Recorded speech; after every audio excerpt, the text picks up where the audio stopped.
y'all doing this Saturday morning? Do you do like what y'all do on Saturdays? Do you like do yard cleaning? Do you like do you like catch up on chores? Do you go to the movies with your family? Let me know. Happy Saturday to you guys. I'm actually still having breakfast. Oatmeal and coffee for me today. Um Good morning, Tracy. Today, Scott Potato. Ooh, I can't wait to talk to you guys. I got an interesting update from my lawyer today. It's really good. Hopefully, hopefully things get better. I appreciate y'all support. I cannot wait to talk to y'all about this. Um,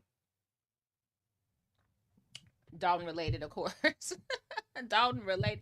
Child, won't they leave me alone? They won't leave me alone, potato. Okay. So, and shout out to my brother Shay over there in Late Night Crew. You know, standing strong. Ooh, a Five Guys. Ooh, you know what? Is it the burger? It's a burger. This young lady I watch, I can't think of her name right now, but she reviewed it, and it was like a burger with the buns were patties. I mean, was the patties were buns. It looks so good, so good. Potato says I get my honey do list out the way, then the rest I play by ear. Yes, that list is important. Please get it right. Get it right. Yeah, that Saturdays like you could catch up. Okay, you guys. So today parental discretion, not discretion, just viewer discretion, not parental. We're going back to the case of Na'Ziyah Harris and Jarvis Butts today. And also, I don't know if you know, it's another case, just like it, Iyana Sawyer and sorry, do I have my pictures up? Iyana Sawyer and Jose, but his name is Jonathan, but he goes by Jose. Now, which makes these stories so weirdly eerie, is the fact that they both they look alike. Let me just pull him up. Let's pull up Jarvis. You can't you barely can tell them apart. And this is going to be a sensitive subject matter because we're going to talk about colorism, okay? We're going to talk about how we're supposed to protect our children. We're going to talk about parenting just a little bit, no judgment, just parenting.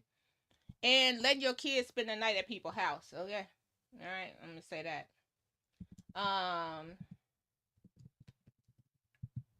Hold on. I want to pull them both out. You can barely Iyana Sawyer. You could barely tell the um Jarvis and Iyana versus this is just crazy. Now Iyana became missing in 2018. He is convicted. Okay, I'm gonna put him up right here.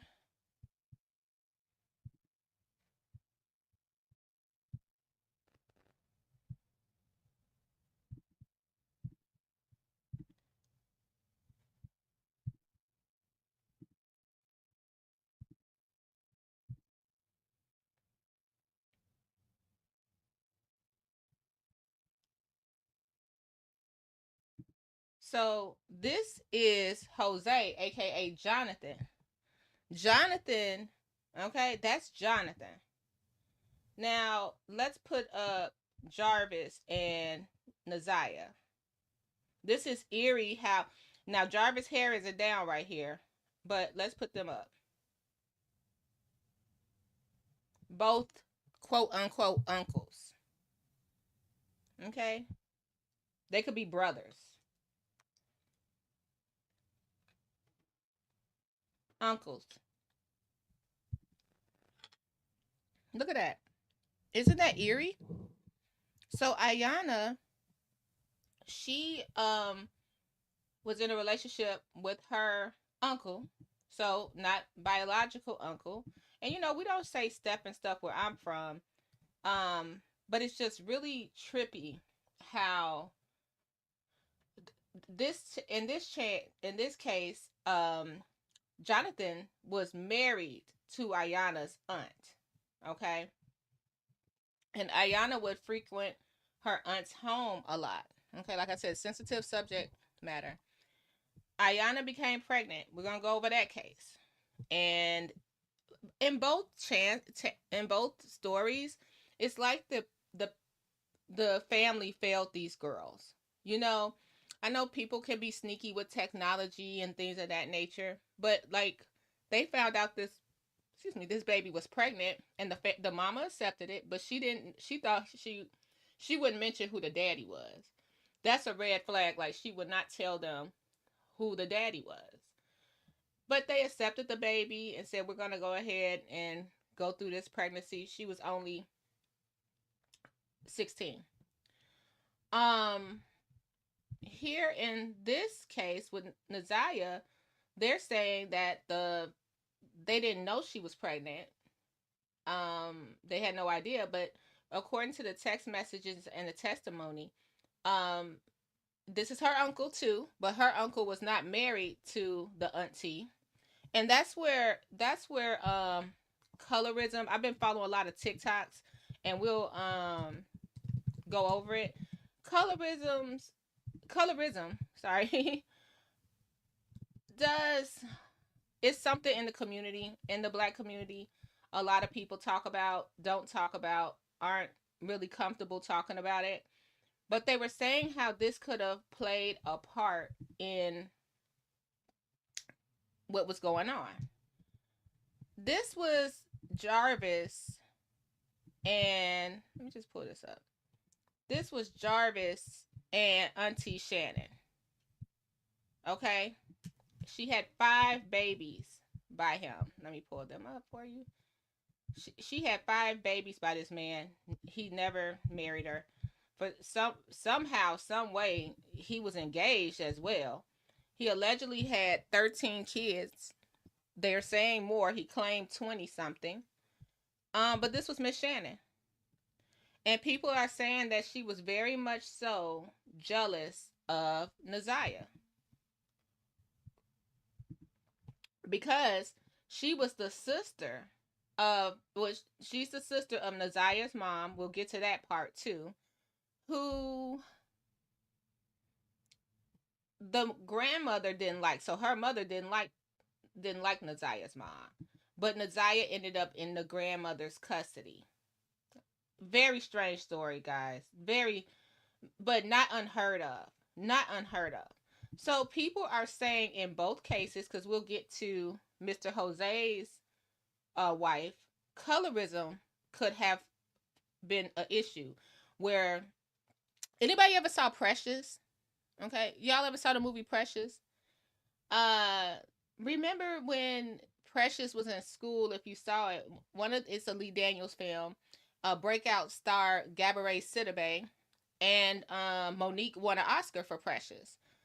Very good movie. But it's not unheard of, where the mothers do not like the daughters, things of that nature. They don't get along, especially when they get teenage and stuff like that. Precious said her dream was to have a light-skinned boyfriend. And if you don't know Gabourey Sidibe, she very famous actress. Her first role. And congratulations to her now. She got twins. This is who played Precious, if you guys didn't know. Let's pull her up. And it was about colorism. It was about colorism and things of that nature. And people say, in certain cultures, certain homes, that, if you're light skinned, you're prettier. And sometimes they don't want their kids to have a kinky hair or nappy head, stuff like that. And they were saying that was some of the abuse that Na'Ziyah faced. Like, Na'Ziyah has a TikTok and a Instagram.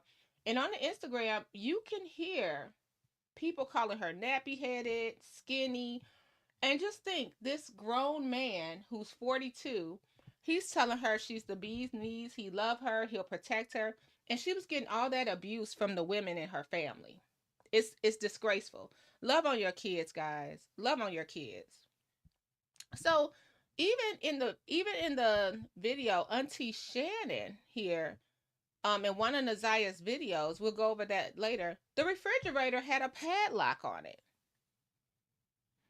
And someone mentioned that on Facebook, and she clapped back and said, oh, it's legal to have a padlock on the refrigerator in Michigan.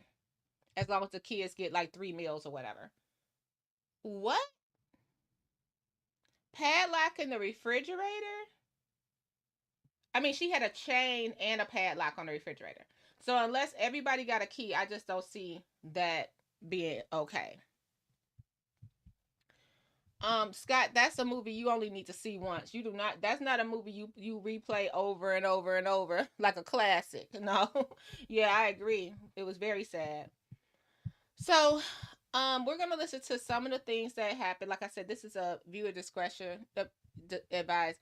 I feel really bad for these girls. I'm listening to the mothers, and I'm telling you, I'm not trying to point fingers or anything like that. The mothers could have been just as brainwashed as anybody else.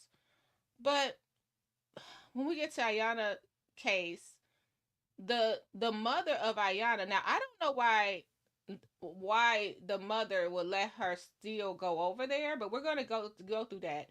But in this case, allegedly the mother told um the auntie who was married to Jonathan, aka Jose, that she saw some inappropriate Snapchat messages. And I just learned about Snapchat myself because they say that, the messages delete when you could send a message and it deletes or something like that. So she found these inappropriate messages, and she told her sister, and her sister went and told Jonathan, and he said, no, that's not me, I'm not doing that. And she said, well, I think it's best that you just give my family some space and don't have um conversation with both nieces. Come to find out, at the testimony, we just find out not only did he abuse, because he's sentenced, not only did he abuse Ayanna, he abused her little sister too. Mm-hmm. He was in a relationship, Uncle Jose. He's in relationships with both of them. Mm-hmm. Mm-hmm. And then when we get over here, Mr. Butts here, Jarvis Butts, he was convicted with a crime of a 4-year-old, and then yeah, but it didn't hold long. And then on top of that, it was rumors that he was the neighborhood pedo, right? And they still let him in the house. So I was listening to so many TikToks and things of that nature, and people were saying, "Hey, Big Mike."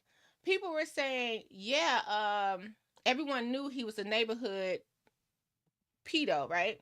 And then he ends up having a fiance who got kids in her house too. Okay, everyone he dated, they all looked the same, and they're saying, the streets are saying he knew who he could get, he knew who he could target. And I want to debate that a little bit, because I'm saying, do you think these women, like they're saying, immediately, just looking at Miss Shannon, she had a twin sister too. Looking at Miss Shannon, people are saying that he preyed on women that had low self esteem, maybe a lower confidence and stuff like that. Um, Overweight, stuff like that. That's what they're saying in the streets. But what if they didn't have? What if they thought they were super confident, didn't have low self esteem, and just went out there like, I can get any man I want with my confidence? Maybe they didn't see themselves that way. Are we seeing them that way? You know what I mean? I'm just, me, I like to ask both sides, play devil's advocate. But yeah, everyone he had up there were kind of like multiple children, looked sort of the same, definitely had daughters, definitely had daughters. And so the other rumor that I have to fact check, they're saying that Jarvis had a baby at 13 years old. They're saying that Jarvis had a baby at 13 by his mother's friend. Now, a little off topic, but um I, that's abuse. We don't look at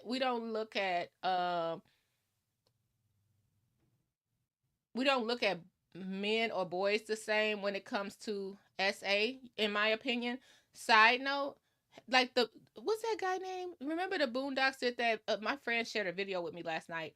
The Boondocks did that episode with the man, the booty bandit, the booty warrior or something, and he was in. Remember that he was in jail, and he was talking about I'm gonna steal your booty or something like that, and they did a cartoon about it, and people thought it was funny back then, and it's like, you do know this man is talking about how many times he been R-worded and how many times he R-worded other people, right? Other So is it funny just because it's men? Like, that's not cool. And so now all these people are doing interviews with him, and his claim to fame is that the guy, I gotta say it, I don't care about hopefully YouTube don't take, I don't care about monetization. But excuse the French, hope it's not on kids. No kids in your car or anything. But that he raped over 100 people in prison. That is not cool, y'all. Why is this man famous? Why is this funny? I don't get it. If I'm missing something, y'all let me know. Yeah, Fleece Johnson, that was his name. And let me tell you, the Boondocks classic. Let me tell you, classic, classic. Regina King did her thing. Aaron McGurdy, is that Aaron McGurdy? I think they did their thing. I love the Boondocks, and but it just shows how times have changed and how maybe a little tone deaf we were to think that that was funny. I hope I'm making sense. I'm like, that's trauma that those people and him, because he laughing about, Fleece laughing about it walking around here. Now, if I don't know the whole story, y'all let me know. But he's laughing about it walking around here now, getting interviewed, getting paid to talk about how he was stealing people booty.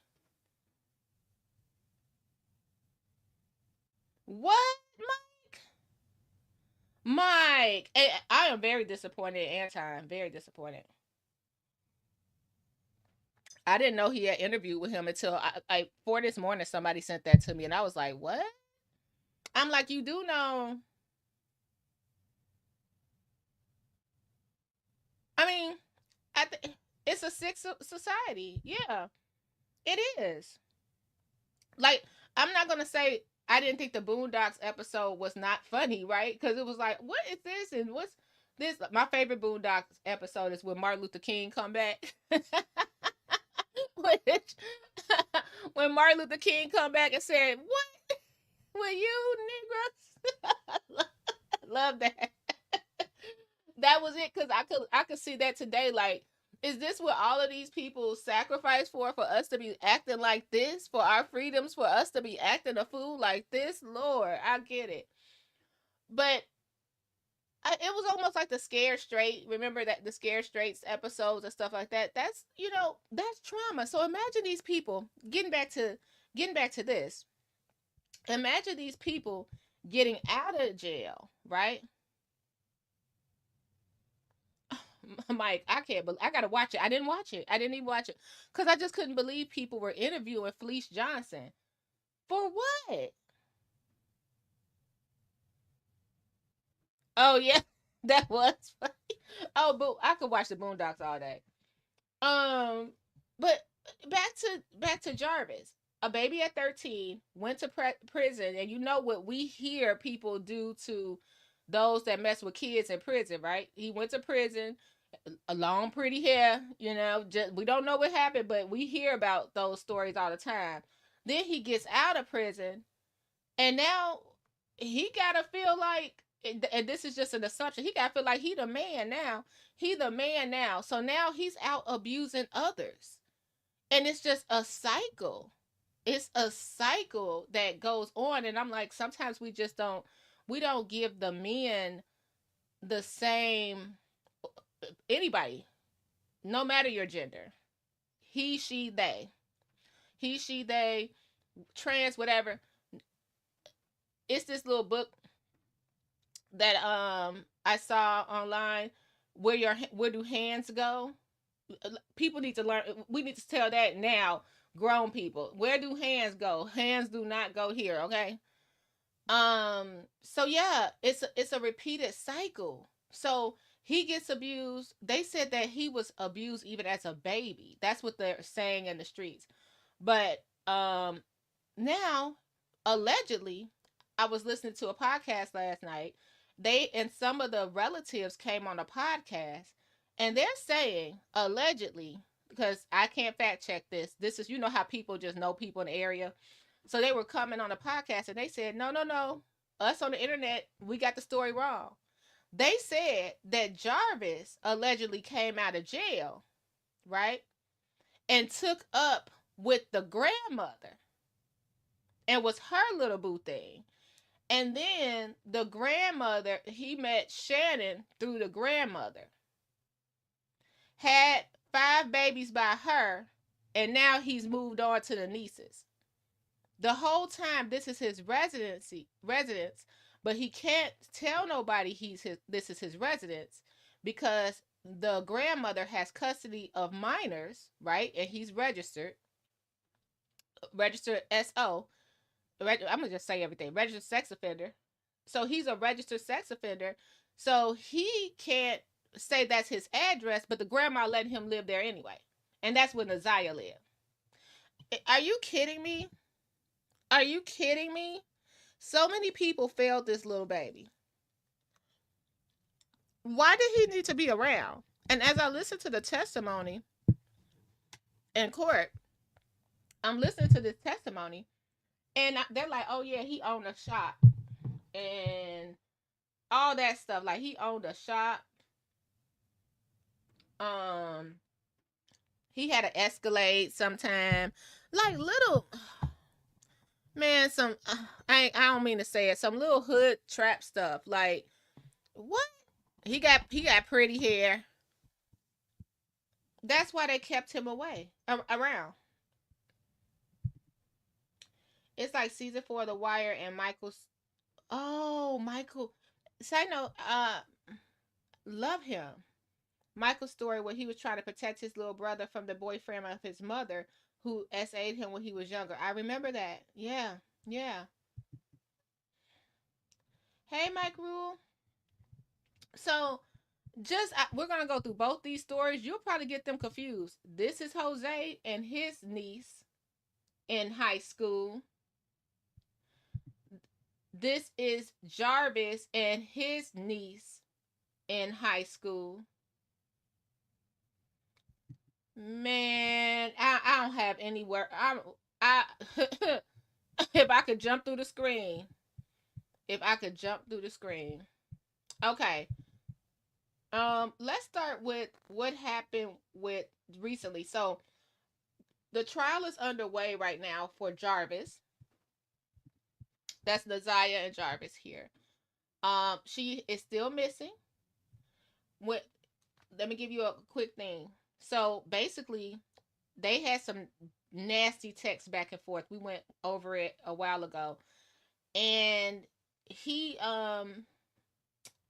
what he did was she said she missed her period. Now this is her second time she was pregnant. Last time he said I don't know, people said she was pregnant, but he said he got her a plan B. I don't think that gets rid of the baby. I think that's just, whatever, to prevent it. But whatever, he got her that. So this time she missed her period again, and she said, "Oh, I missed my period." And he said, "How long?" And I'm paraphrasing. She was like, "It's been like a month." So the baby a little further along for plan B, right? So he started looking up how to get rid of a baby by drinking red antifreeze. So they found all his Google searches and all this weird stuff. It's a creepy story. Like I said, it's just creepy. So anyway, she's pregnant. She don't know what to do. She's scared. This little girl's so scared. She worried about her getting bad grades. Now the whole time, when you hear the aunts and the grandma testimony, they're like, yeah, she'll get off the bus, but sometimes she'll come in late. Come in late sometimes. No, you get off that bus. You're 13. You get off that bus, you come home. You got 10 minutes from the bus stop to the house. Ain't no kicking it nowhere. You got 10 minutes. So, he would call the auntie and the grandmother, and be like, hey, can Na'Ziyah come by the shop to help us? What was she gonna help with? Oh, I forgot to mention both of them, Jose and Jarvis, Jonathan and Jarvis. His name is Jonathan, but he went through Jose. Jonathan and Jarvis, both mechanics. Now, this is the thing. No shade to mechanics. I'm wondering why we can't find these girls. Is it because they know how to get rid of auto parts and you know what I mean? Know how to get rid of stuff, junkyards, crazy stuff like that, because they can't find these girls. Um, so um, he's looking at a way to get rid of the baby. So he's like, hey, can she come by the shop? And then this is what I'm wondering. The business partner King, he's now in jail too because Jarvis being a what do they say when you get a phone call for jail? Not that y'all supposed to know. But it says something like this call is being recorded from an inmate. It's something. And he called on that kind of phone and say, hey, I need you to retrieve my phone. I hit it, woo, woo, woo. And his business partner go do it. He go do it. So now as I'm listening to the testimony, Jarvis would call Miss Shannon right here and say, could her oldest daughter, and which is their daughter, and Na'Ziyah come help clean up at the shop? Because they were cousins. And I'm wondering, why would you need two little girls come clean up at a shop at 7 o'clock at night? That's weird. That's suspicious. And y'all wasn't thinking about that? Hey, Delta. Is this camera on me? Is this thing recording? Y'all didn't think about that? What do you now? Where's the little boys in the community? They can't come clean up the shop. Two little girls got to come up there. Okay. Let's start with Na'Ziyah. May she rest it. We don't know. She's missing. But God bless her. God bless her. She's been missing for over a year, so we don't know.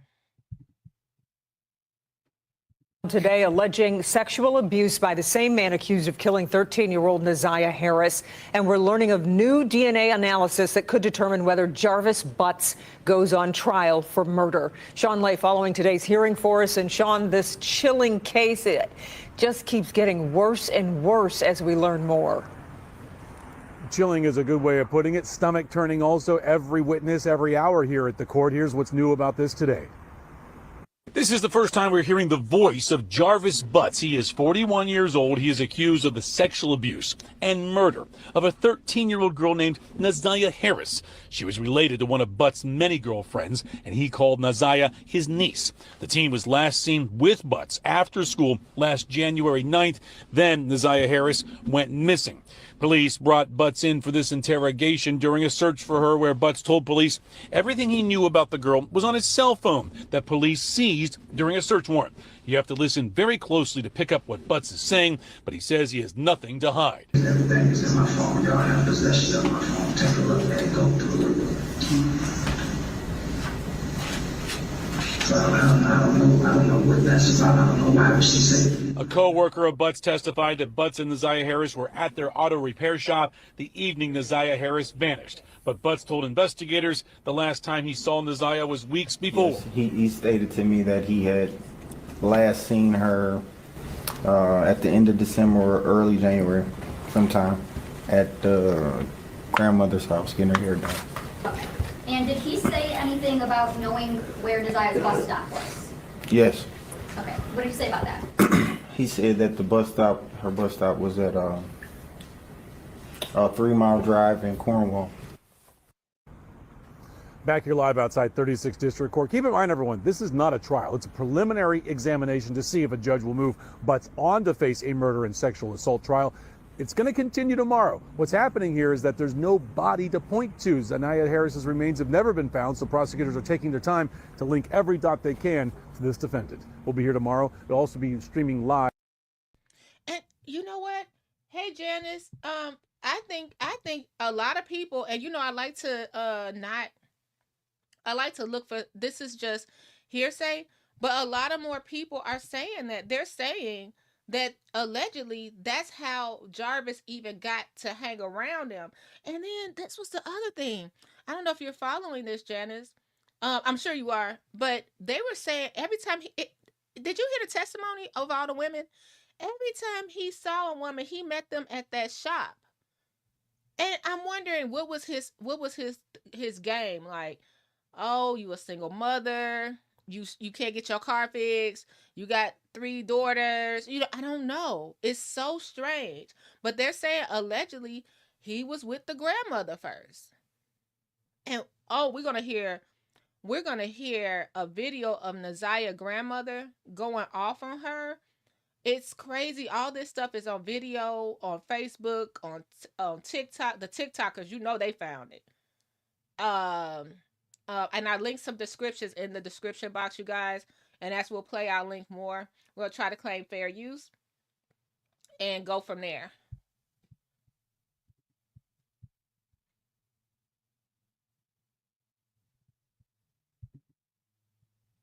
Okay, let's start with who should we start with, Janice? I don't want to start with the grandmother.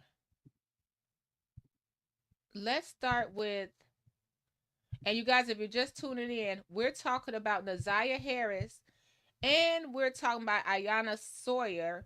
Now, this is Na'Ziyah, and this is her uncle, Jarvis Butts, and this is Iyana and her uncle Jonathan. Look very much alike, don't they? So we're talking about how the families failed both of these girls. Both of them ended up pregnant by their quote unquote uncles. Let's listen to, I want to see do I have that, the girlfriend? Okay, let's start with the baby mama. Now, the girlfriend the fiance tripped me out. When the fiance got up there, and you could tell she stressed out. Now, this right here we're about to play. This is Shannon. You could tell Shannon stressed out. This got her stressed out. I believe she knows something. Now, this is the same lady we about to see right now. She done lost all kind of weight. All kind of weight. She's stressed. I believe she knows something. And allegedly, they're saying that they have proof that Shannon is still putting money on Jarvis' books to this day. So this is who she had the baby by Jarvis. She looked nothing like that right now. She lost. They said that she just out here stressed. They said she stressed all. I bet she is.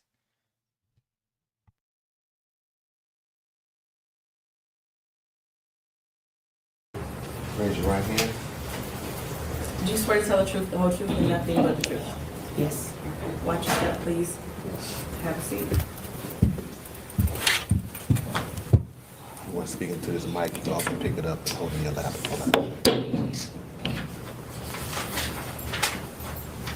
Whenever you're ready, Mrs. Ripley. Thank you, Judge. Good morning. Could you please state your name for the record? Shannon Harris.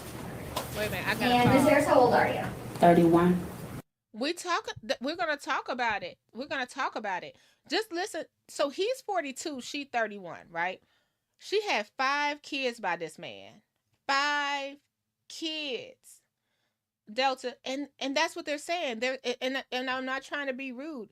This is a conversation that needs to be had. Hey, I'm not sitting over here I'm no prom queen, okay? All right? But this is a conversation that needs to be had with when self-worth, okay? I think it seemed like a lot of these women probably, I gotta say it, something's missing there. Something with these women is something missing. It's something missing. I mean, like, when you hear them speak on this and how unfazed they are, it's something missing. And I can't help but think, man, they probably like, well, shoot, it happened to me. It can happen to anybody. Like, they've been through the ringer themselves. Because they said that was Na'Ziyah mama pregnant at 11? or was it the grandmother? So they had this attitude and so yes, I agree with you, Delta. I think he preyed on women based on their looks, their self-worth, and their attitudes. I really do. I really, really do. Or where they were financially. This one fiance said they asked her, how did Jarvis get to her house? And she said sometimes he would walk at 42. And she said, this is my fiance. She said, they asked her, did he ever spend the night? No, we got to pull that up first. We got to put, see, y'all got me heated. Hey, CM Passion in the house. CM, the link is there if you ever feel the need. We love you so much. Let's go to it.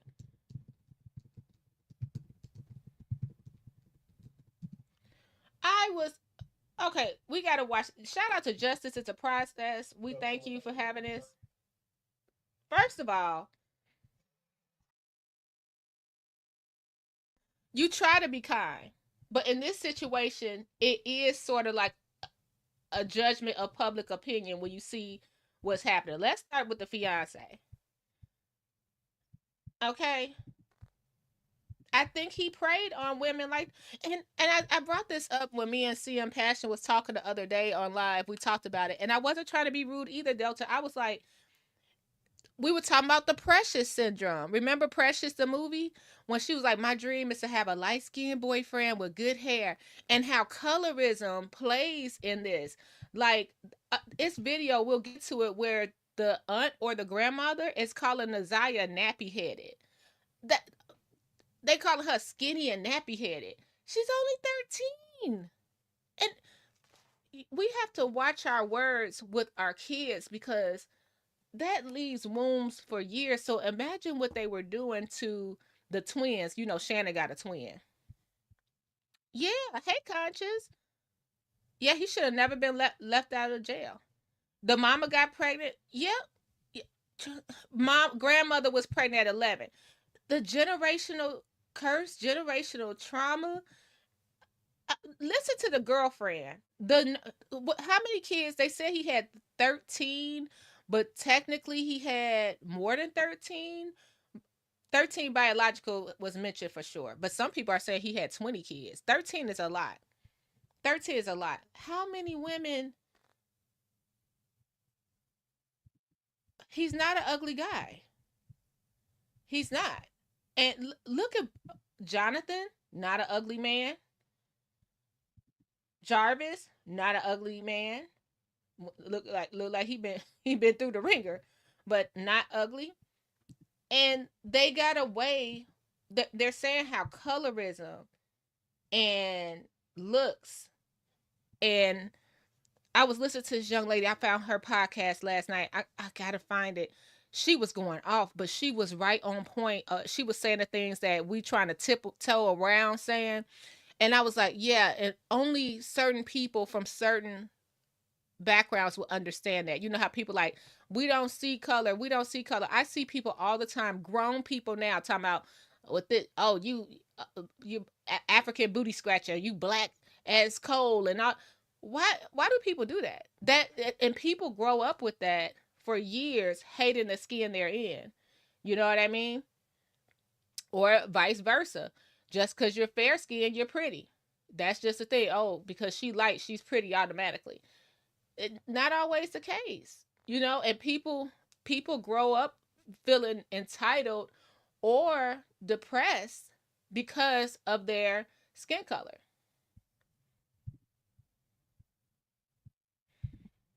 The light skin, curly hair washing, brainwashing BS is still in a lot of women's head. It is. It is. They even sacrifice their children for it. It's a guy that worked at our local store. I don't know what he, like, I know he's black, but he has maybe he has Native American or something. But anyway, his hair goes to his waist. His hair goes to his waist. I don't even know. I can't tell y'all if he look good or not. Because the first thing I see is how good his hair is. How pretty. And even that, I'm like, dang, his hair is, that'd be some good bundles for me. You know, I'm like, his hair is really nice. How he takes care of it. I don't mean the pattern being good. how good it looks so healthy and nourished. I can't tell you what the man looked like, because I don't think he like is like giving Boris Kojo in the face or anything, but I think as soon as you walk in the store, everybody like, ooh, your hair's so pretty. Think all his life he heard that. All his life he heard that. So his hair, he don't even say thank you no more. People be like, your hair's so pretty. He just roll his eyes. Like, he like, yeah, what you want? What you want? Like, it's been in his head forever. Yeah. Yeah. Oh, he only claims 13 of them. Oh my goodness. Oh, let's listen to this. It's the whole thing, and then the whole thing, like we're saying, he went and got Shannon, and Shannon got a twin, and then and they're saying the mama hated Na'Ziyah's mother because she was like the slim, she was the maybe I don't know, was the slim one of the family or whatever. But they said that Na'Ziyah's mom, that the mother couldn't stand her because she stood up for what was right, and said that someone was touching on her that her mother knew, allegedly, and she got put out. And then they're saying, according to TikTok, like I said, I'm going by TikTok news, you guys, because that's all we have right now. They're saying that the mother got custody over to Na'Ziyah's mother, the grandma, and she got a substance abuse issue now. So trauma, trying to drown out those demons, trying to get rid of those demons. Yeah. Thank you. Thank you. Like no, as soon as somebody would have said, have you heard he was blah blah blah, that's when you just like, excuse me. And again, Delta, we're gonna get to the other case of Iyana. They saw messages between the uncle and the niece, and the mother was basically like, yeah, just give the family space until they cool down. And she ends up pregnant. And then not only her little sister was testified, yeah, Uncle Jonathan was doing that to me too. And yes, the mother, if we got to talk about colorism, a darker complexion. Yeah, that's where this is what it's like. It all meets, like this whole thing. And then they're both mechanics. That's why I'm wondering, is that why we can't find the bodies? No shade to mechanics, just would they know how to go to, this is just me thinking, would they know how to go to the junkyard, know when stuff could get picked up? This is very interesting to me. I'm so sorry for these poor babies, and the parents, not just the parents. I would be like, shame on the mom, shame on the dad, or whatever. No, because Na'Ziyah, her father died, what, last year, you guys? Na'Ziyah's father was sick. He died before they could find her. But not shame on the mom, shame on the dad. It's more the whole community. CPS, the school system, everybody failed these babies. They were able to leave school when they want to, look, T-Mobile, AT&T, everybody failed these babies. I'm dead serious. Some of these messages these dudes were sending these kids,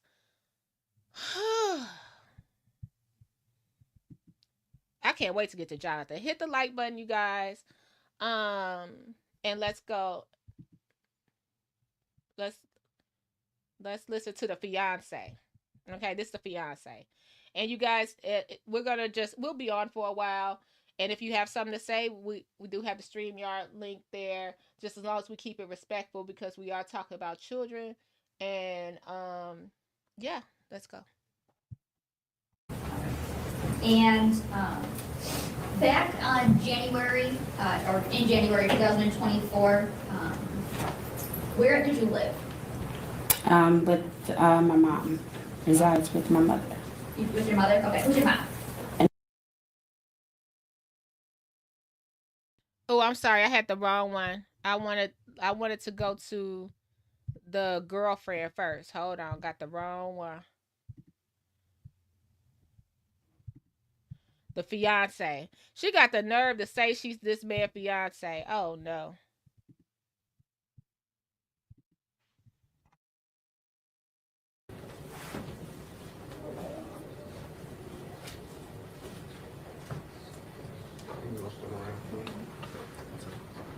Give the court reporter your name right here, and then I'll swear you in.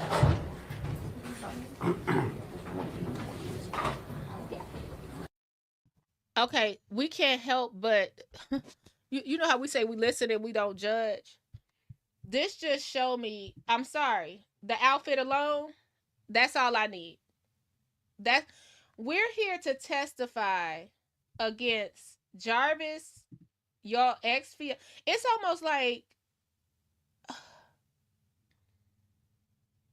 almost like she wanted to wear that for him.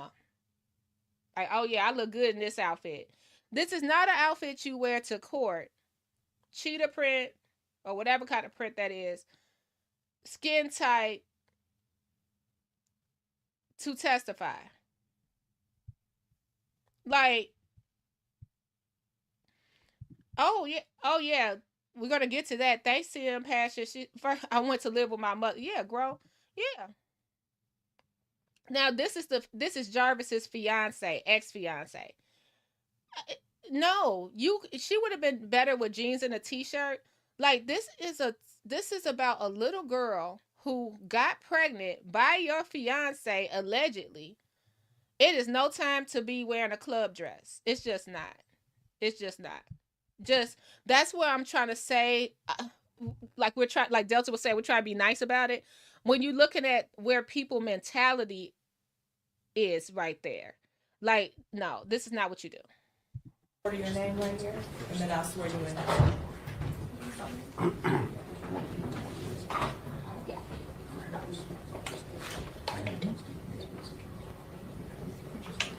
Raise your hand.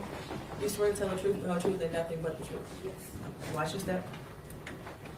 And once you get situated, you can hold that whole microphone with the little white cap on it in your lap, okay, or just lean into it. Okay. Just tug it off of it. May I proceed, Judge? Yes. Thank you. Could you state your name for the record, ma'am? Iyana Davis. And Ms. Davis, I want to ask you about someone by the name of Jarvis Butts. Do you know that person? Yes. And how do you know Mr. Butts? He was my fiance. And do you see Mr. Butts in the courtroom today? Yes. Could you point to him and identify a piece of clothing that he's wearing? He's right there with a green top on. For the record, the witness has identified the defendant, Jarvis Butts, in this matter. So reflective. Thank you. And how long, you said he was your fiance. Yes. How long in total have you known Mr. Butts? 4 years. And 2019. 2019? Mm-hmm. Is that a yes? Yes. And when did you become engaged? 2023. And can you tell us a little bit about the nature of that relationship? You know what I wanted to know? Put a 1 in the chat if you think she ever got an engagement ring. Put a 2 in the chat if no. I'm willing to bet. I'm sorry. Just listening to Jarvis and how I don't think that lady was walking around with an engagement ring at all. At all. Just this my fiance. Y'all tune it on down. Do you have any children with him? Things like that? No children. Okay. And would Mr. Butts sometimes stay over at your house? Yes. How often would that happen? Pretty often, but we didn't live together. Okay. I want to take your attention back to January of 2024 and February of 2024. Did there come a time when Jarvis Butts asked you to drive him to court? Yes. And when was that? February 7th. Of 24? Yes. And was there a time before that that you had to drive him to court? Yes. And when was that? January, I think it was the 9th. Okay. It was in January. So you've at least driven to court twice? Yes. And let's talk about the January 9th date that you drove him. What was the reason he wasn't driving himself? Why were you driving him? Because he thought he was gonna have to turn himself in then for another case, and then they rescheduled it. Okay, so on the 9th, he was supposed to turn himself in, but didn't actually end up doing that? Correct. Okay. And then on the 7th, did he ask you to drive him to court again? Yes, And what was the reason that you drove him to court on the 7th? because he was supposed to turn himself in. And did he end up turning himself in on the 7th? Yes. Okay. When you were driving him on the 7th of February 2024, first, what kind of car do you drive? 2005 Suburban, And what color is it? tan, And when you were driving him to court, who else was with you, if anyone? nobody. Just you and Mr. Butts? Yes, And when you were driving him to court, did you ask him about his cell phone? yes. What did you ask him? I said, where's your phone? And what was his response when you asked him that question? He left it at home. So, y'all, when we listen to this cell phone thing, y'all, it be the mentality. It be the mentality like, let's just listen.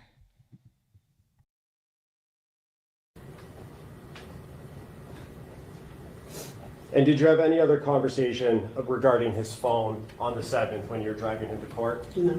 And what did he, you said he did turn himself in? Yes, And so you drove back home, correct? yes, Did you eventually have some contact with the police department? yes. And where were you when you had that contact? In the hospital. And what did they ask you about generally? Did I know anything about a missing child? And do you know anything about missing child? No. Did they ask you about his cell phone? Yeah, I believe so. And did you know or have any reason to believe, other than what Jarvis told you, that his phone was someplace else? No, And did you know that his phone was in your car? no. Did you give permission to the police to search your car? No, they just came and took it. So wait a minute. So if you didn't, we got to go to the friend testimony because I'm just putting two and two together. So Jarvis told her the phone was at home, but the phone was actually in her car. So then that's when he called King. Y'all let me know if I got it correctly. His business partner, and said, "Yeah, I got the phone in the car. Go get it." Oh.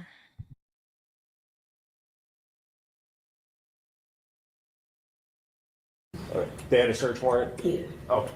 And were you present at your house when they came and took your car? no, And did you observe them search through your car and pull anything out? no. Oh. May I have one moment, Judge? Yes.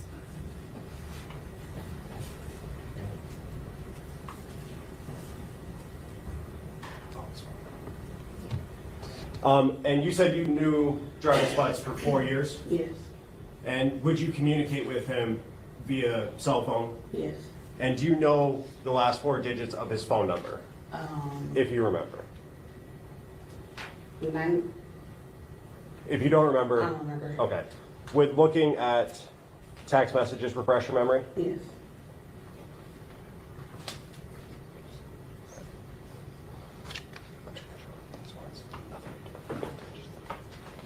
May I approach, Judge? Yes.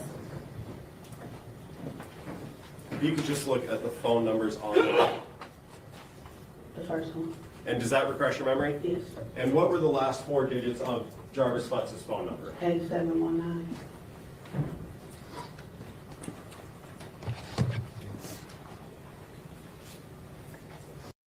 I want to read this what Tracy said right quick. And you guys know I'm doing commentary, so I have to stop it for fair use. And also, I just want to make sure I thank this content creator and put the link in there for you, so you can, if you want to see, they covered this whole case and it's chilling. So thank you, and I got them in our description box as well. So what? Listen to the phone. I want to read what Tracy said. Sadly, some women don't have enough self-esteem to not have a boyfriend. Will put up with all kinds of crazy mess to say they have a boyfriend. I've seen that too. That's very true. Yep. It seems like this dude spent most of his time texting the whole dang family. Yes. Now wait a minute. CM Patrick, is she related to them? Can you let me know? Is she related to that family?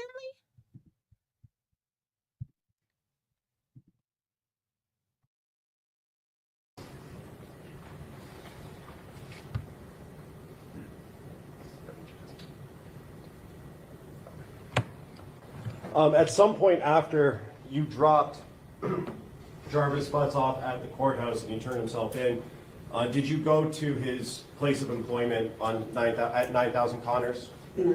Okay, did you ever talk to his business partner, Cordell Wright? No. Okay. I have nothing further. Thank you. Morning, Ms. Davis. You met Mr. Butts at Frank's Garage, is that right? Yes. And that's where Mr. Butts was working about 4 years ago. Yes.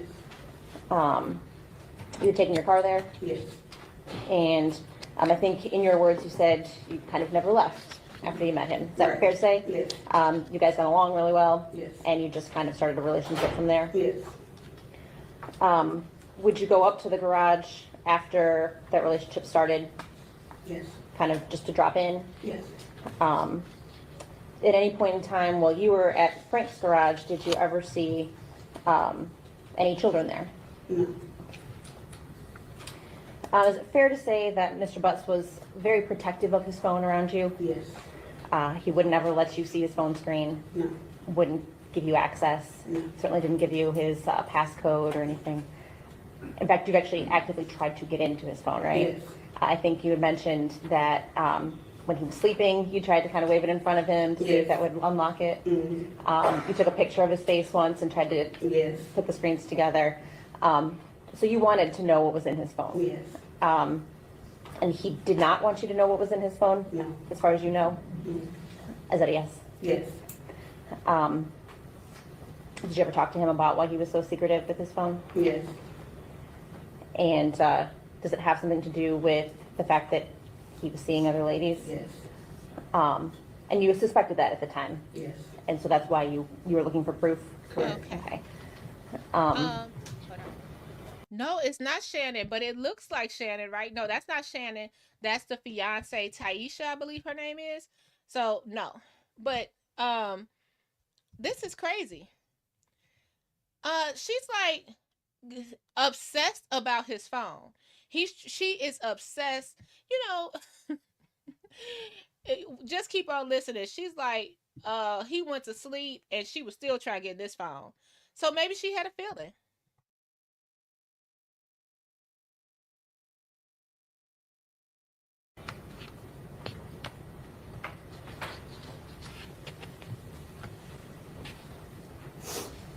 So even though you suspected that Mr. Butts was unfaithful to you, you still stayed with him? Yes.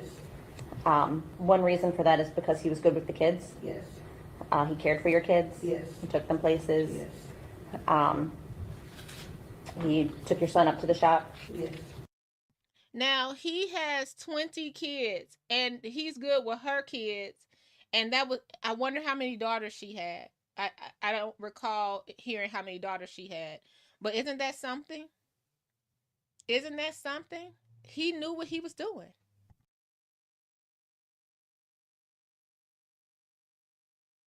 He showed him how to change the oil in the car? Correct. And you viewed him as a good father figure? Yes.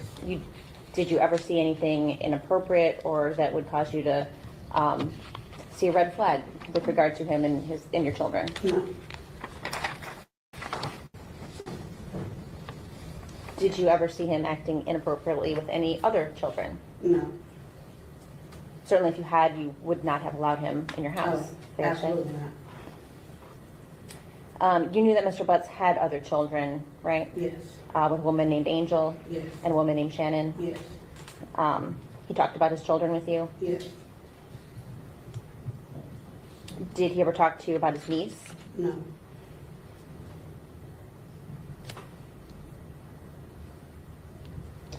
About how often would Mr. Butts stay with you on any given week? Maybe like twice.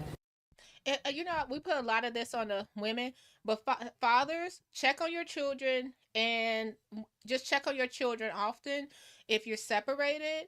And the same about mothers. Check on your children often when they go over to their other side of the family, because I'm sure that her children father probably didn't know that she was dating somebody like Jarvis Butts, if he's still with us, and the children were vulnerable around him.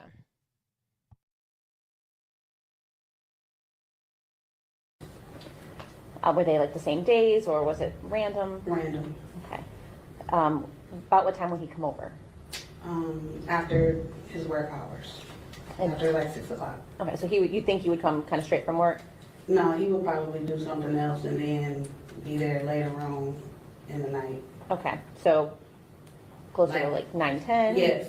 Okay. Would he stay the night with you? Till about 2 o'clock in the morning, 3, and then we'll leave. Okay.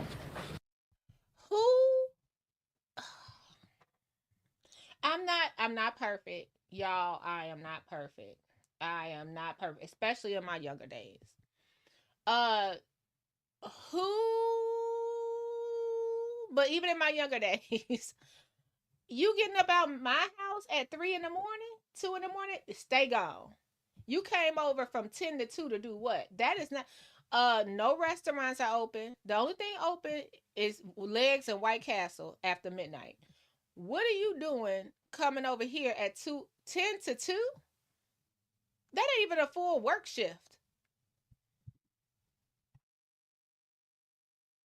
Do you know how he would get to your home? A couple of times he was in a white truck, a white Cadillac truck.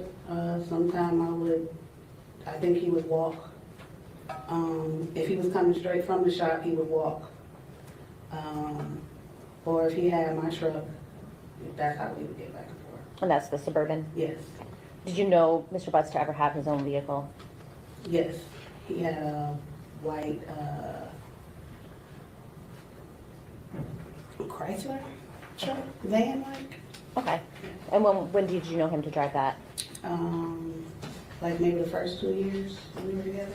Okay. Now, when Mr. Butts would come visit you, would he park in your driveway? Yes. Would he spend weekends with you also? Yes.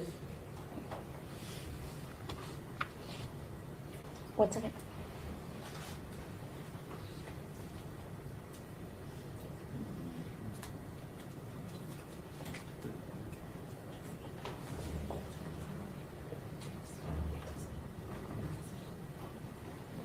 I don't have anything else, thank you.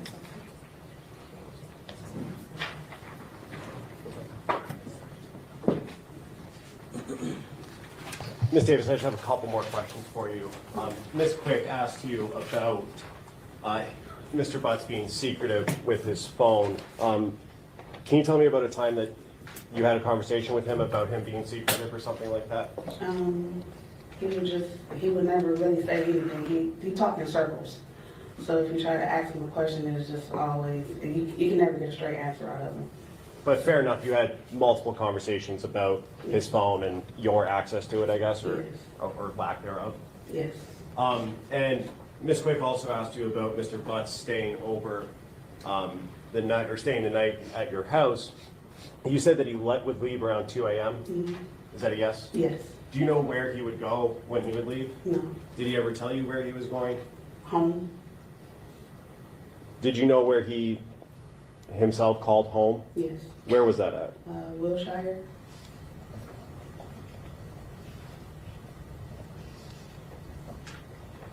And you said he would walk from his place of employment if he was coming straight from there, right? Yes. How far from that on Connors, the auto shop on Connors, do you live? How far of a walk? No, that was when he was on Warren. Warren and Neff? Yes. How far of a walk from that location? Like 4 blocks. And did you ever see him drive but not park in your driveway or out front of your house? Can you tell me a little bit about that? He parked around the corner and he would walk to my house. And do you know He was in the white Cadillac truck. You said Cadillac? Yes. Oh. Was that an Escalade? If you know. He would park around the corner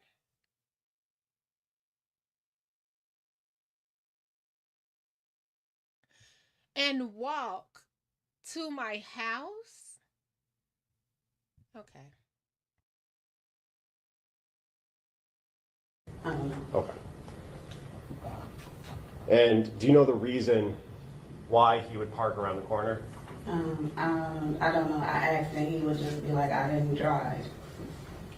But then would you see his truck? I would see the truck. Any one more, George? Yes.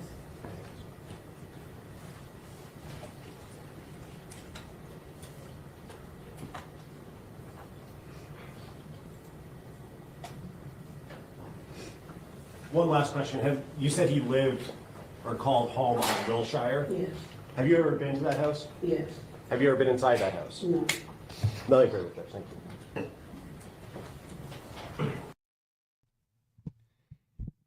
Okay, so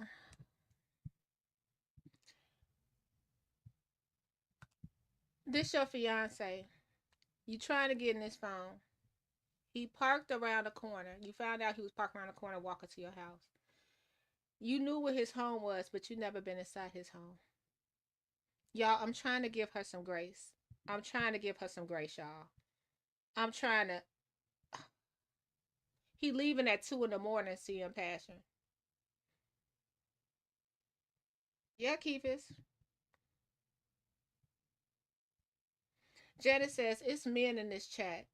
Is this normal behavior for men in a secure relationship? Okay, let's go. Let's go. Let's see if we can stomach some more of this. We try to give you grace.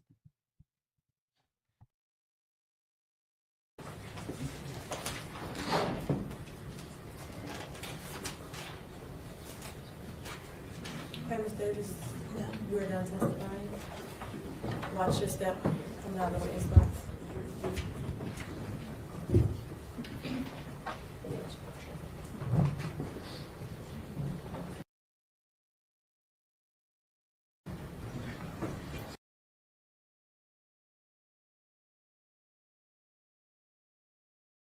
Y'all, hit the like button. Let's try to get through the next one. Let's start with Na'Ziyah's.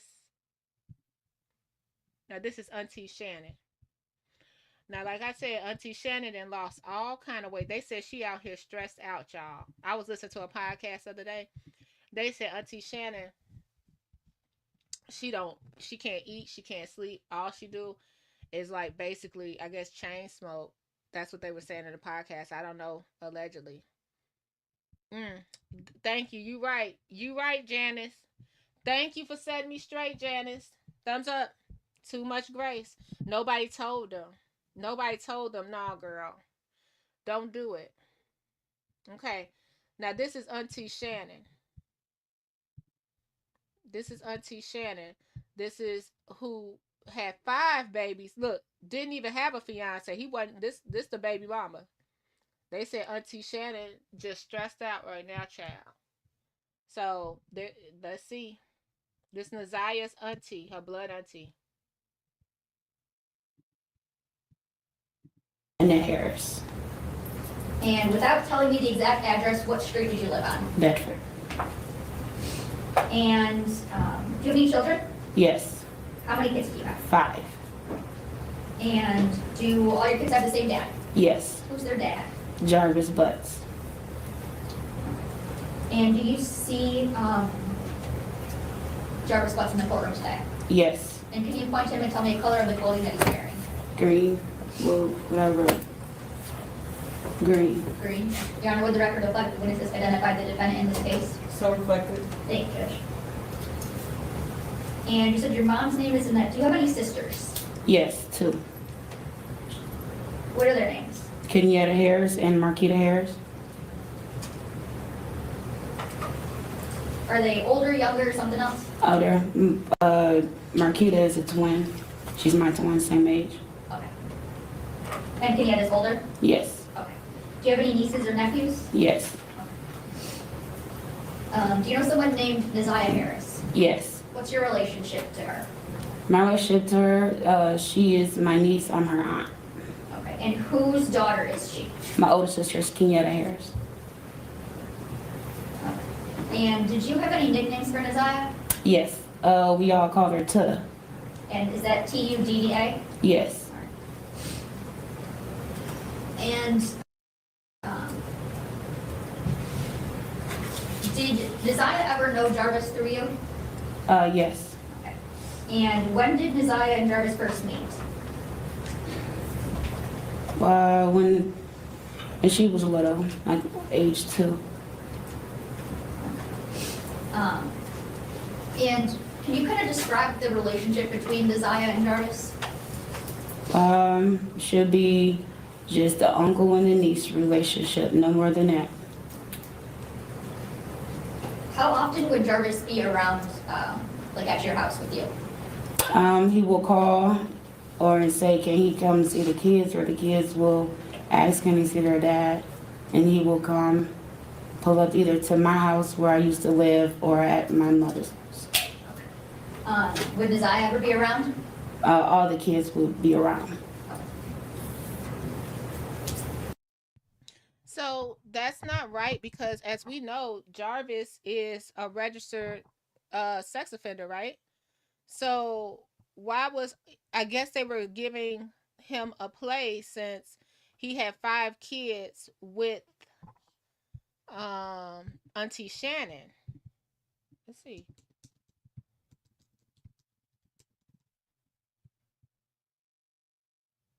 Let's see. Let me see if I got his whole record here.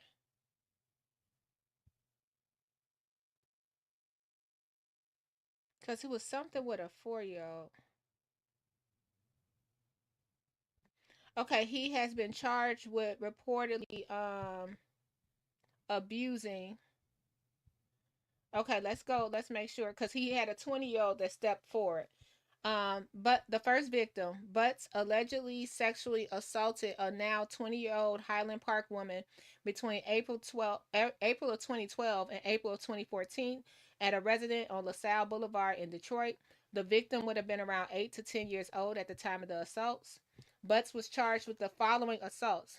1 count of first-degree criminal sexual conduct, persons under 13, and 3 counts of second-degree criminal sexual conduct, persons under 13. Okay.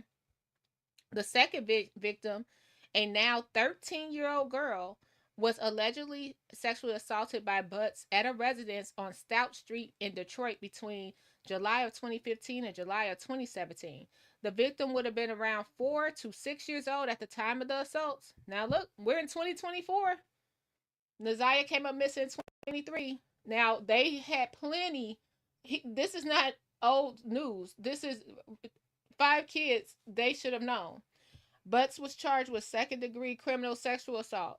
Persons under 13. Why was his sentencing so short? Then the third victim, Na'Ziyah Harris, who went missing January 9th, 2024.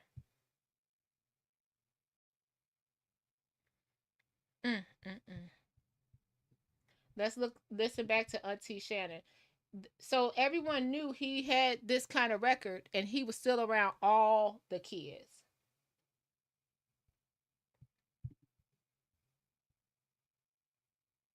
Oh, I'm sorry. I said the wrong thing. Thank you. CM Passion.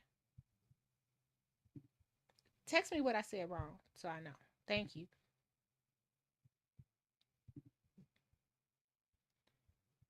Or you could put out, if you could put in the chat either. Okay, thank you. Because I'm just reading from what's on here. Thank you so much.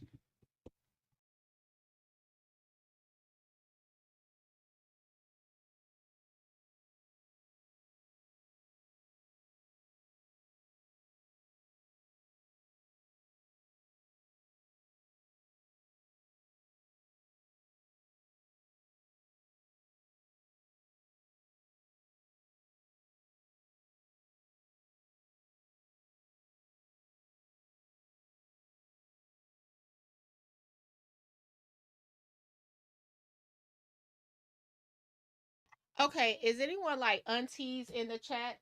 When do you have your niece text they uncle? Why she had to have? She's so lazy she couldn't text him. She's so lazy she couldn't text him. I don't think you gotta apologize at all, Janice. Like that, I'm with who put that in there. They said that's the problem. We're giving them too much grace. Who put that in there? That is absolutely right. You put that in there, Janice. We're doing too much. Now you already had this history, and now okay, so he had this history. Let's say we believe him. Let's say that okay, it was a mistake. They got the wrong guy. He didn't do that. Just the fact he had the allegations, I'd be like, yeah, I'll text my own niece. Thank you very much. Where are the men in this family? Like the uncle, there. Well, maybe. Let me shut up now. We talking about the auntie was abused and the grandmother had a baby. Okay, let me shut up because I'm asking where the men and the husbands, and now never mind.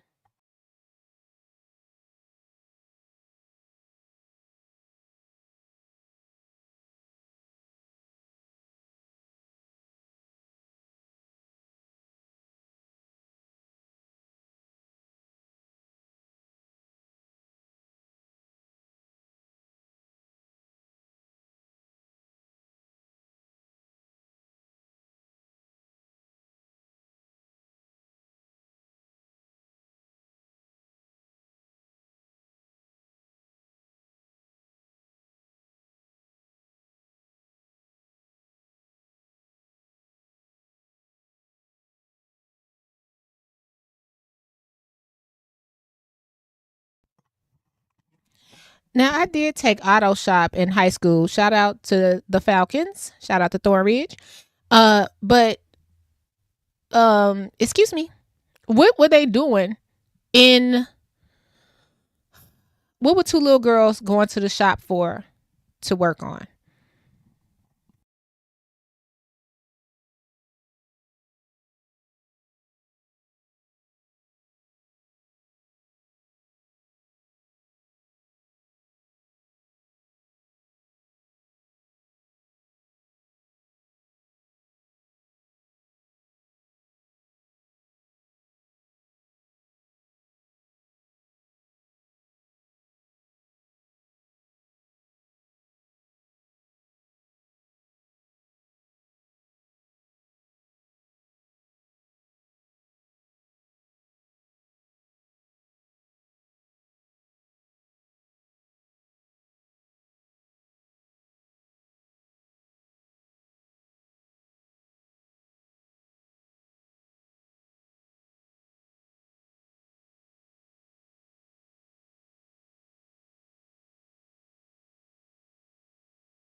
Oh, I'm sorry. The audio went off. Let's see if I have to. Let me see. Sorry, guys. Hold on. Hold on. Something echoing. Hold on. All right. Let's see what they did to your girl. Let's see what. Let's make sure we're not getting shut down by YouTube. All right. Let's see. Let's bring her back up. Let's share again.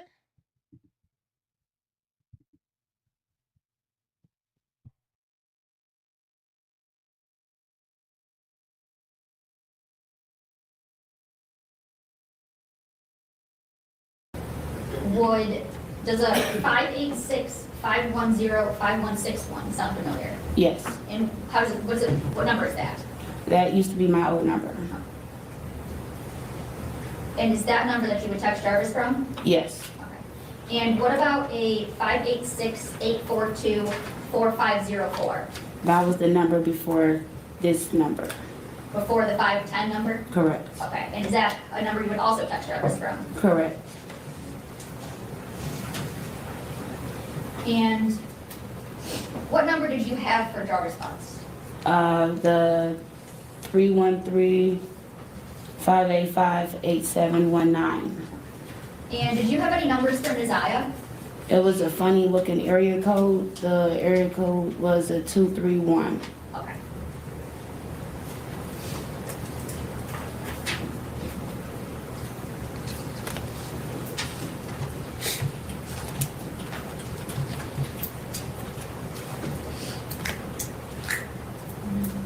Is that better, guys?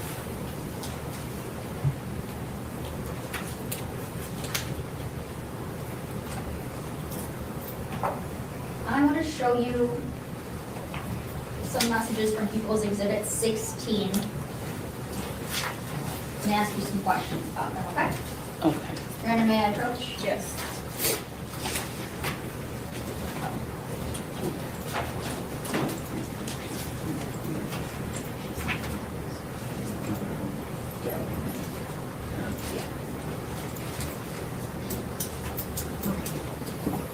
I'm going to direct you to messages on or about June 27th of 2023. Do you recall those messages? Did you send any of those messages to Jarvis Butts? No. Okay. And do you know, I believe there's a phone number here that's highlighted. Whose phone number do you know that to be? Jarvis Butts. Okay, and you don't recall ever sending any of those messages? No. Okay. And now I want to direct you to messages from June 28th of 2023. How about any of these? Did you send any of these to Jarvis Butts?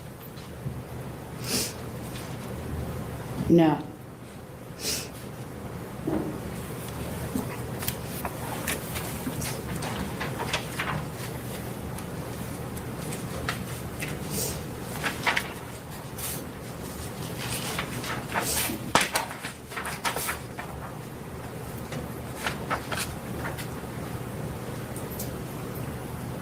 What about any messages from July 2nd of 2023? Did you send any of those messages? No.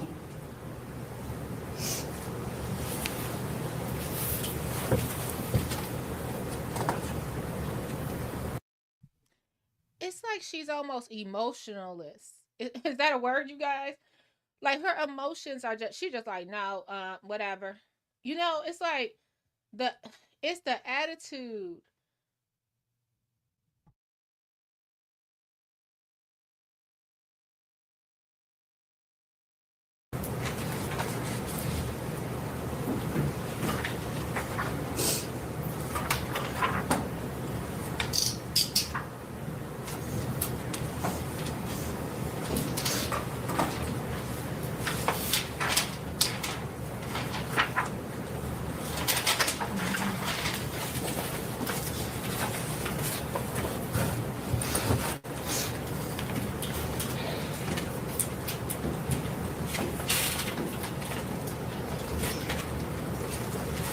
What about messages from August 26th of 2023? Did you send any of those to Jarvis Butts? I'm sorry, was that 26? August 26th.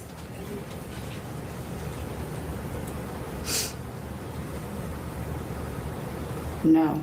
These aren't my messages.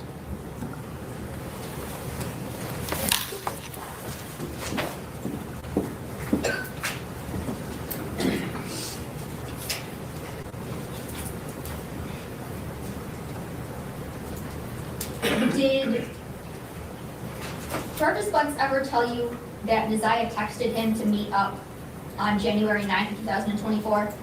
No. Did you tell Jarvis Butts about not being able to locate Na'Ziyah on January 9th, 2024? Yes. And tell me, how did you tell him that?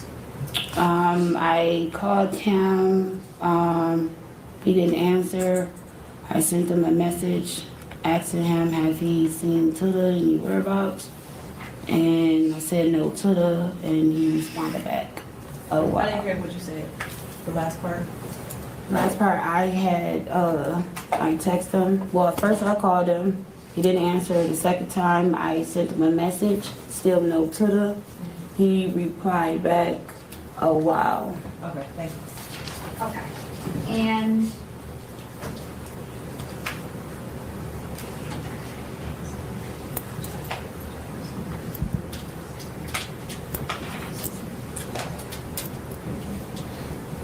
Your Honor, may I approach? Yes.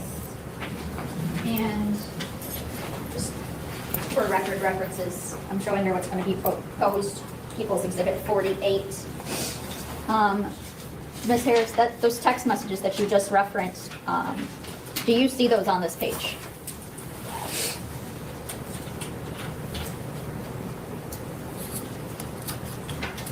Yes. Okay.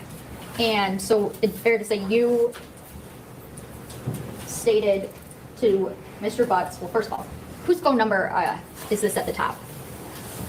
The phone number is my old telephone number. Okay, and who is the phone number below that?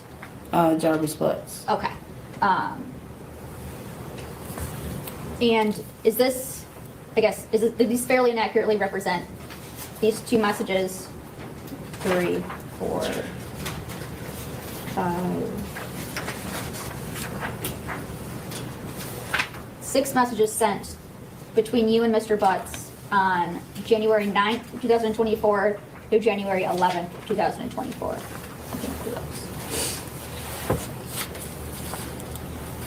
The first page is, yes, it's correct. Second page is correct.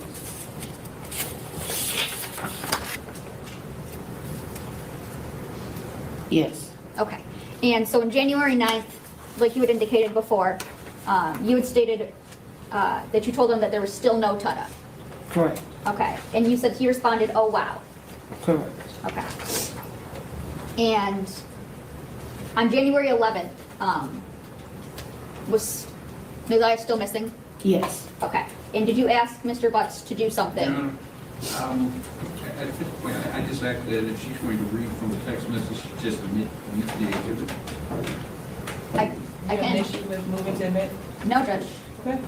Do these fairly and accurately represent text messages between you and your phone to Jarvis and his phone between, well, they start back earlier, some from December 3rd, 2023 through January 21st of 2024? These fairly and accurately represent text messages between Yes. you and your phone to Mr. Butts and his phone? Yes. Okay. Your Honor, I move for the admission of People's Proposed Exhibit 48. Objection. Okay, that'll be admitted. Thank you, Judge. So on January 11th, did you ask Mr. Butts to do something? Yes. And what is it that you asked him to do? I asked him, can he share the missing flyer on his Facebook page? Okay. And did you send him a copy of that missing flyer? Yes. Okay. And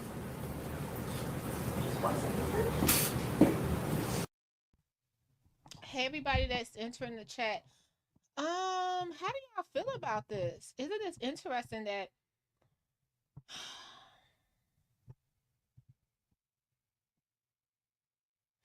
he wasn't supposed to be around nobody kids? I don't know how registered sex offenders go. Can they be around their own children? I guess so. But now he then took Na'Ziyah out the house to go to the shop. And it's the auntie's fault, right? It's just one of the everybody failed her. Everybody failed her. Excuse me, guys. We're covering the 2K. Hello, everybody that just entered the chat. Happy Saturday. This is going to be a sensitive subject matter. We're covering 2 cases today. One about Na'Ziyah Harris and her uncle, Jarvis Butts, who was 13 and pregnant. And the other is 16-year-old Iyana and her uncle, Jonathan. Very similar. Look at both of them pregnant by their uncle. We have to say Jarvis. We have to, I guess we're saying he's not charged yet. Nobody has been found. Iyana, same thing. Nobody has been found, but he has been charged, life in prison. And these aunties that had these pretty boy uncles that wanted their kid, both of them mechanics, their kids to come help at the shop, their nieces to come help at the shop. Interesting.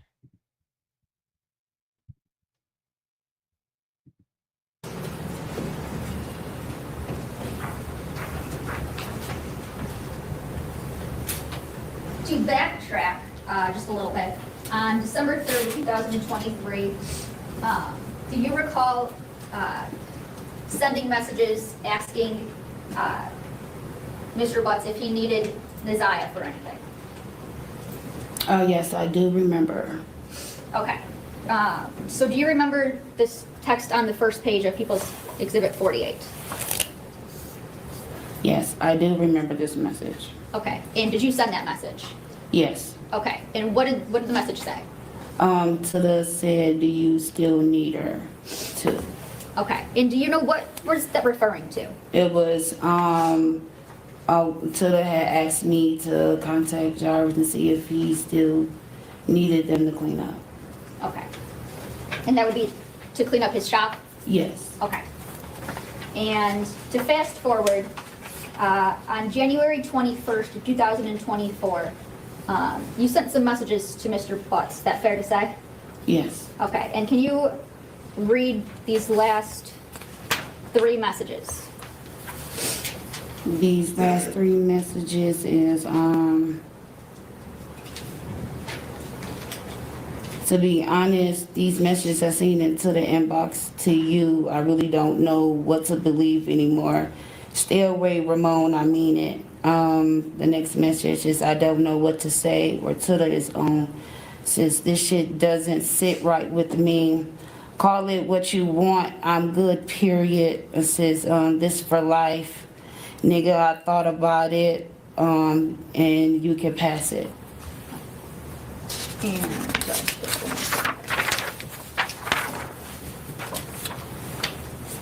And don't call me, no need to explain shit. I already see it. Okay. So you were referencing some messages that you saw in Tada's inbox. Correct. Tell me, how did you see some messages? Well, first of all, where these messages, where were they at? The day of, Officer Gardner came to pick up Na'Ziyah's tablet. My mom asked me to put it on the charger. I put it on the charger. Officer Gardner, after that, Officer Gardner called and said she's on her way. Hearsay. Without saying what. Okay, I'm sorry. The officer had called and said that they was on their way to come Still pick up hearsay? the tablet. Okay. Okay. So. Sustained as far as hearsay. Yes, thank you, Judge. Okay, continue. So before the tablet was picked up, I looked inside Tilla's tablet. She has 2 passwords that I normally know. So one of them is referenced for her brother's birthday, and the other one is referenced from my password. So I put the first password in, it didn't work. So I put the second password in. So the first thing I went to was Instagram, which I was scrolling.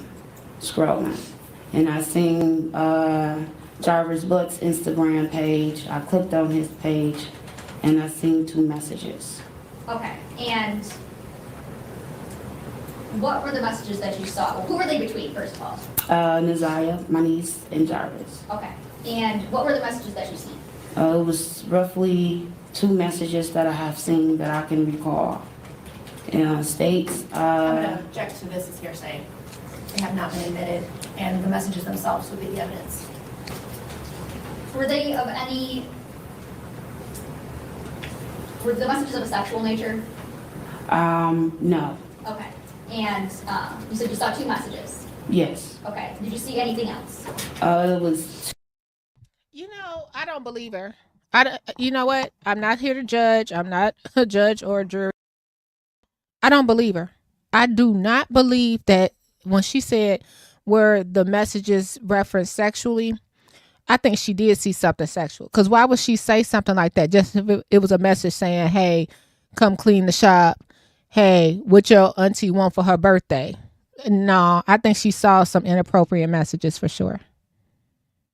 And just think, if she would have looked in the phone in the beginning, she would have saw it. Or unless she already knew. You know, I don't know.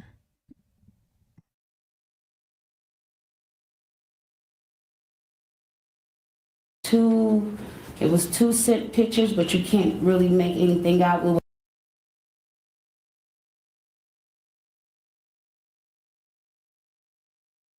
wasn't nothing there, but it was the picture was sent. Okay. What did seeing those messages, what did they cause you to do? Well, when I seen those messages, I called him.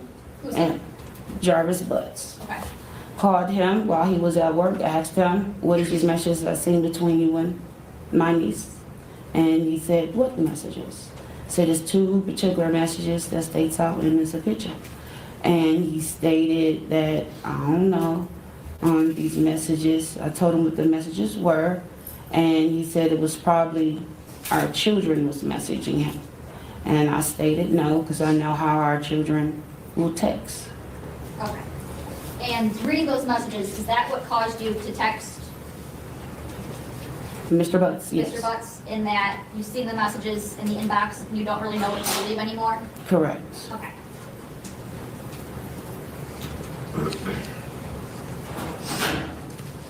One second, George.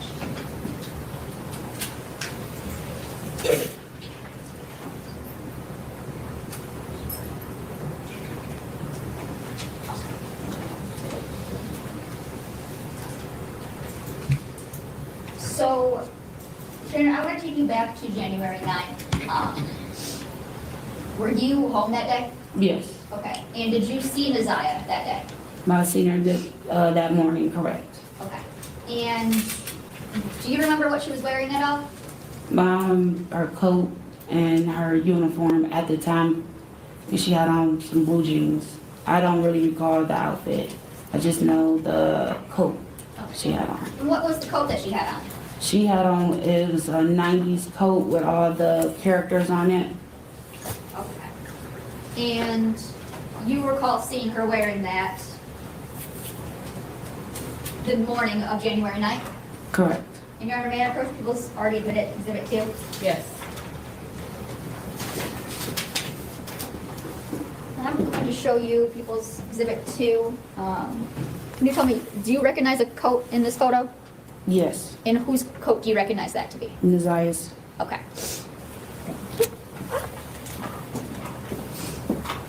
Now, after you,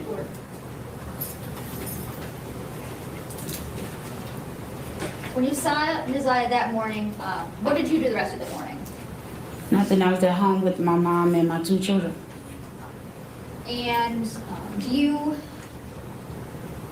ever leave the house at any point that day? No, I was at the house the whole entire day. And do you know what time Na'Ziyah would normally get home from school? On certain days, she will stay for after school, and then on certain days she will come home. The days she will stay for after school is 6. And the days that she don't, it's at 3 o'clock. Okay. And on January 9th, do you know if Na'Ziyah had the after-school program? Yes. At that time, my mom took her out. What was Shannon doing at home all day? What was she doing at home all day? Living with her mom, staying at home. So where was? Let's look inside the home. This is from Na'Ziyah's TikTok. Shout out to the creator that posted this. We're gonna take a look really quickly.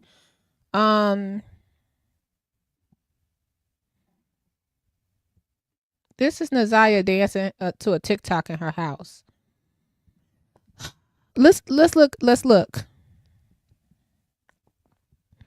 Y'all look to the bottom right. Look at the refrigerator. It's a black refrigerator. It's chains on the refrigerator. You see it right after under the sad face emojis.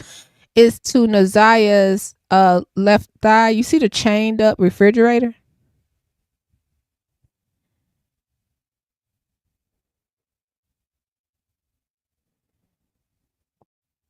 Life to escape, to be 13 and impressionable, and to escape with someone saying they love you, they're gonna take care of you. I could just imagine her thought process when she was going through all this. Everybody, all the kids need to be investigated in that house, all of them. Even when Jarvis said, "Can the oldest daughter, Janiyah, come?" and Na'Ziyah, the niece, they need to look at Janiyah too. They need to check her out too. And I'm sure she's probably scared if something happened to say anything. Look at the refrigerator, chained.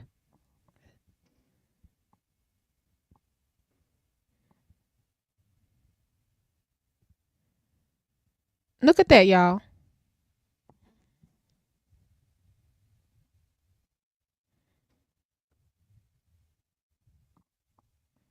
This is the where was CPS? Everyone failed this baby. Y'all, put the purple hearts in the chat for Na'Ziyah. This is very sad. This is very sad. This is no telling what this baby. We're gonna look at some more TikToks covering this. Why should Shannon have a job when you can have a gang of kids and collect public assistance? Sorry, some folks. Yes, that's true. Yeah, the kids eating all the food. You divvy out the food. You make a meal. You make a casserole. When it's gone, it's gone. You make a pot of spaghetti. Drinking water. You're not drinking juice all day. It's a lot of ways to. I'm sure and I'm not trying to accuse it, but I'm sure they probably got food stamps. You shop for the amount of people in the household. You don't change look, the only thing being protected in that house was the food. Okay. Sorry I had to do that. But that's the only thing being protected in that house. God, that poor baby. They care more about making sure the food was safe. Let me get off of this before I get in trouble.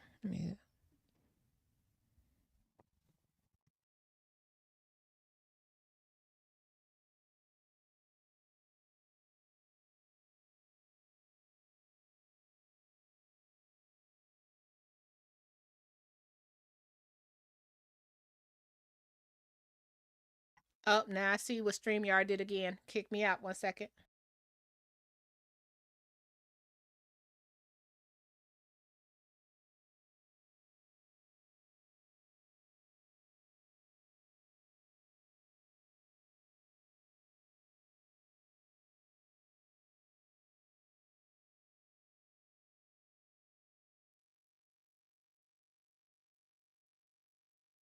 The rest of the night? No. Okay. Did you leave at any point after 3 o'clock? No. Okay. Did you, yes, when Na'Ziyah didn't come home, did that cause you to experience or feel any type of way? It did. When she didn't come home is when my mom went to go pick up the other two children from the after school program. They knocked on the door and they had asked a question and said, Objection. Sounds like hearsay. 1 second. You have a response or? A question isn't hearsay technically. I think she said. It's just a question? I'm Yes. just getting ready to say a question. Okay, What was the question? The two children had asked me, Mom said, That's the hearsay. did Mom- Na'Ziyah come home? The hearsay is mom said. Okay, so were you asked directly whether Na'Ziyah came home? So my mom was still in the car, I was inside the house. They was coming to the house, walking up to the door. When I opened the door, they asked me, Mom said, did Na'Ziyah come home? I said no. Okay. And was Na'Ziyah home at all? No. Okay. And did you do any sort of looking for Na'Ziyah that night? Yes. What did you do? I called my twin sister. I called some of her friends that I know that stays close by. If they had seen Na'Ziyah, heard from Na'Ziyah and everything. And when I reached out to my sister, she said no. Her friends said no. So after that, I asked my mom, did she want me to call police? She said no, she will take it up in the morning.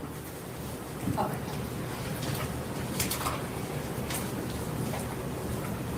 Just one second.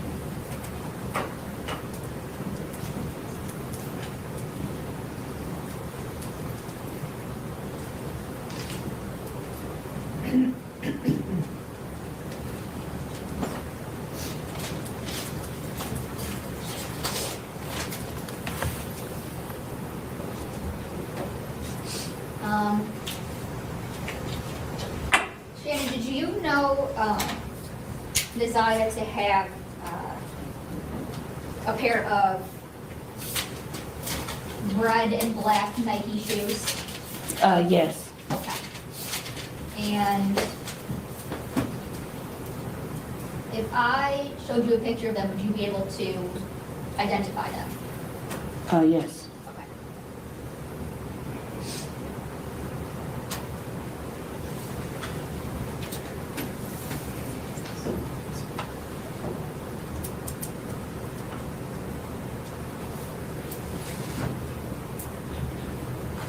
Your Honor, may I approach? Yes. And for the record, this is going to be from People's Proposed Exhibit 14, and it'll be picture 34. Do you recognize these shoes? Yes, that's a pair of shoes that my mom bought for to the birthday. Okay, thank you.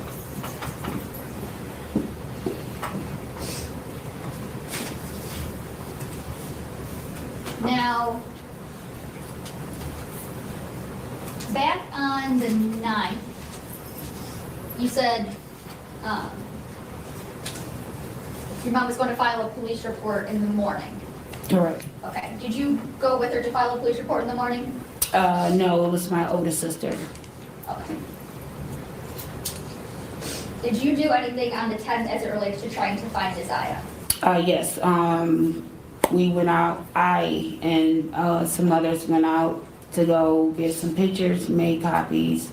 We went to other stores, passed out flyers, and everything that we need to do, now what was asked of us to do. Okay. And since January 9th, 2024, have you seen Na'Ziyah? No. Have you, since January 9th, 2024, have you heard from Na'Ziyah? No.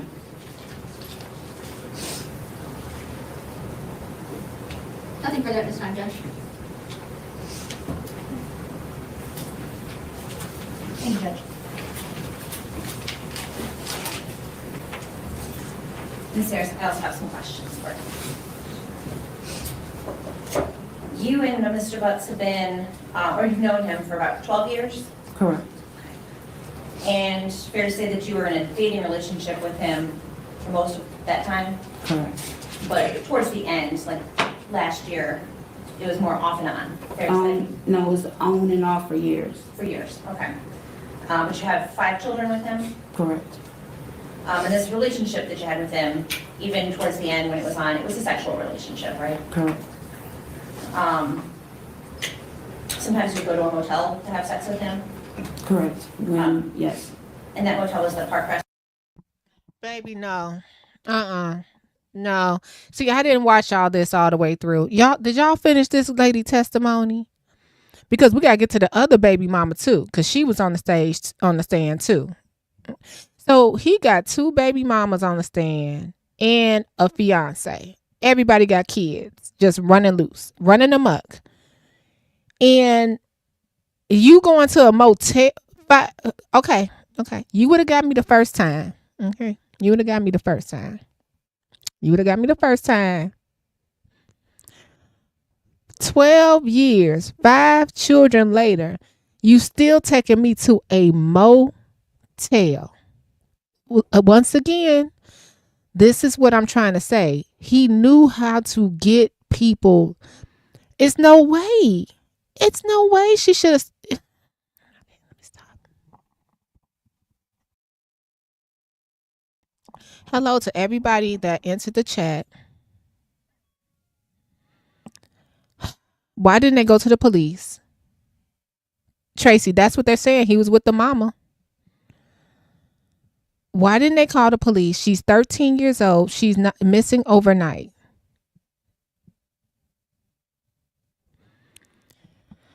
Let's try to get through this. You know, I'm just I flabbergasted.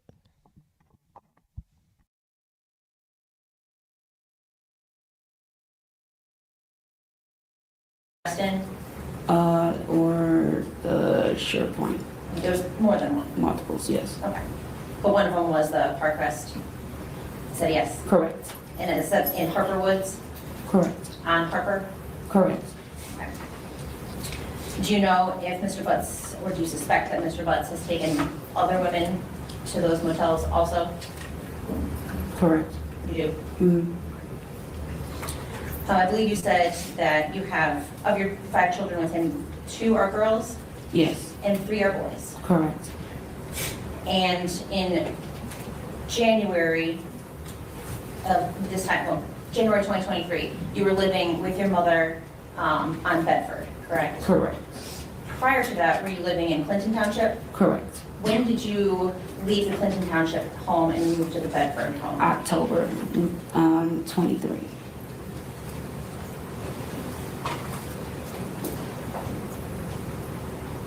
And so there were times when you were in Clinton Township that Mr. Butts would travel out there to see the kids? Correct. And then when you moved to the Bedford address, he would go to the Bedford address to see the kids? Correct. And then the Bedford address is when Na'Ziyah was also living there, correct? Correct.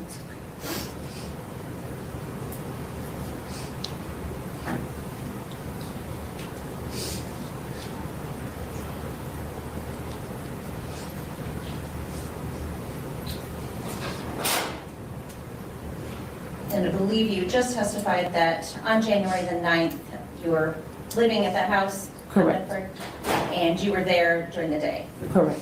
And so were you one of the first people that realized that Na'Ziyah did not come home when she was expected to be home? Well, I didn't realize it until I had got a question by the other kids had asked, did I have Na'Ziyah came home yet, or have I seen her? And I said no. Do you remember what time that was in the afternoon? That was in the evening. My mom picked them up 6 o'clock. So that was about 3 hours later than she normally should have been home? Correct. Was that surprising?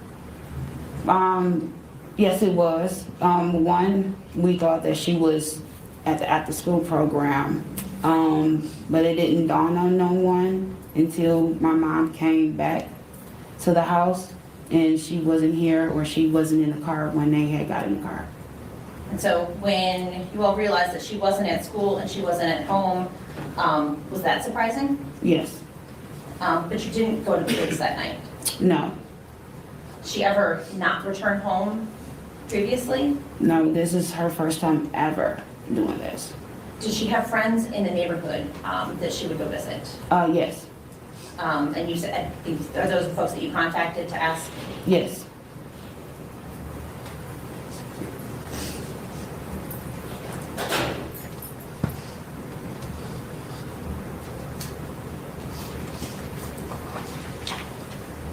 You were just shown a pair of red and black Nike shoes, right?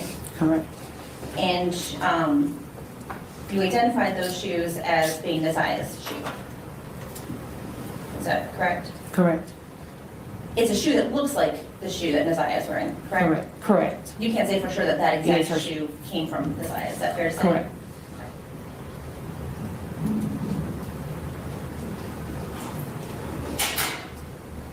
And I think you testified that very rarely would you ever use text now to contact Mr. Butts. Right. Only if your phone was turned off. Right. And that was not very often. Right. would Na'Ziyah ever have access to your phone to use it? Yes, like she would ask, hey TT, can I see your phone? Sure, I wouldn't mind, yes. And so would she text from that phone? Probably, yes. Did you ever notice any text from No. her on your phone? No. Did you ever notice if she had used your Text Now app? No, the only time when I would notice something is say if me and Jarvis would we won't be on the same page seeing eye to eye, and I will call him and he say why you will call me, or like why you continue to keep calling me, and I would say I haven't called you all day or in 2 days.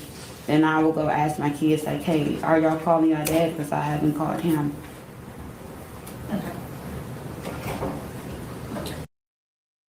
Okay. All right. So did I hear that right? Okay, so she's saying that he asked they weren't seeing eye to eye. So he asked the mother of his 5 children, why do you keep calling me? And she like, I ain't call you in 2 days. So he don't know if the kid's okay. He's not picking up for her. Okay. But she's allowing him to take her to motels. Okay.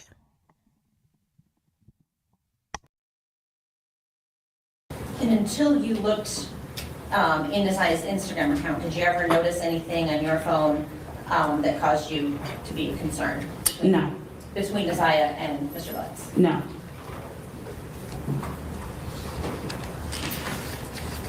And Mr. Butts, we said would come to the house to see his kids. Okay. He would drop them off at the house sometimes. He would take them places. Yes. He would pick Janiyah up from there. Like he, depending on like if he will. Thanks for bringing this up, because that pink jumpsuit and all of that, that's not what she had on at the bus. But remember, Miss Lynn, he checked into one of those motels on January 9th. Remember? He was a busybody. He had from what I understand, the fiance take him to court. Then they rescheduled the court case that day. And then he met up with Na'Ziyah, allegedly. And then he checked into one of those motels that night. Could he have had that room the whole day? Who knows? Where did she check? I agree with you.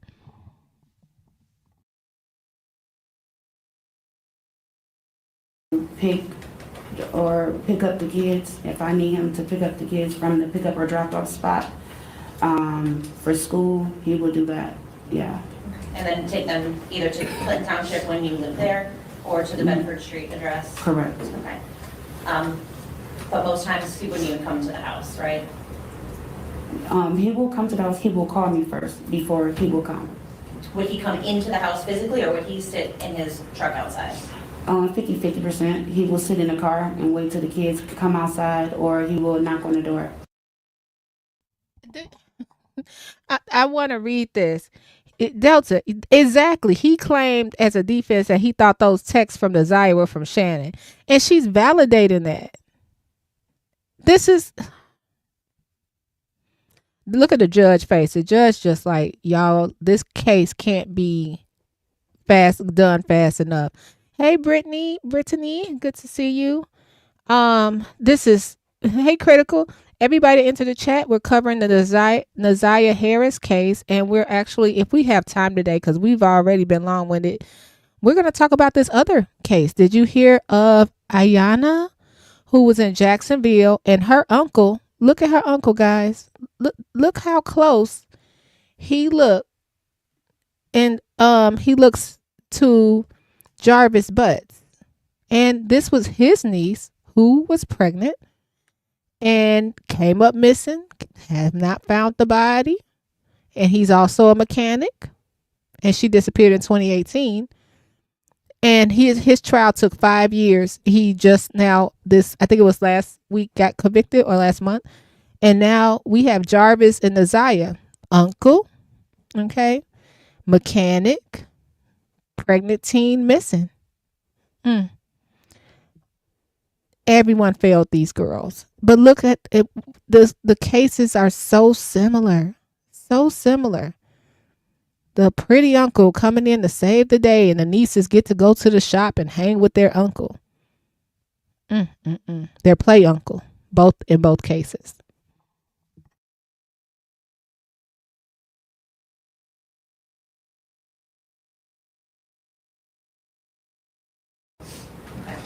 Would he be in the house for any length of time? Only if I'm inside the house. Like he was visiting with you? Yes. Okay. So you never knew a time that Mr. Butts would have been alone in the house with Na'Ziyah? No. You can't think of a time when he had been in the house and had gone down to the basement with her? No. Or any other room in the house alone? No. Would Mr. Butts have ever been at that house if another adult, like you or your mother, weren't there? He will, what you said. Would Mr. Butts ever be at the house if you or your mother weren't there? No. It will be me or another person.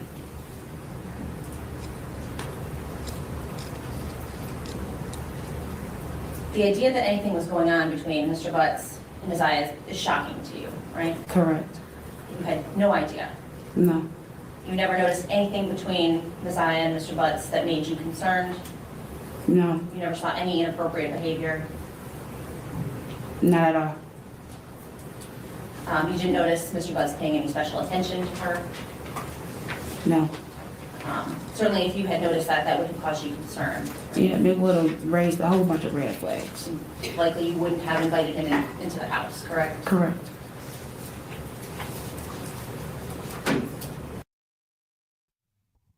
The red flag was he was already charged twice with sexual assault. And I'm sorry, YouTube, I have to call it what it is. He was already, that was your red flag, Shannon.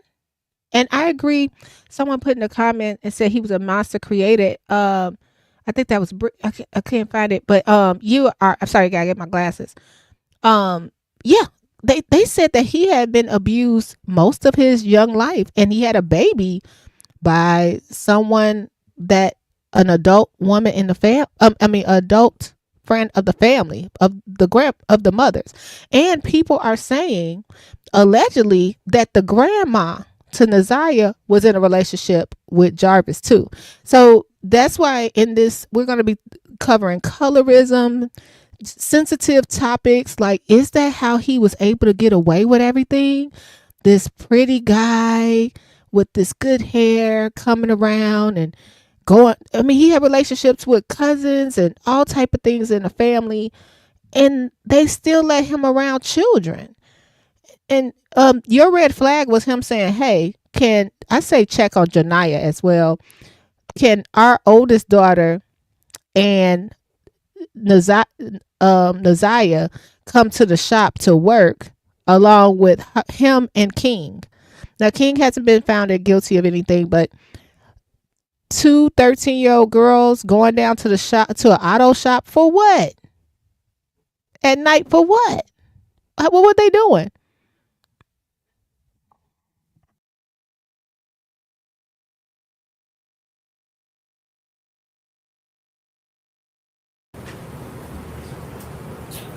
You found it hard to believe even that Mr. Butts would hurt Na'Ziyah. But I won't know. I don't know what he will do if a person's back is up against the wall. But the thought of that was hard for you, at least at one point, to believe, correct? Correct. What statement is that? I don't know what someone do if their back was against. What is that supposed to mean?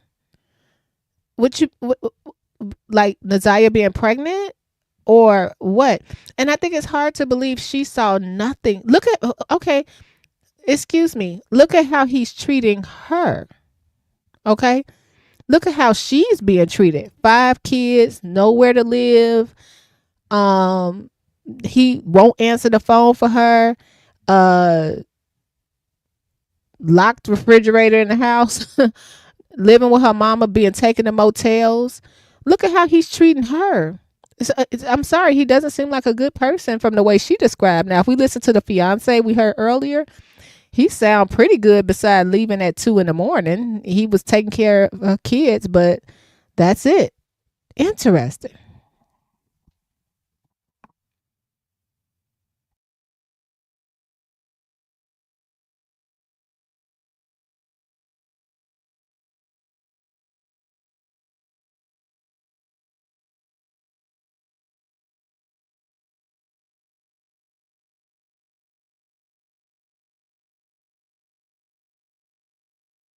Oh yeah, he parked around the corner.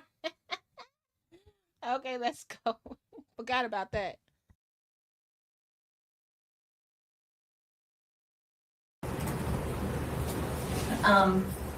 Now, during the time that you and Mr. Butts were together, he's had children with other women, Correct.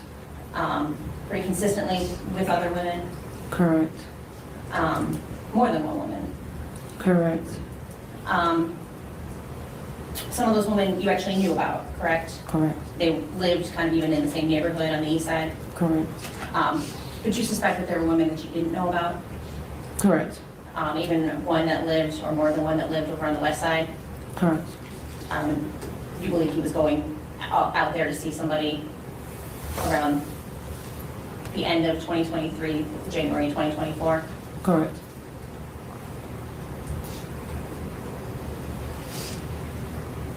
Before January the 9th, you had a conversation with Na'Ziyah about a location on Outer Drive in Belfort?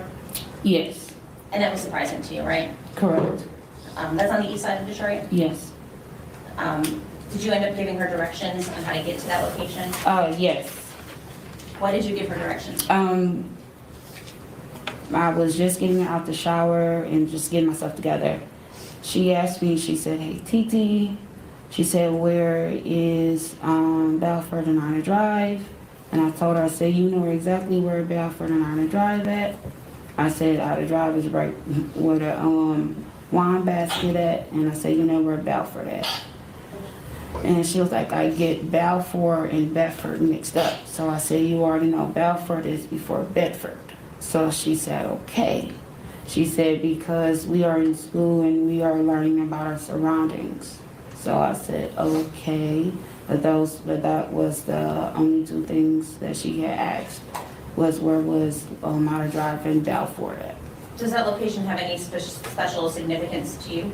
No. Do you know anybody at that location? No, the only thing that I'm used to, I'm familiarized with just picking up Jarvis on Outer Drive in Belfort. It's just on a corner. On a corner? Mm-hmm. Not at an address? Not on an address. Okay. When was this conversation?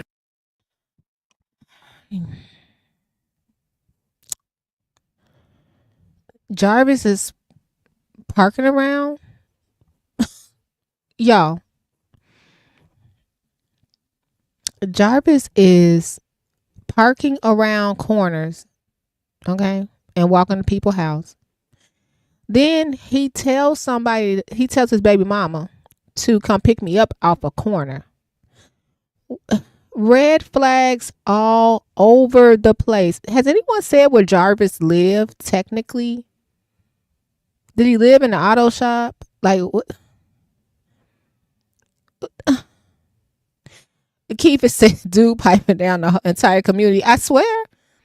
And everybody looked the same. Everybody looked the same. I think he had a type. He had a type. Why aren't our young girls protected more? Where is their supervision to allow room for such things to occur? We were talking about that. Do you think you know how people be like, the kids need privacy? And me and CM Passion talked about that the other day. Might have to start going through the kids' phones. 13-year-old, you don't have no privacy. You got all these apps, you have no privacy no more. Okay. I need parental control, all type of stuff. People finding all ways to this man was in the house. So he's messing with this girl mind in the house. He coming around, flirting with her. You already know how it go. You already know how it go. he kicking it. That oldest girl, I would love for someone to check on her. All the kids need to be checked on in this house. But can you imagine what if? Because so how her 13-year-old cousin, I'm talking about 2 girls, 13, going to the auto shop together, kicking it with 2 grown men. It's a lot of secrets between those 2 girls. It's a lot of secrets between those 2 girls. Brittany said, I couldn't close or lock my door until I was 16.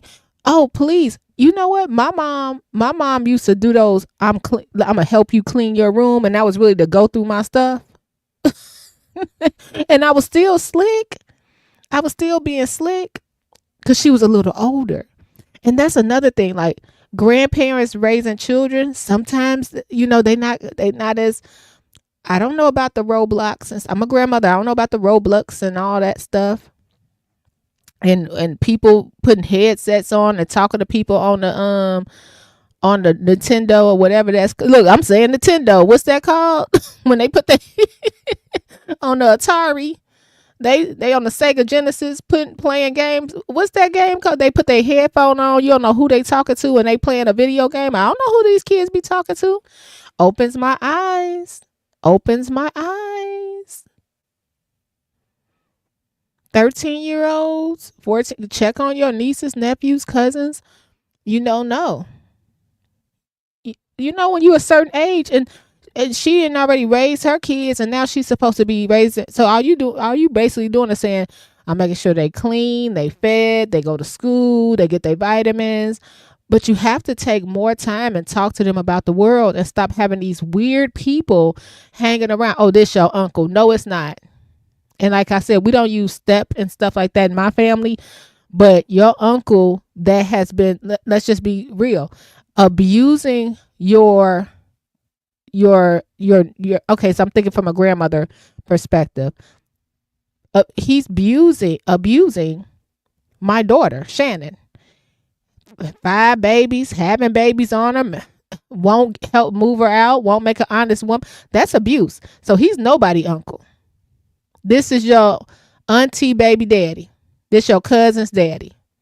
And no, he's a registered person. He do not need to be around none of y'all. Just to keep you safe. Now, whatever Shannon do with her children, she's the mother. I hate to see it. But these other kids, you are my responsibility. Let's read a little more. Janet said, we be tired. Yeah. He definitely had a type. Yes. All these women look the same. And I think Lakeisha, I didn't want to say that.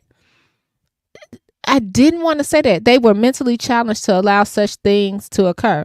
No way in hell I'm picking up a grown man around the corner. And you know what I was thinking? When I was young, like I was crazy about that, like people and stuff like that. Like, oh, this my boo. I get it. But I think they were allegedly something mental, and I don't mean like just maybe they gave up on education and hope and all that stuff when they started having kids. Or maybe they had been abused too, and they just felt like, well, it happened to me, and I just gave up on life, but I got a man. I don't know. Just the attitude says it all. Tracy says, I thought I was slick at 16 and had a hidden pack of smokes. Then as an adult, my mother and I laughed. She admitted she was trying to quit smoking, but I was still 6 from my hidden pack. I remember we had a bar in the basement. And my boyfriend at the time, we had like a little party, if you will, a little small little get together. My parents were gone and I wasn't drinking, but he was like, oh, this is some liquor. Let's have a drink. Well, him and his friends drank the liquor. Then they filled the bottle with water. And it took my parents were not drinkers, but they had some guests over like New Year's Eve or something. They thought they gonna pop that bell. Everybody was in trouble in the house. Everybody. I was like, I blamed it on everybody. My little 3-month-old cousin was teething. I'm like, I think they did it. I blamed everybody but me. Brittany said, exactly. My mom stayed in my room. I used to run the street even though my mom was strict, but I was raised with pride and understood consequences. And that's the important thing. I think a lot of times we sorry y'all. We still was, I remember, because I grew up in the suburbs. So I like to go to the city with my friends, like the city of Chicago, go to the projects, hang out. They were the cool kids, you know. And then I would come home and I wasn't in too much trouble. I had my little hood boyfriend, you know, he had a little car. And those things were so exciting. But a lot of people that I did hang with in those days, if they were raised a certain kind of way, and it wasn't their fault. It just came from generation to generation to generation. A lot of them not here to this day. So I'm so thankful to my parents, not because of where we were geographically, just because if I wasn't home at a certain time, they were on my butt. They was on me. And I used to be like, man, y'all could stay out all night. Y'all could spend the night at each other's houses. I can't do none of that stuff. I used to be so mad. My parents suck. I'm glad they, you know, I still was a little slick. Don't get me wrong. But I'm glad they saved me a lot of times just staying on my butt about stuff. They really did. So I'm grateful to this day. Poor in character. Brittany said, don't blame it on some people. Some women, I see it every day. Some women just mean, have nasty attitudes. Don't, the world revolve around them. So it seemed like Shannon, even though he was having babies on her, she was like, this my world. And yeah, so you had a baby, but he was over here last night. That don't constitute mental illness. That's just your attitude, character.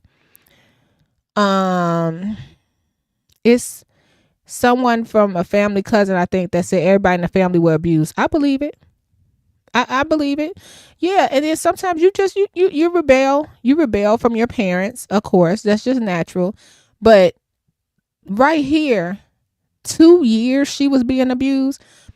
You feel something in your body, like the energy should have changed when Jarvis came in the room and Na'Ziyah was there, or something. You feel that energy.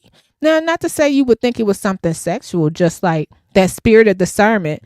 No, he, okay, I might believe that he didn't do the things that are on record that he did, but just in case, I'm gonna protect these kids, because you're the adult in the situation, and it's just too much going on. And I hate when people say fast, like, oh, like we had this debate on the internet about people saying she was fast. Anything she was doing was learned behavior. Okay. And she was a little girl. They were the adults. That is a 42-year-old man. It's no excuse. No, it's not that much fast in the world. I grew up, we didn't sit on people's laps. Like, we wasn't sitting on people's laps or being alone with our uncle, or we wasn't doing all that. Oh, your auntie wasn't there? It was only one aunt we could spend a night at their house anyway. My parents didn't do all that. You couldn't just go over there, spend a night and sleepovers, and it's the uncle and all the uncles and the cousins, and then we in the house spending the night. No. Just crazy. Man, Keith's, my mama just say, oh, you smelling your upper lip, huh?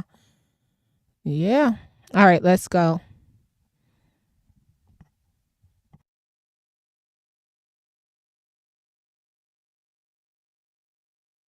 About that location, do you recall? This was right before Na'Ziyah went missing. Like, how soon before? Weeks? Maybe it was still like in that same week she went missing.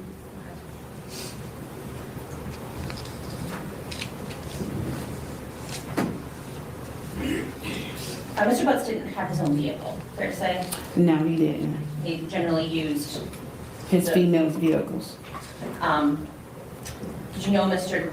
Butts to park at one location and maybe walk to another to kind of try to remain undetected? Pretty much, yes. So would it be not out of the ordinary for you to have to pick him up at a random, or what seemed to be a random location to you? Correct.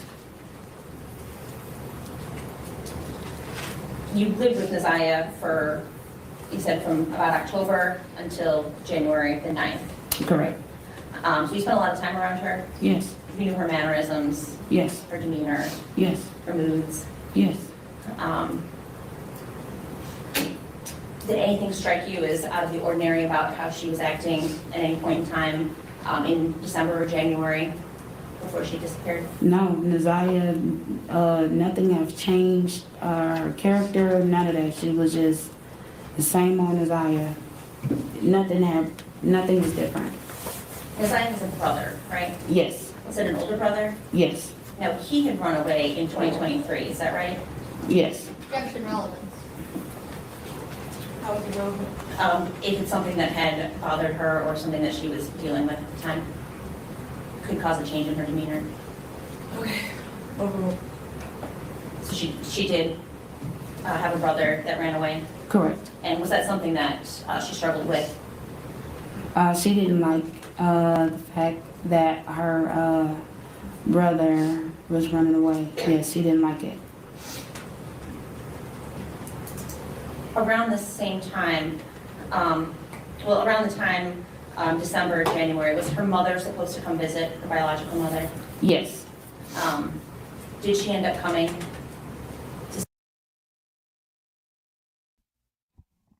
So I found the brother on TikTok, and people were giving him a lot of slack, like he was gonna tell his story, but he was like he was gonna have to be paid to tell it.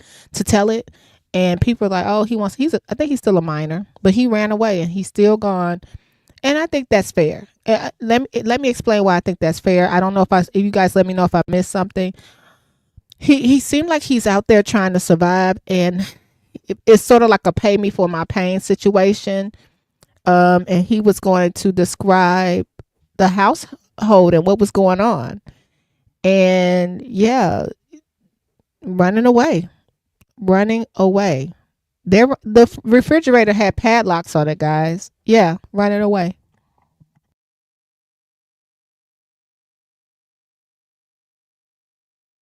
See Na'Ziyah? Yes. She did. Did Na'Ziyah seem to have some big emotions about that contact? Yes. It was complicated, fair to say? Yes. Did she talk to you about that? All the time.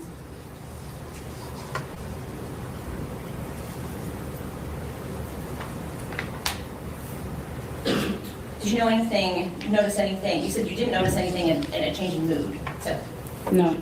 what about physically? No.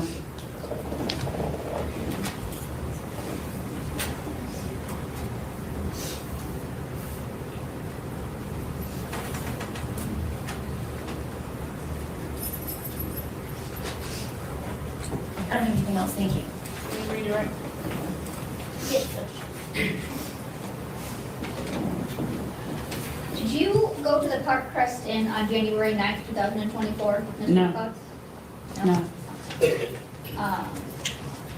And fair to say, you knew of Mr. Butts having other female friends? Yes. Okay. And even some that you didn't know about? Correct.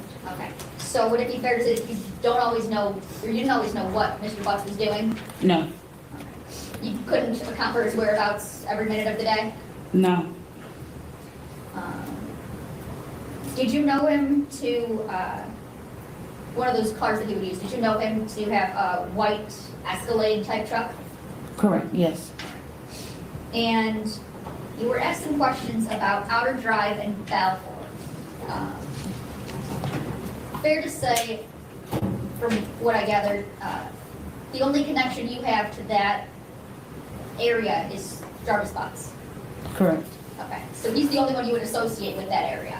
Correct.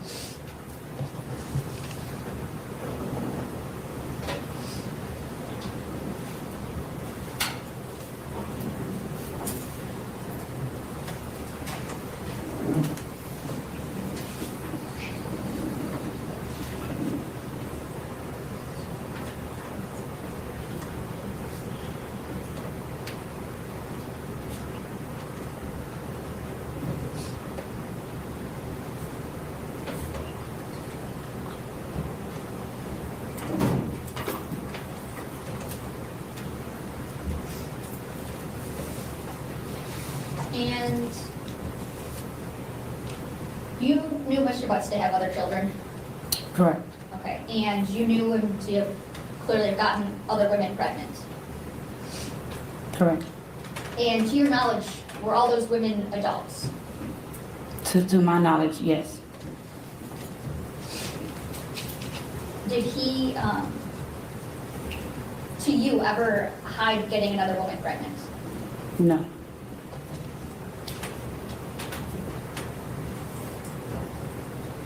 Nothing further, Judge. Okay, you are done testifying. Please watch your step. Thanks, ma'am.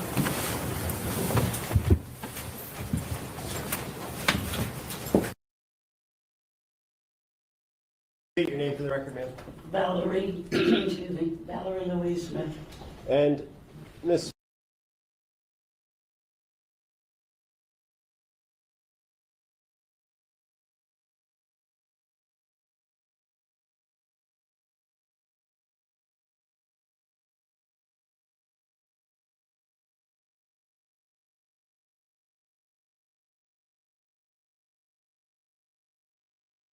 Okay, guys, I'm gonna play a little bit of the other baby mother, and then we're gonna get on over to Jonathan.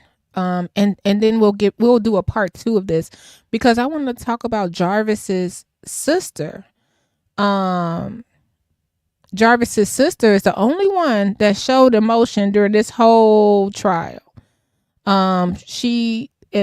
She did a great job on the stand.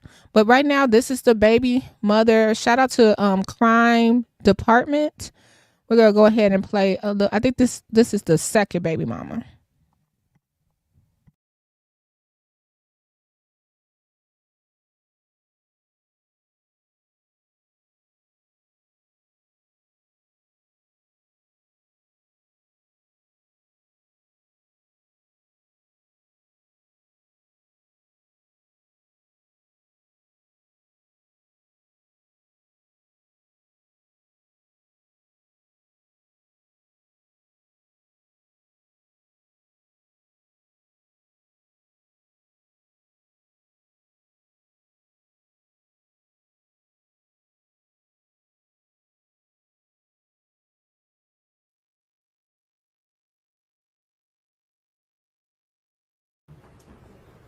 And Your Honor, would the record reflect the witnesses identified the defendant? Okay, and do you see Mr. Butts in the courtroom today? Yes. And can you point to him and tell me the color of the clothing that he's wearing? He's right there and he's wearing green. And Your Honor, would the record reflect the witnesses identified the defendant? So reflective. Thank you. And you said that he's your daughter's father. Yes. How old is your daughter? She just turned 2. And when did you meet Jarvis Butts? 2019. And how was it that you met him? I had a flat tire and I went to his auto shop on Warren and Casual and Neff. Side note: 2019 was the same time he met the fiance, right? He was running through him in 2019.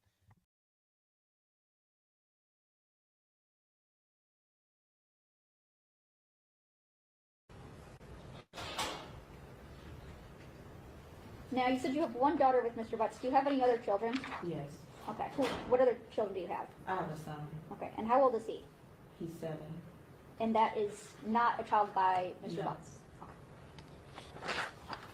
Now, do you recall, we'll take you back to February 15, 2024. Do you remember that day? Yes. Okay. And what happened that day? Police came to my home, asking me if I know Jarvis and have I seen Na'Ziyah Okay. before. All right. And did you, I guess, did they do anything at your house when you were there? They searched my house. Did they ever search, on that day, did they search your vehicle? No. Okay. They just looked in there. They didn't do it. Man, it's eerie. All of these women look exactly alike. We're gonna have to do a video on everybody side by side.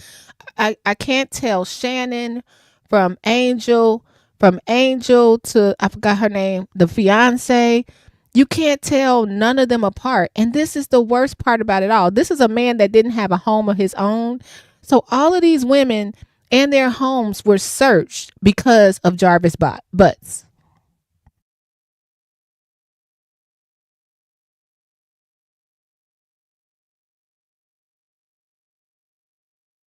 I don't know if that was what you call a search of them looking inside. Was there ever a time that you allowed Jarvis to use your vehicle? Yes, one time. Okay. And which Two times. 2 times? Okay. Ms. And Johnson, can you speak up just a little bit louder? 2 times. Thank you. in which vehicle was that? The Blue Center. Okay. And I showed you a PowerPoint before of 197 photos of a Nissan Sentra. Do you recall seeing those photos? Yes. And Ms. Ripley, can you hold off one moment for the court reporter? oh, sorry.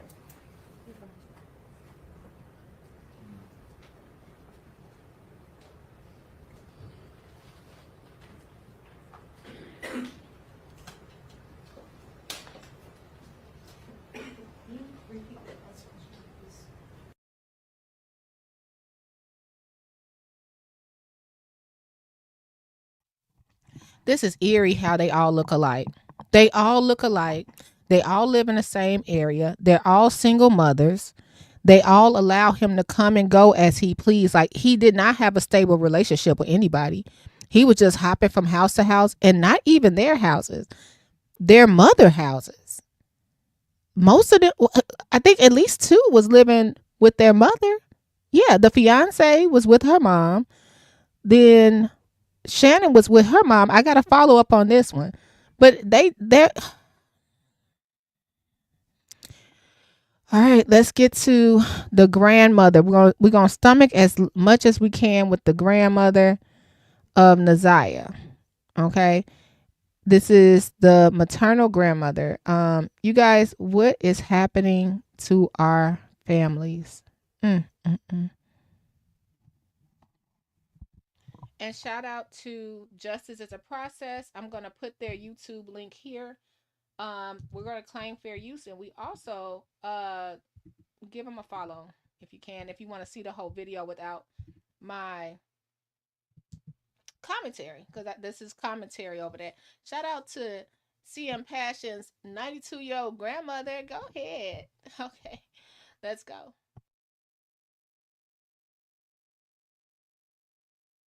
Where are the men in this family?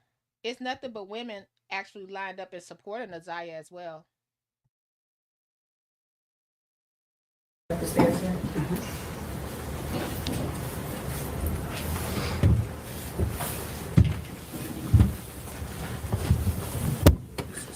Speak clearly in the mic. You can pick it up and put it in your lap too if you like. Okay, thank you.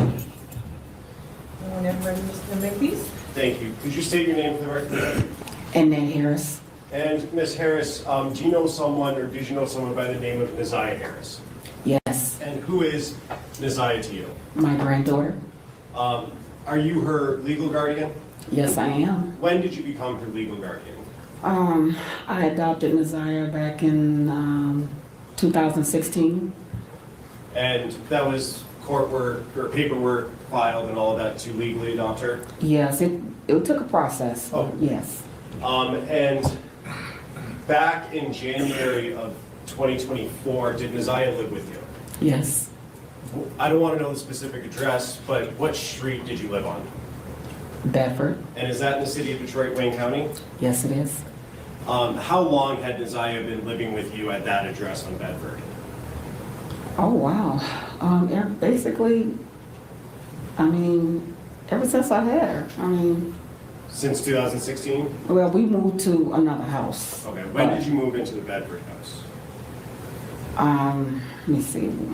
2019, we moved in that house and then moved in the house that I am now, which is still on Bedford. Okay. And did Na'Ziyah make those moves with you?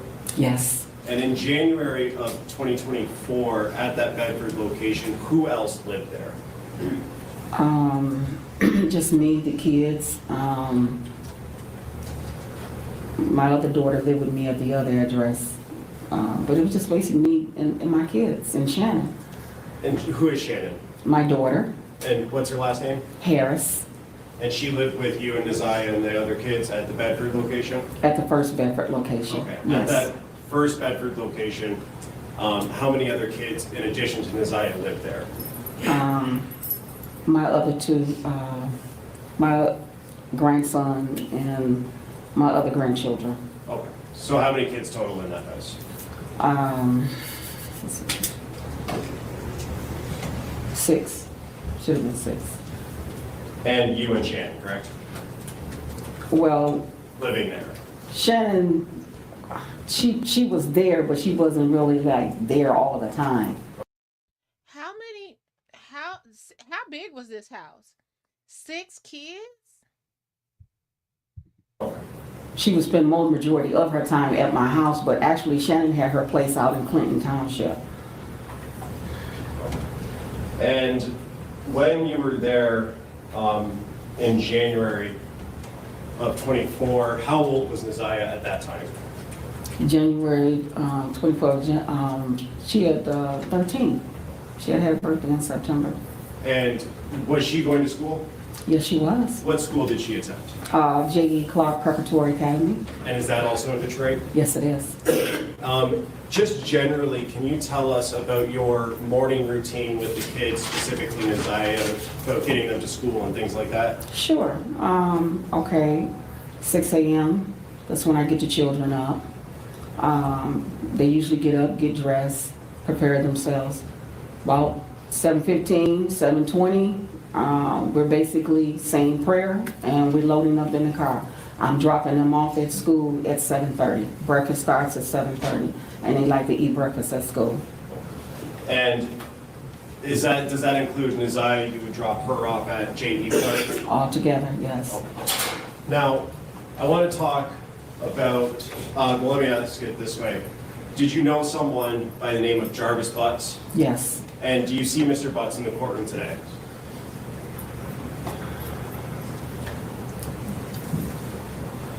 If you need to stand up and look around.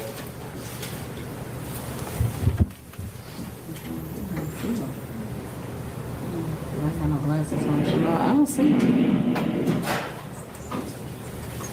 Do you need glasses, ma'am? Yeah, my Okay, daughter has my glasses. Okay, Judge, may I take a moment to go get her glasses? Yes.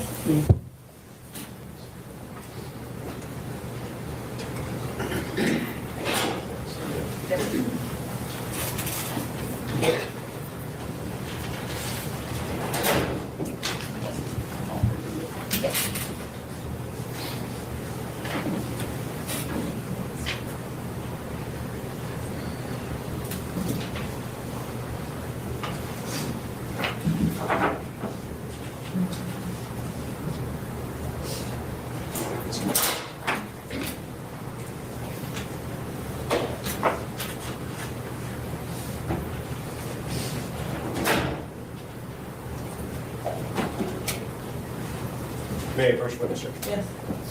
Thank you.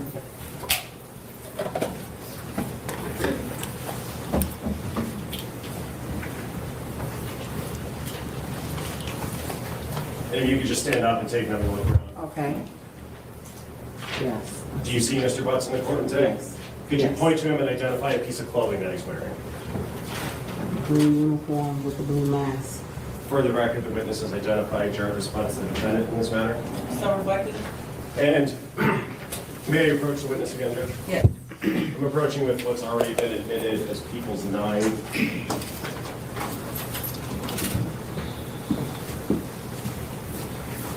And Ms. Harris, do you recognize the person in that photo? Yes. And who is that person? Jarvis Butts. And is that the same person you've identified in court here today? Yes.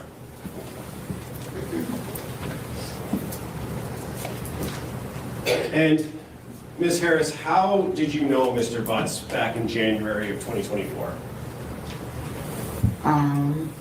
He's the father of my daughter's children. And is that daughter Shannon Harris? Yes. Okay. How many kids do they have together? 5. And would he come around your house on Bedford in January or the months leading up to January? Whenever he did come, he would always pull up in a white truck, and Shannon would go out to the car, and they would sit and talk or whatever, but he would very rarely come in my house.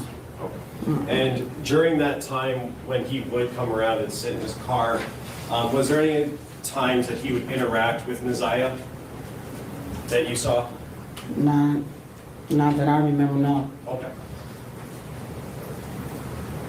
Now I want to talk specifically about January 9th. You had described your morning routine with the kids. Did you follow that routine on January 9th? Yes, I did.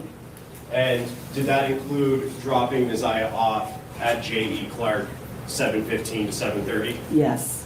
And can you tell us what she was wearing on January 9th, 2024? Yes, she was wearing a pair of light powdered blue jeans with a light powdered blue jacket that had the black little fur around the collar. It was like a 2-piece set. And did she have a sweater on or a shirt on or something? She had a shirt. She wore a shirt underneath it. And you remember, did she have any other clothes with her on the 9th when you dropped her off? She had her little blue sweatshirt with the little hoodie. She had that with her. And do you know how or when she got that hoodie? I bought that hoodie for her. I guess it was in the fall sometime when I bought it. When I first, I mean, it wasn't nothing new. It was just one of her old hoodie jackets she used when she go to gym. Okay. And in terms of, if you know, the condition of that hoodie on the 9th, was it torn, ripped, damaged in any way? No, it was fairly, really, kind of like still new, because she took pretty good care of her things. Okay. Mm-hmm. May I approach, Judge? Yes. I'm approaching with People's Proposed Exhibit 12. Ms. Harris, do you recognize what I just handed you? Yes. And is that a picture of Na'Ziyah? Yes. And do you know when that picture was taken? The same day, January the 9th, she took this picture. Oh, move to admit People's Proposed 12. Any objection? No objection. It'll be admitted as People's Exhibit 12.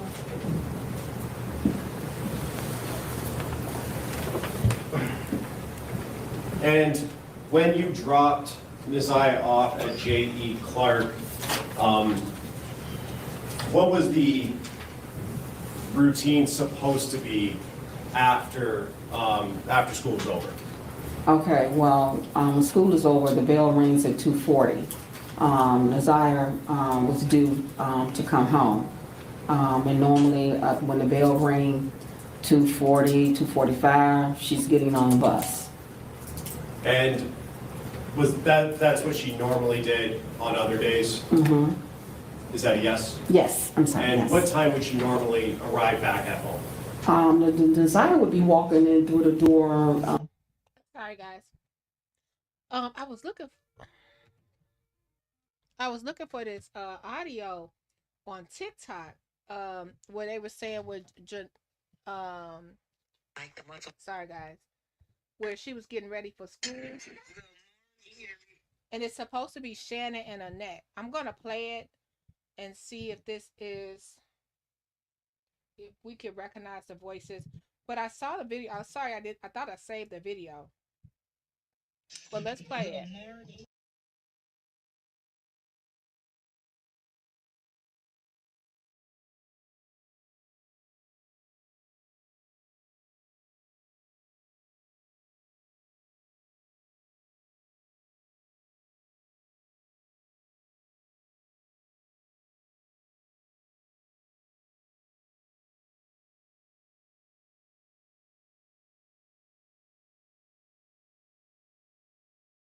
Let me try to restart it. So people are pulling up stuff from all over. Let's see if we can stop sharing, because StreamYard won't let me be great. And then let's see if we can go back to hearing it. And if you guys recognize the voices, this is what we're finding off of TikTok right now. Howdy, good morning. Hey, Get these kids out the way to go. Take the shade up. Right here. What are these stupid ass kids did? Why y'all got this world fucked up in front of the door? I know y'all seen it. Here, put your socks on. Y'all saw the rug fucked up, so what's going on with your coat? You don't know how to zip up your coat? Where your motherfucking coat at? Right. Get these coats.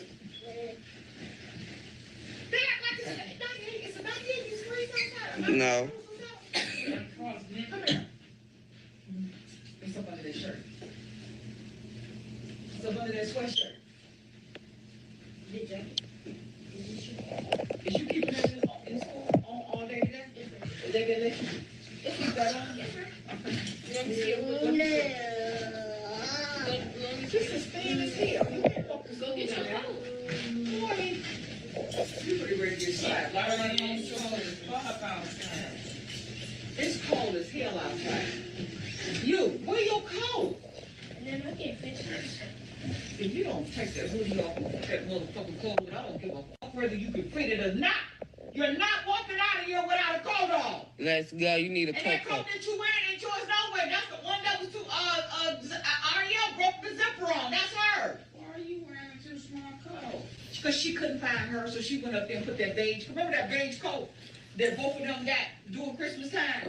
Ariel broke the zipper on hers. I never had it fixed. She the one that ran upstairs 2 days ago and put it on, which was okay. But of course you can't fit it. It ain't your coat.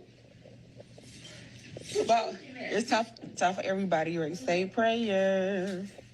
You too. Her. And you indicated that you were close, you were close with Na'Ziyah? Yes. Can you think of any reason that Na'Ziyah would not share information with you? No. Na'Ziyah would come to me and talk to me all the time. If something was bothering her, or if she had a... Whoa. They did a comparison. I'm gonna drop this TikTok here. Now it was a video that showed all the cursing before prayer. Yes. It was a TikTok that showed Shannon in the video, so I don't know if they took it away for whatever. I'm just gonna hit this one just out of curiosity, see what this one's about.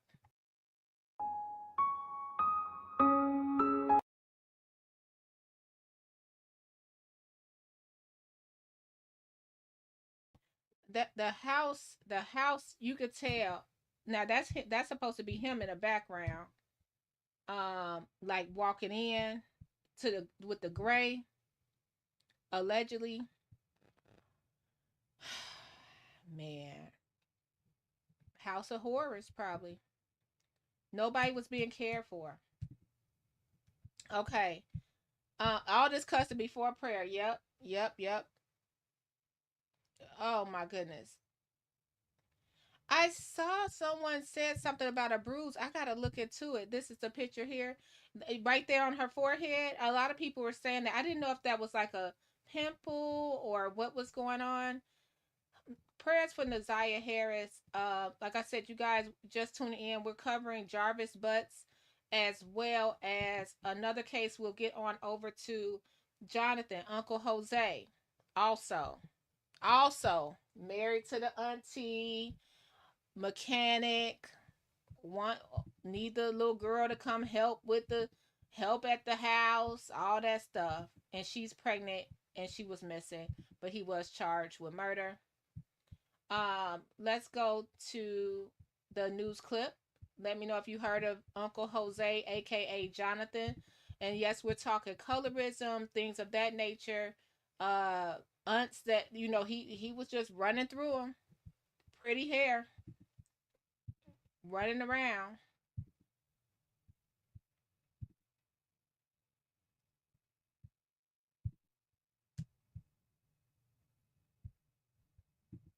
Death penalty trial is underway nearly 5 years after a 16-year-old Terry Parker sophomore vanished. Her uncle, Jonathan QUILES, is charged with killing her and her unborn baby girl. Ann Schindler is on your side tonight, joining us live from the Duval County Courthouse. And Ann, I know you heard some Emotional testimony in the courtroom today.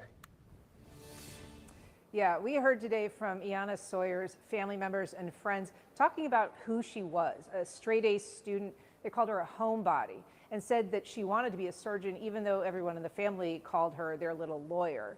Now, her uncle is accused of killing her to cover up the fact that he impregnated her. That's an allegation that he denies.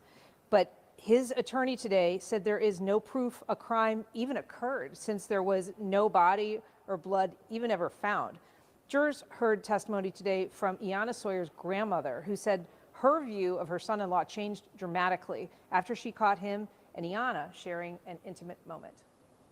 When I realized, as when I walked into, I saw him hugging her, and he wasn't hugging her like you would a buddy, a pal, or a niece or nephew. He was hugging her like you would your spouse, your mate, or someone you was in love with.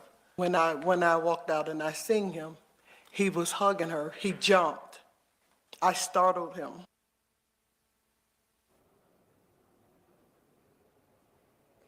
So this case is expected to last well into next week, and that's just the guilt phase. If this jury does convict and find him guilty of the charges, they'll then face the sentencing phase of this, where they'll have to decide whether he gets a sentence of life in prison or death.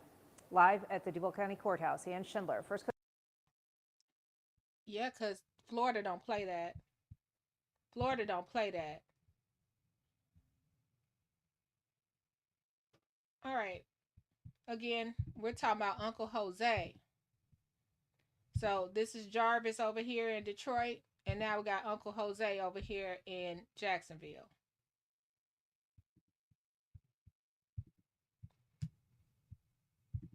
Let's share his testimony. Undercover informants and a brother turned informant were among those testifying at a high-profile death penalty trial today on the First Coast. Jonathan QUILES is accused of killing his underage niece because she was pregnant with his child. 16-year-old Iyana Sawyer vanished from Terry Parker High School. That was back in late 2018.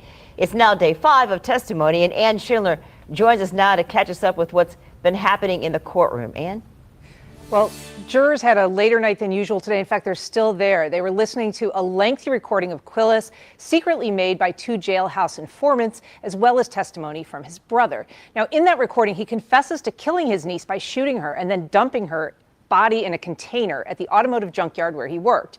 The jury also heard from QUILES' ex-wife. She said she was initially defensive when her sisters suggested that her husband was behaving inappropriately with Iyana Sawyer, but she gradually began to believe that he was capable of killing the teenager.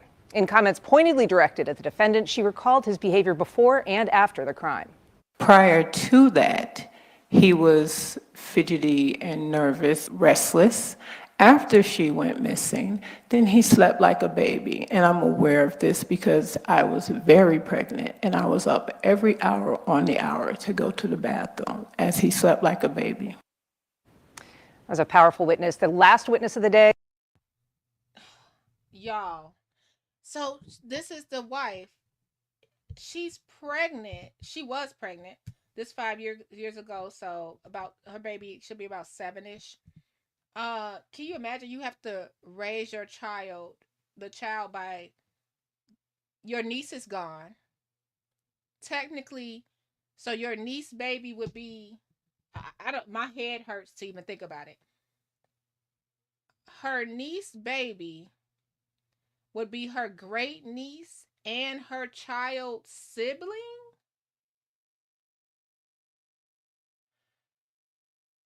Hey, Gertis. Let's hit play. Or to go to the bathroom as he slept like a baby. As a powerful witness, the last witness of the day, and I think the last witness of the state's presentation, is QUILES' biological brother. He's the one who originally contacted Jacksonville police after his brother confessed. He testified today as a reluctant witness, said he still loves his brother, but he's considered a key witness for the prosecution. Back to you. This actually mirrors what's happening with Jarvis Butts. His sister had to take the stand, and she had to testify against her brother. In this case, the brother took the stand and he testified. Let's take a little peek here.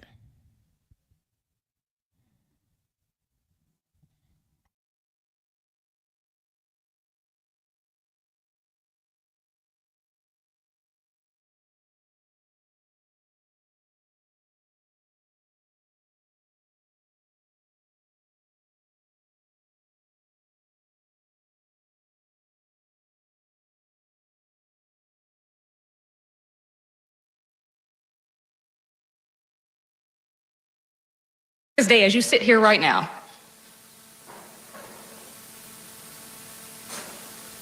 correct? That's something you never told. Correct. That's something you never told police. Not even to this day, as you sit here right now.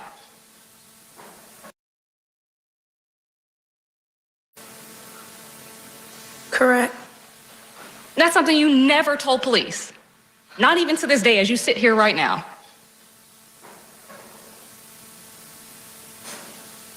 Correct? I guess. You were actually asked by your Aunt Naomi when allegations and accusations started coming up about your Uncle John having any sort of sexual relationship with your sister. You were asked by your aunt if he had done anything to you. I was never asked by her. You claim as you sit here that she never asked you if anything inappropriate happened between the two of you. Let me finish the question before you answer. I would just ask that counsel not be argumentative with the witness. Why don't you just rephrase the question? Judge, I was just trying to stop to make sure that the record was clear, but I understand. I'm not faulting anybody. I'm just saying, just rephrase the question. of course. You're claiming that your Aunt Naomi never asked you whether there was any sort of sexual encounters, interaction, or anything between you and Mr. QUILES. I don't recall her asking. Okay. You don't recall her asking that question at all? No. Is your statement that she did not ask you that? Not that aunt. Not that what? Aunt.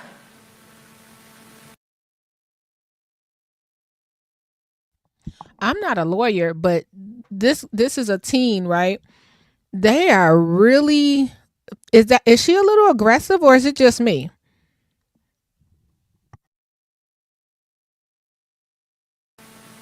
Other aunts asked you though. Yes. And you told them nothing ever happened. Correct.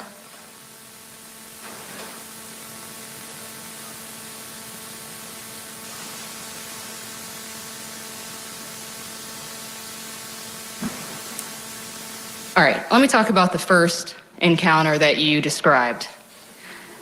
You stated you're at the beach, that you believe it was yourself, your sister, IS, and Mr. QUILES and his daughter, NQ, correct? Correct. But in fact, your brothers were there as well, KM and SG, correct? No.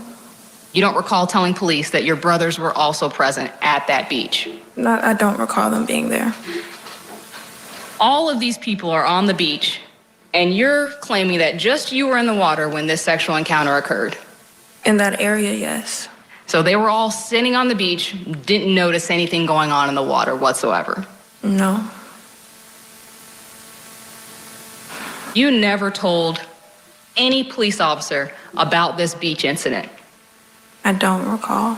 It wasn't until you were in your deposition in February of 2022,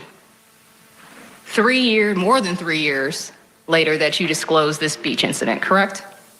I'm not good with dates. It wasn't any time close to when this incident occurred.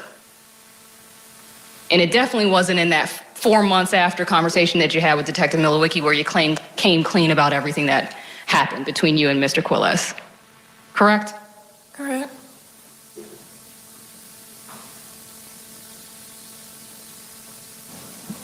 As far as the incident that you described that happened in the van, today you testified that you were headed to Winn-Dixie and that he took you to some undisclosed or isolated area. You don't recall where that was or anything along those lines? No.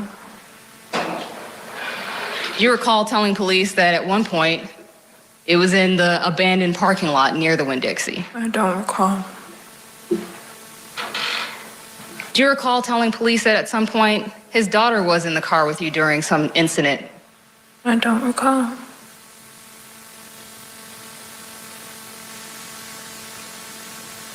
Does Mr. QUILES have any, since you have testified that you all have had these sexual encounters, does Mr. QUILES have any distinct markings on his genitalia? Not that I recall.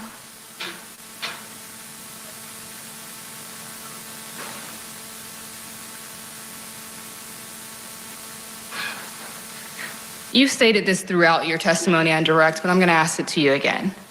At no point in time throughout this time period that you allege that these incidents occurred, did you ever mention anything to anyone, correct? No. Even in this incident that you allege where your Aunt Naomi was awake and within talking distance, you never said anything to her? No. You never yelled out, you never did anything along those lines? No. Even after your sister went missing, there were allegations of sexual abuse of your sister. You still, even then when you were asked, did not tell the truth about what you now claim happened. Correct? Correct. That's a serious situation going on if your sister's not being found, correct? You think? And you still didn't think that, hey, maybe I should disclose this information so that they know, hey, Mr. QUILES, he's been sexually abusing me and my sister. But you didn't think to do that, did you? No.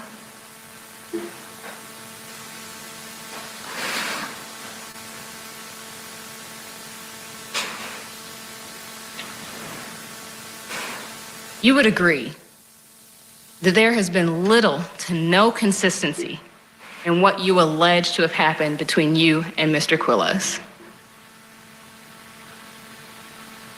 No. You started off saying he never did anything to you, correct? Correct. You changed, though, to what happened, when it happened, how many times it happened, who was there when these things happened. So many details of these incidents that you laid out vary depending on the day that you're asked. Got to be a lot to keep a track of, correct? Correct. Nothing further.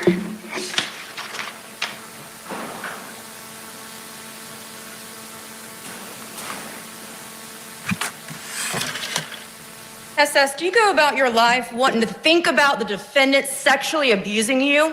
No. Is it in fact something that you don't even want to think about? Correct. Do you want to forget about it? Yes. And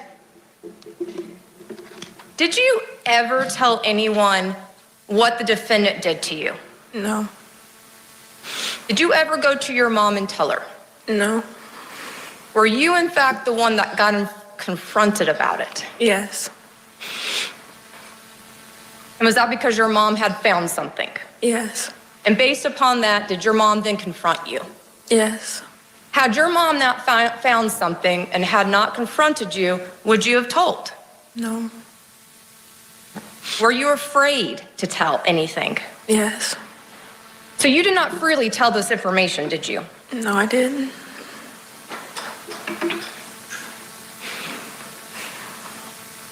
Were you also protecting your sister? Yes. And why? I thought she was going with my grandma and uncle. Can you, I know it's hard. Take a moment and breathe. I just want to make sure we all hear you, okay? I thought she was going with my grandma and I wanted to keep our friendship. Did you think if you told about the sexual abuse that your sister would be mad at you? Yeah. And did you want to keep her secret from the world? Yeah. If you could. Yeah. But you couldn't, could you? No. Your mom found out. Yeah.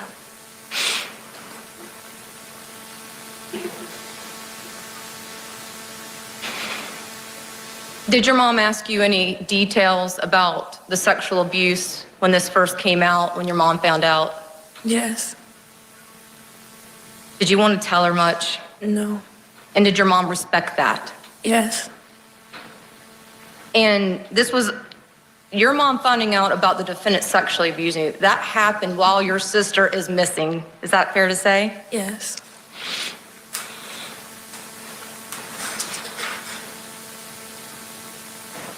Why in April were you ready to tell more about the sexual abuse? She wasn't coming back.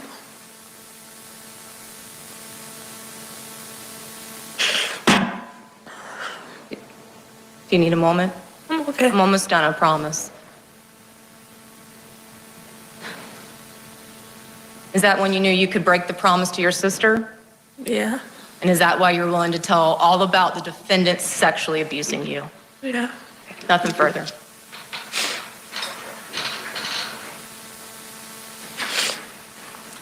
Ma'am, thank you for your testimony.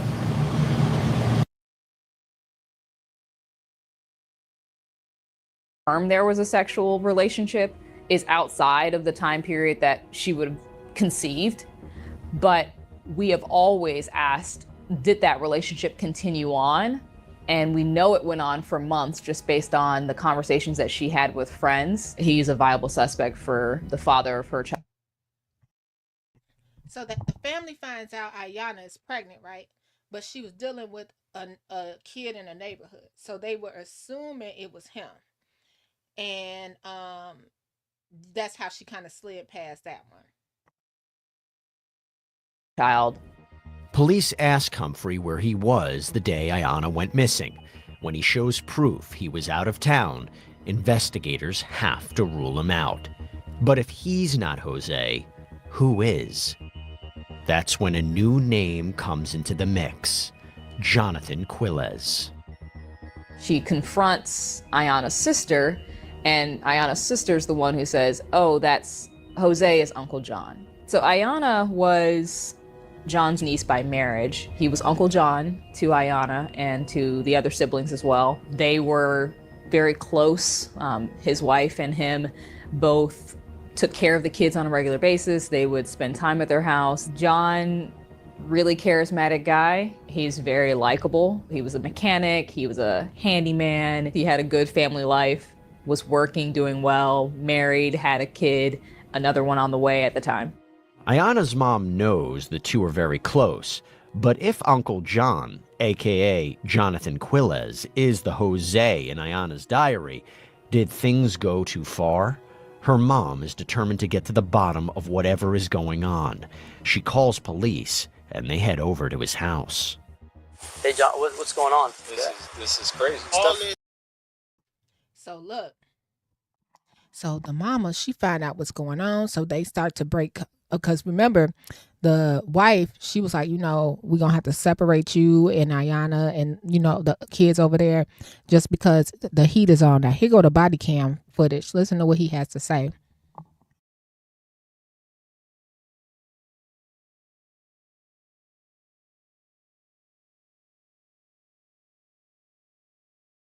This just got dropped on me. Like both of us. I was just trying to get a damn guy to sign a lease over there, and I'm coming back. I see patrol cars in my dang house. He arrived while they were there. He was calm, cool, and collective. I'm here to help. We literally had their kids, her kids, for summers. Summer at a time, and then Had the kids, and that wasn't unheard of. Like growing up, we would go down south for the summer, but this is probably where they became more vulnerable, having the kids summers at a time. Uncle John. And by there, I mean weekends, all of them. If we knew where she was at, we would have been the first ones to grab her ass and bring her over. Yeah, exactly. We're posting stuff on our Facebook trying to find her the same way they are. He did not know anything. He didn't have any involvement. Even his wife, was defending him and that he would never do anything to harm IS. So I'm gonna tell you, with regards to this here, do I think my husband is capable of any of this? No, I don't. But I mean, I don't. We have a missing piece of the puzzle. Okay. Did you hear the wife? Do I think my husband's capable? No. But she was definitely worried. She was definitely looking like, as soon as she was able to talk alone, she was like, do I think he is? But no, what's the missing piece of the puzzle? What's the missing piece? What's the missing piece? Police tell the couple they have a warrant to search the house. You got free reign. I'll hang out here. They'll go in and look. Okay, that's cool. And then we'll take it. We'll go from there. So you guys hang tight for me? Yeah, it's not a I'll be right problem. back. Naomi and John say, hey, search our house, do what you need to do, look through, because, she's not here. We have nothing to do with it. You got all the rooms? Yeah. Okay, so The backyard? yeah, let's look at the back. Let's look at the backyard? Sure. Even one of the officers found it kind of funny because Jonathan's sitting there. He's like, hey, come on in, whatever you guys need. You want something to eat? You want something to drink? And he's inviting him in like he's one of the family. But QUILES and his wife do admit that Ayana's mom voiced her concerns about QUILES' contact with her daughter since she found the document on her laptop. Once that all happened, we got blocked completely from having any communication. But then the girl said, well, we can't speak with you now because we blocked. Mama said to block you, so we got to wait until this passes over. Okay. So, the same, but good call, Mama. But then she let them go back over there. That was a good call. That was her instinct. Like, no, we seeing something about Uncle Jose. This my sister, new husband. it's not uncommon. Yeah, this has happened before, and then they come and they'll stay, a week, weekends over here at the house. It seems like the relationship This happened was a little before. Y'all, we're going to watch a little more. We're going to end it because we have to do this in parts. We can't take all this on at one time. Hit the like button if you're here. Consider subscribing. Uncle, this happened before. We got to wait till it cool down. You guys, when does it cool down? When would it cool down? more complicated than anyone initially thought. Then, the couple makes another statement that seems to catch officers by surprise. So while talking about, well, do you know any items that are missing of IS's? Well, the wife had stated when she left, she took a lot of her Victoria's Secret undergarments. Jonathan QUILES is even more specific. Oh yeah, her 38 pair, indicating that she had taken 38 pairs of Victoria's Secret undergarments with her.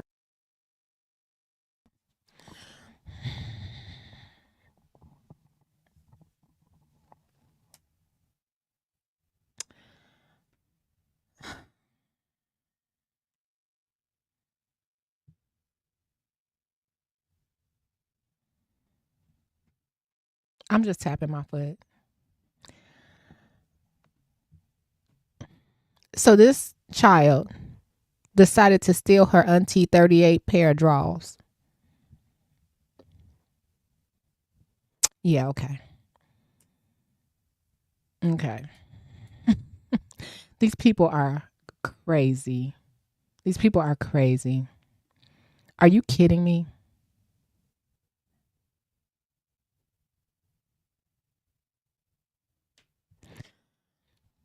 We're going to do a couple of more minutes. In this video, it has to go, I have to unlist it for a little bit just to make sure no one wants to strike my channel for the content used, and just reach out to everybody and tag them. But I'll put it right back up. Just want to make sure, because I have had to use a lot of clips and my commentary, making sure we protect the channel. But it'll be back after it process. But 38, this little girl said, how do y'all know the numbers of, do anyone know how many underwear they have? I don't know. Do you count your drawers? Like, I can't tell y'all. I could tell you probably how many bras I can estimate I have, because they're more expensive. But I just buy whatever. The 5 for $5, the 5 for $25, the Hanes pack, whatever. I just buy them like that. I have no idea how many. If someone was to just take my underwear, I would have no idea how many pair. So you mean this little girl took 38 pair of drawers and you knew how many? Let me get to these comments. Of your pregnant auntie drawers at that. And she was too old to be wearing drawers with the little Wednesday and you know what, don't get me. She was too old to be wearing them drawers that color anyway, with these little lip prints on it anyway. Black, nude. Black and nude. Or you get the little pack from Walmart, the granny ones, and call it a day. Oh my goodness. Brittany, we're going to play it again. How do your man know how many pair of drawers? Anybody married in here? Do y'all know how many pairs of drawers your wife has or your husband? It's probably easier to know how many. No shade, guys, but we probably could just say, oh, he could make it through the week 7 pair. But women, we typically just buy underwear on the fly, especially if we see a sale or something. We just grab Victoria's Secrets. What they be having, a 5 for $20? You get a coupon, a free panty. You just throw it in the drawer and keep on going. 38 pair. 30. Let's play this one more time. I would have been like, you guilty right there.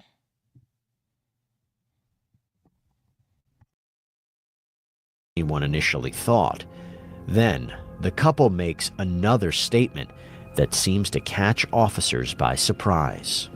So while talking about, well, do you know any items that are missing of IS's? Well, the wife had stated when she left, she took a lot of her Victoria's Secret undergarments. Jonathan QUILES is even more specific. Oh yeah, her 38 pair, indicating that she had taken 38 pairs of Victoria's Secret undergarments with her. Okay, let me look at these comments. Anybody know how many? I'm being serious, and let me tell you, this is a serious subject matter. So, blessings to this family, prayers to the little girl. But we got to talk about how they messed up right then. 38 pair of drawers. How do you know? Did you buy 38 pair that day? Because I don't see the tags on them.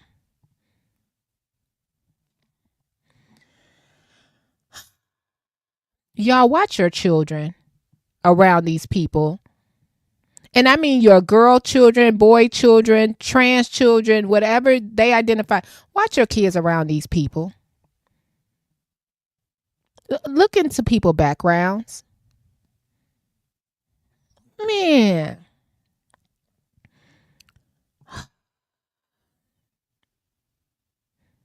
Yeah, because I'm like that. Because Brittany, I don't know, but like I know the little kids they wear like the pink or something. Isn't that for the kids? And then the Victoria's Secret is for like the adults now. But yeah, like let me go JCPenney and get your underwear and call it a day. Right, Burgundy, I'm so confused. Then the wife has so much conviction on the stand. Sounds like she been knew something. Something wasn't right.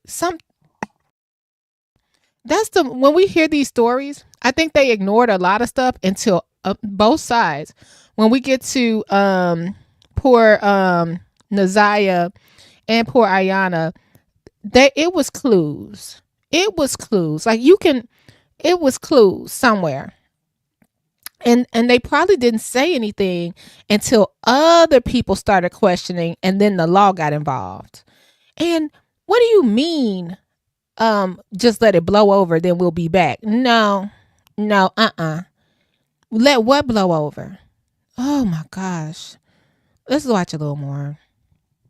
How someone in a family relationship would know that is obviously very odd. As cooperative as QUILES has been, officers sense something is off. She said that she knows who the father was, but she ain't saying. Oh, she did know? Yeah, she knows who the father of the child was. And she just, but then you can't really take anything that she's saying serious because now that she's been gone, I question literally everything.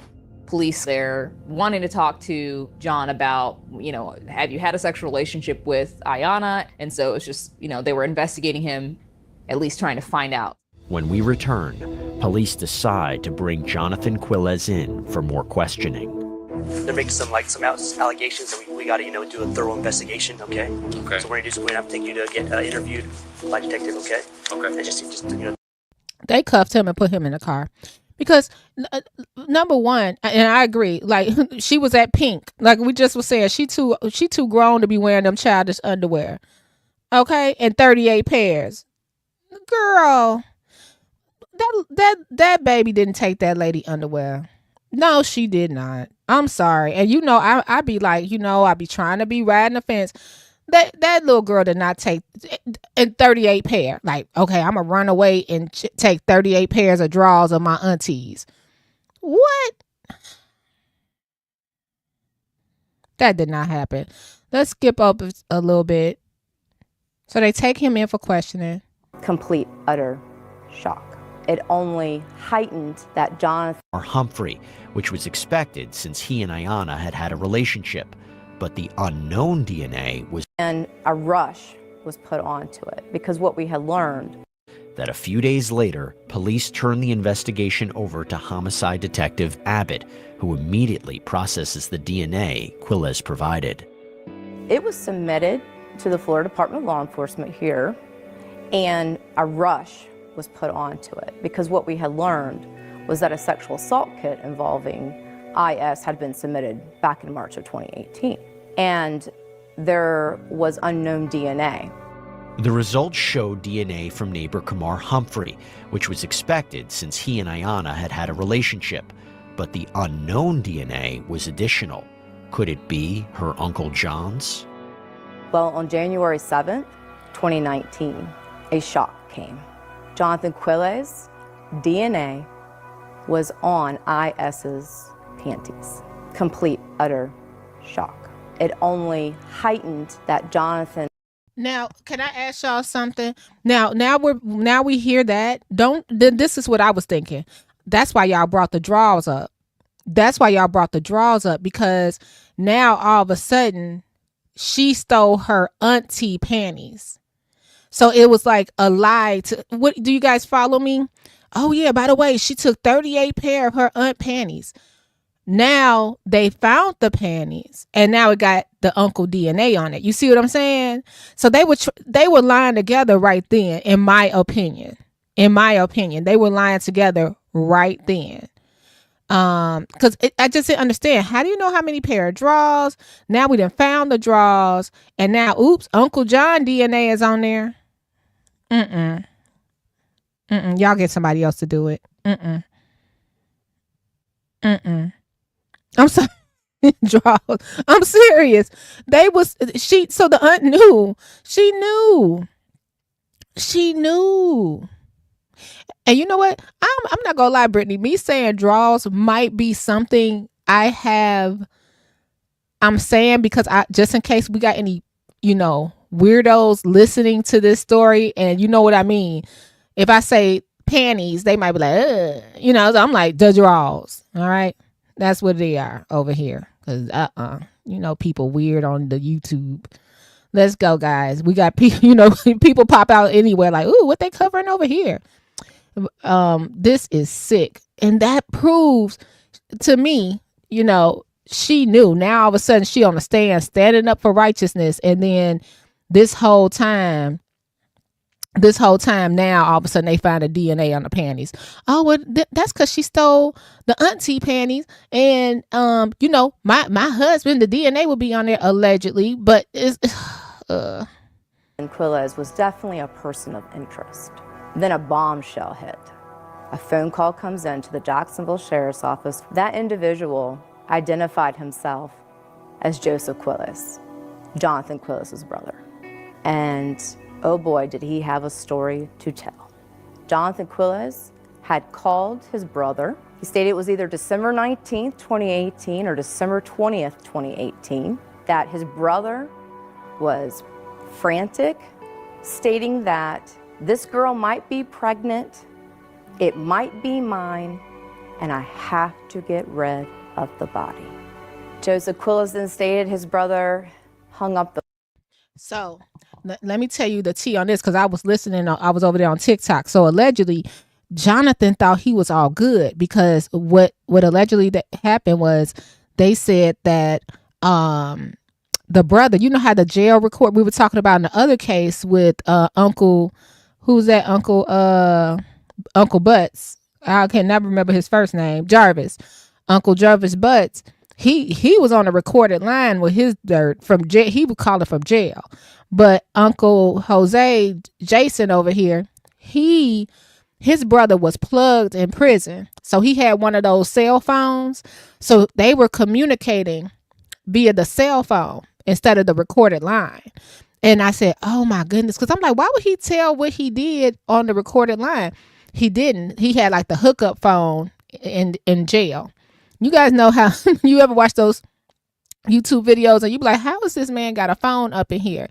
And that's what the Jarvis brother Jonathan's brother had. So he's like, man, this girl pregnant. He's spilling his guts to his brother. So his brother, allegedly, like I said, he risked it all because he had to confide into the prison wards. Man, I just got off the phone with my brother. Yeah, I just got the phone. Yeah, I got contraband is what it is. Yeah, I got a phone up in here. But look, this little girl is missing and I got to say something about it. So kudos to him for saying something about it. The phone, however, sometime later he called back calmer, not upset. And see, now you could tell he called back, right? So it's like, who can you call back in jail? Well, can you call back a jail phone? A pay phone? I don't know. Not nervous. Said he had taken care of it. When Joseph asks his brother to explain, QUILES reportedly gets surprisingly specific. Jonathan QUILES tells his brother that he lured her to his work in an area where no video surveillance, no other workers, it's loud, and he went to strangle her, but he couldn't stomach it, so he shot her. He then put her body in a dumpster, and then it's done. He now can move on, and his life won't be ruined. His brother was like, I don't believe my brother did this, but it made me feel very uneasy that if I didn't call and report it and something had happened, that it would haunt him. Armed with this shocking new information, Detective Abbott and a colleague from Special Assault bring QUILES back in for another interview. How are you? How you doing? I've had better days. Y'all watch this interview. Dude thought he was so charming. He thought he was going to charm anybody out of whatever. You know what I mean? He just was like, I got this. I got them. They're going to be mesmerized by me. I know, right? Yeah. There's been a lot happened. We need to talk about, okay? At this time, Detective Billy Abbott has spoken to Joseph QUILES, and now he is looking at this closer to a homicide investigation. The girls would come over to your house and you do like trips to the beach. Yeah, we always went to the pool. We had the pool we had at the house. They would stay the night. They'd spend time they'd at your spend house, and there was the whole anybody- summer. So you're doing all these things with the girls, No, with all of them. right? With the kids. all of the kids. But then they're accusing you of messing with the girls. Correct. Yeah, and this is they came out with that. They started like real heavy with it when went with that boy across the street and doing all that. That's when it started like really thick. Jonathan QUILES was trying to do anything and everything to show how it was not him, that it could be this other individual, or she might have had another boyfriend in her life. So now is missing. She ran away or whatnot. Now here I am sitting in the hot seat because is mentioning me as that I was I'm Mr. Jose.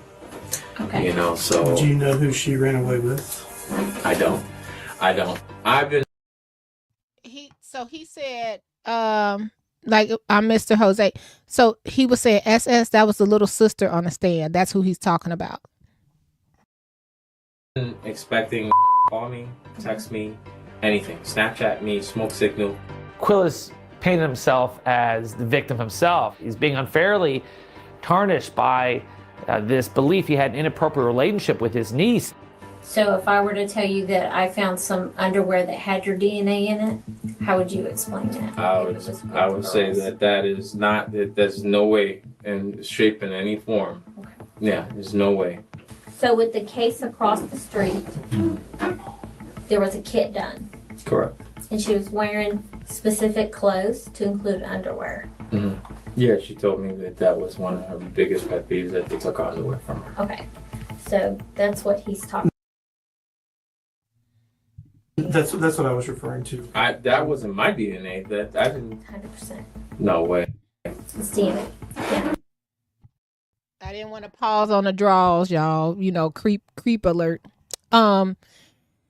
So look at him. Look at him immediately. What is he saying? What he's saying? Oh yeah, she said, meaning his wife, that was one of their pet peeves. They wanted they took her underwear. He ready for it. He's ready for it. So now this is one of the 38 pairs of underwear they found. Could have had his DNA in it, right? Because it's his wife's panties that they took. Bad lie, but okay. I'm not saying you're a monster. I don't think you're a monster at all. Okay? I think maybe they came on to you and things went a little too far. It happens all the time. They doing good cop, bad cop, real good, aren't they, y'all? They like, oh no, I don't think you're a monster. I think this is what happened. The other cop like, yeah, we found the drawers with the DNA in it. And here go good cop.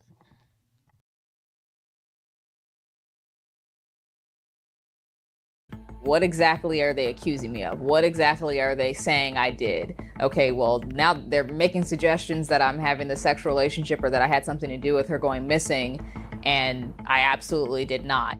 Look at her face. I could look at her face. They need closure. I'm not a monster. I had nothing to do with her disappearance. I had nothing to do with her disappearance at all. So the whole family's off. Is a liar. Your brother who loves you is just crazy. Right? Everyone's just circling Jonathan. The last I spoke with my brother, he was all bent out of shape. And I'm like, hold on, bro. You got this all twisted. I didn't do nothing. I have no idea what the hell happened with this young lady. Any of that. So then how did he have all those details? I don't know how he had all those details. I'm sorry. I don't know how he had any of those details. And he said he didn't believe you at first. He thought you were kidding. But it was so detailed. No. I'm sorry. Nope. He really is just kind of like, you know what? There's nothing I can do at this point. You've already made up your minds. You haven't looked anywhere else. I'm not the person, but you're convinced that I am. So, Jonathan, is there anything else you'd like to say? There's nothing else I'd like to say. Okay. Then at this point, I'm going to place you under arrest for sexual battery. It's a first-degree felony. If you'll stand up and turn around and face the wall, place your hands behind your back. Now, Jonathan QUILES is the #1 suspect in the disappearance of IS and now the murder of IS and her unborn child. Police seem to believe Jonathan QUILES is involved, but they still don't know exactly what happened to Iyana. Coming up, a new development. So after the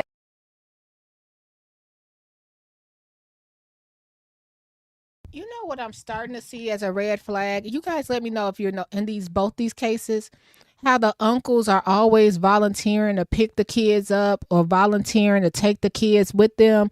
Like, oh, you know what, sweetie, you're tired. I'll take care of them. I'll play with them in the pool. I know, and I'm not.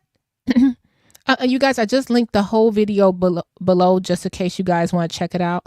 Because I can't play it all because of fair use, of course. But I'm noticing, and yes, it's good men out there that definitely want to do good things, you know, for children, and good women that want to do good things for children, vice versa, you know.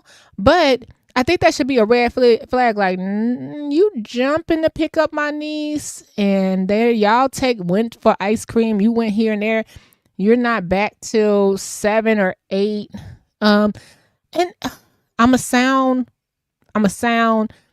bad when I said I'm a single woman, right? So, I have nephews and nieces and all that stuff. When my siblings put their children in my care, that's nobody else's care. So that means my siblings' children, or my godchildren, or my cousins' children, when they say, "Hey, Berg, can you watch blank blank?" That means Berg's eyes is on the child, not Berg's boyfriend, not Berg's fiance, not Berg's spend the night dude. I am responsible to have those children in my care under my protection. Does anyone else feel like that? Like, I just don't say, "Oh, I'm too tired. I was up all night." You go ahead and take little Brenda to school. No. You're when they say that's it, and that's the same for, I think, relationships. When you have an ex, baby mama, baby daddy. I do not want my baby daddy girlfriend taking my baby back and forth anywhere. No, that baby is here with you. Okay, that's your baby. You keep them 4 eyes on that child at all times. Do anyone else feel like that? Like, they just be like, oh, this your uncle. And that's another thing that grind my grits. Stop forcing to give your uncle a hug. Come here, give me a kiss. If they don't want to hug their uncles or aunts or whatever, kids are very intuitive. Don't force them. Oh, they just gave you $5. Give him a hug. That is not cool. No. Stop making them children do that. Oh my goodness. Y'all agree? Yeah, like, Cynthia, you tell me come watch your baby or whatever. And come watch your puppy. Come watch your parrot, Keat. That meant you put those precious souls in the hand of, you said for me to watch them, not nobody else. Me. I don't like that. He got out of prison. Wait, Critical, don't throw me off right now. Hold on. Who's out of prison?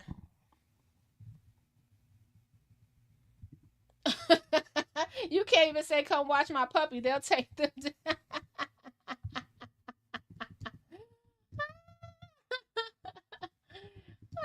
We still finishing this story, Critical. Okay, so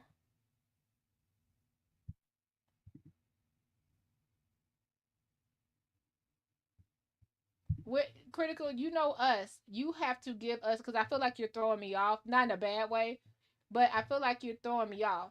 Because the last I saw, he's found guilty of the murder of the death of his 16-year-old niece, and they took the death penalty away from him. So where did you see that he's out of prison?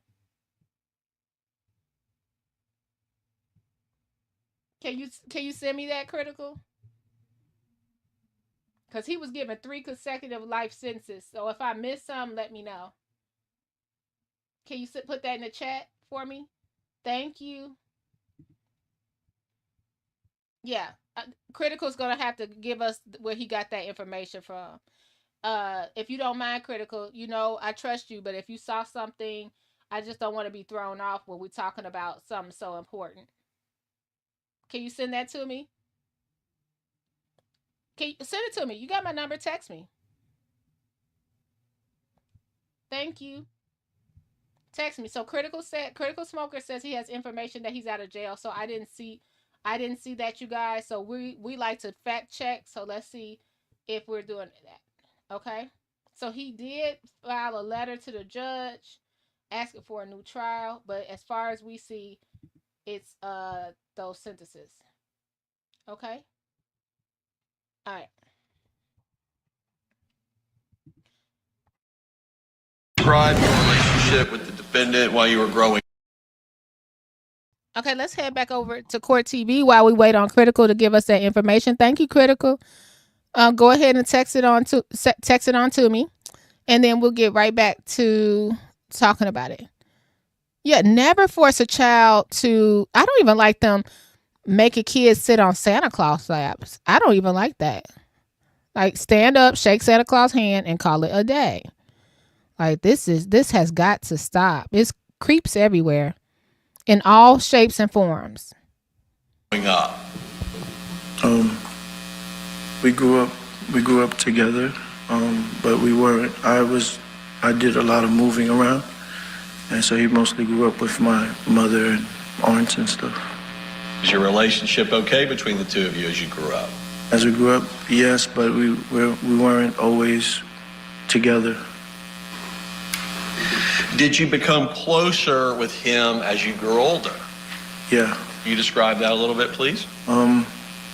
As we got older, I became more settled, and he became more settled. We reunited and definitely spent a lot more time together. Mostly through phone and Texas, yeah. That's where I was going next. As you got closer, did you generally communicate via electronic devices? Yes. Did you get to see him often? Not often. What is the age difference between the two of you? 2 years. Is he older or younger than you? Younger.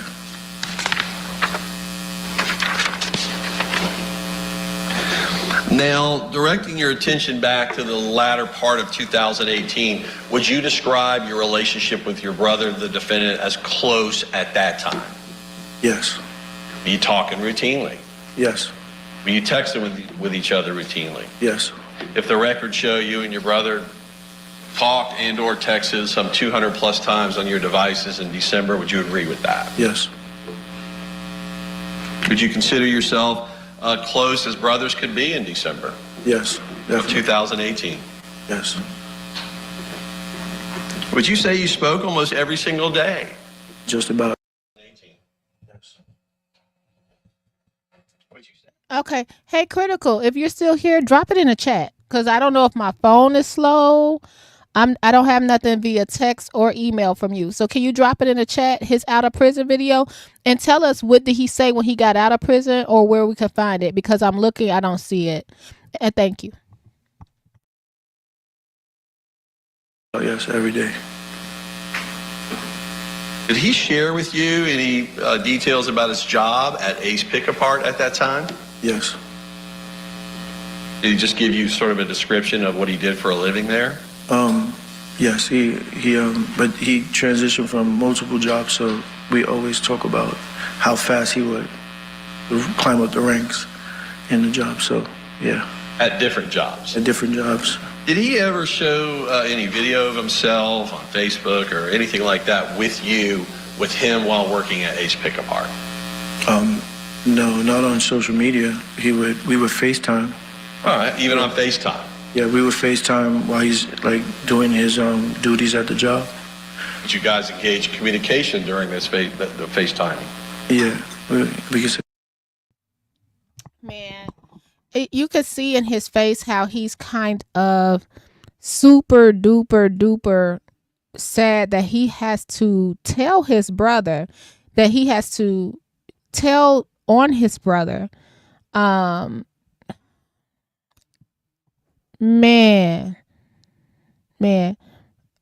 Cynthia says, I asked for a hug. Never shame or guilt a child to hug. That's true.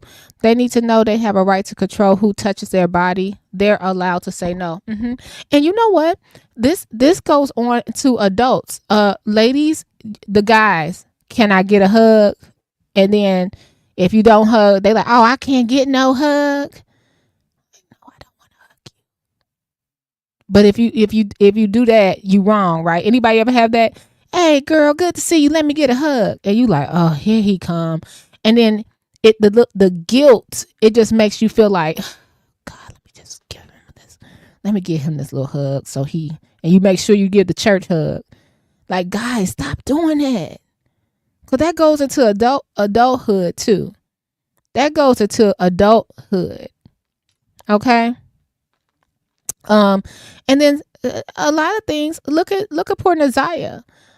When she had those text messages to Jarvis, those text messages from her uncle Jarvis, it was like she just wanted to be loved, wanted to be appreciated. She was just vulnerable.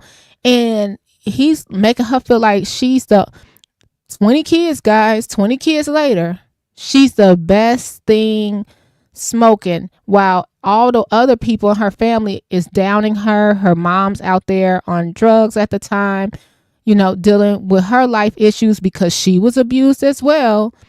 And this turns into women like Shannon, I hate to say it, that will allow a man to pick you up, take you to a motel for a couple of hours, allow him to have babies on you and come back, allow you to be struggling with the 5 children he put in you financially.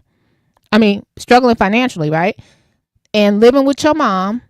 He put baby after baby after baby in you. And now you still allow him to come and creep over to in the back of the Cadillac or wherever it may be. This goes on, like those little insecurities. They go on into adulthood, like the grandmother. We get to Na'Ziyah's grandmother, who turned around yelling, cussing out everybody in the house, calling them nappy-headed, calling people ugly, all of that stuff that we're hearing about on social media. And it just, I would like to say that now that this happened, I'm so sorry this happened. It shows the error of their ways. Okay. It shows the error of their ways, of what's going on. Now they're like, man, we got all these babies by this man that's about to go to jail, right? Because we go March 7th is his trial. He going. Like, he going. Those text messages between Na'Ziyah and Uncle Jarvis, that sealed the deal. It's going to take a miracle for him not to go. Like, they're going to have to resurrect Johnny Cochran himself for him not to go to jail. And now you got Uncle Jarvis going to jail for a long time, ever, leaving behind all these fatherless children now. So now you got these single mamas going to have to drag their kids up to the jail to see their daddy. And possibly because they've been so traumatized. Now, this is just my commentary on it. Shannon and all the Angel and the rest and the fiance, they've been so traumatized. And now they all over the internet, all over social media. They're vulnerable again. And here comes another predator into their children's lives. It's just a non-stop cycle. A non-stop cycle. And it's very sad. So now you got these women going to be in more of a bind. Now they don't have Jarvis and King's shop gone now. They shop gone now. Look at over here, Uncle Jonathan over here got his wife pregnant, not once but twice. She a single mama, niece missing. He's in jail 3 consecutive life charges. He's done for. He escaped the death penalty, just like that's it. He escaped the death penalty by like the hair of his chin. And he's gone forever because he got life for the unborn baby. He got assault for a minor, and then he got life for the murder of Iyana. So he's done for forever. So then again, single mamas, traumatized kids, mother losing her child. This is such a tragic story. It just goes. Let's read some comments and then we'll get on out of here.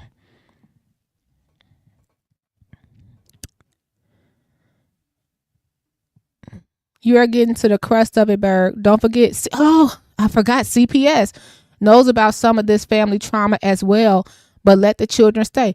And it was too many. I know. Okay, so I know that it was like rules when I wanted to get an apartment. And if I had more than 2 kids, you had to have the boys in one room, girl in another room. And it was something like no more than, how is it, guys? In some states, 2 to a room, maybe. But the boys and the girls could not stay in the same room, and then a separate room for the parent, right? And you could make your living room your bedroom or whatever it was, but it would have to be separate.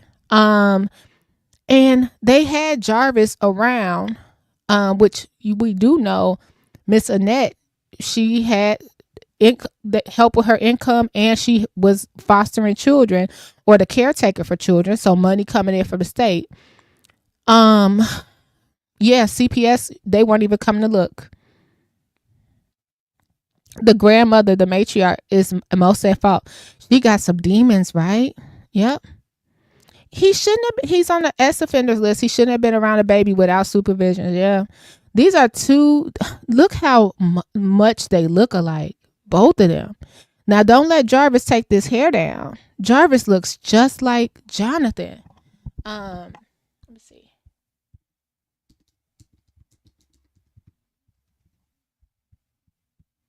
See if we got a picture. Okay. Here's one with his hair down. And they were using that as the excuse. Remember, they were saying they didn't see him in the courtroom. Some people were saying, well, they probably didn't know it was Jarvis because his hair was cut. He looks just like, almost just like Jonathan. So that's Jarvis. And there go Jonathan.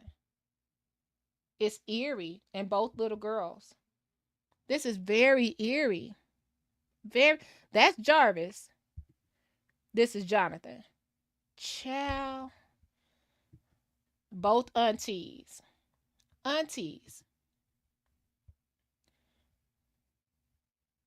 Brown skin. I wrote a book on this. I went through similar things. Can you email me the book? See, I'm passionate. I saw you flipping through a book too. Can you guys email, if you don't mind, your books or your Amazon links? I like to put them in the description box and let people know where they can get them and things of that nature, because I do enjoy book clubs. I'm in a lot of book clubs, so maybe we could share it. This would be a great, generational curses. It's hard. It's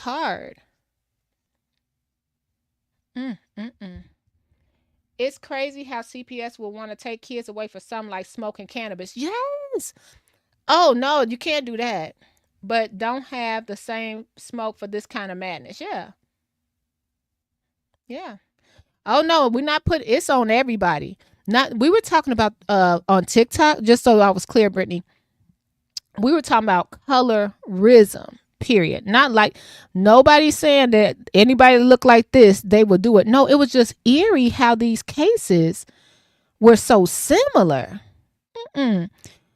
Skin tone have nothing to do with it. But when we were talking about the colorism in the families, how let me pull this young lady TikTok up. Let me see. Because it's hard to describe. It's not that people look like this would do something like that. No. And it's not that people that look like Miss Shannon got low self-esteem. No. We're talking about, in both cases, how colorism did play in effect. Because Jonathan, he had a right. I don't think he had any history. But Jarvis, it was nothing but his looks sliding him by. And that's what it was about to these women. I hope I'm making sense. But no, this and again, we talked about like what was that guy we were talking about? The booty bandit man that the Boondocks did an episode about. I forgot his name. Felice Johnson. I think it's absolutely deplorable that he's out here doing interviews. And Felice Johnson don't look like neither one of them, right? When he is talking about stealing booty in jail, like that is the R word.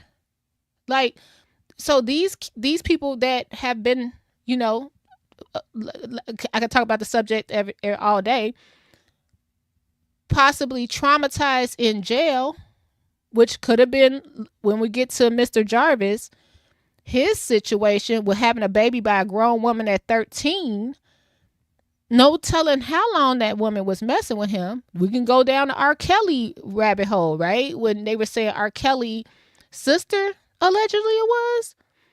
We don't protect the men either. And then they turn out to be monsters and got to prove their manhood and get these underage situations going. Man, I just thought about the R. Kelly connection. It's trauma, and it comes for he, she, they, all colors, shape, and forms. Just because you are thicker or heavier does not mean you got low self-esteem at all. Just because you dark skinned don't mean you have low self-esteem. I think it was the mentality mostly on what this man was, both of them were able to prey on these women. And that guards are down the whole time because all they want to do is keep a man, keep a man, keep a man. Look at Shannon. He picking me up at the motel, throwing me in a motel for a couple. Look at the other one. He come between, what was it, CM Passion? He come over, he my fiance, but he leave at 2 a.m. What to do? What's open at 2 a.m? Nothing. White Castle and Legs. That's it. And maybe Maxwell Street, Polish, if you out in Dalton. Thank you so much for putting it there. CM Passion had a book, and it's an Amazon link. So thank you for sharing that. Can you because you know they don't let us. Can you oh no, I can get it on my iPad. I about to say, can you text me the link too? Thank you so much. She said it's a 40-day journey. Help me identify ways I think and why. Thank you for that. I don't think it's colorism. These are cases of broken, classless, and uneducated women. Okay. I cannot argue with you there, Brittany. It's sad. It comes, thank you. It come in all shapes and forms, believe me. And and this is another thing I want to talk about. I'm Black, so I'm talking about it from a Black standpoint, right? This does not just happen, like this story has been over a year. And they're like, oh, in our community, me and CM Pasha did a show. It's all colors, all backgrounds, all community. It's about protecting your children. And it doesn't have to be your children. If you see something, say something. The children in your life. So all that, I don't want to be in their business situation. Oh, I don't want to get in their business. Get in their business. If something don't look right, you're going to have to say something. And that's what's happening here. Protect the babies. That's from everybody. Everybody. It's just a sad story. It's just, this story had so many issues. So it's this YouTuber. This is where the discussion on colorism came in at. So is it colorism, Brittany? We're saying no. It's not, but it's another word we said earlier. I cannot believe what it was. Hold on, let me go to it. And thanks y'all for this conversation. Y'all are, I learned from, oh, sorry y'all. I learned from you guys too. Let me pull this up right quick.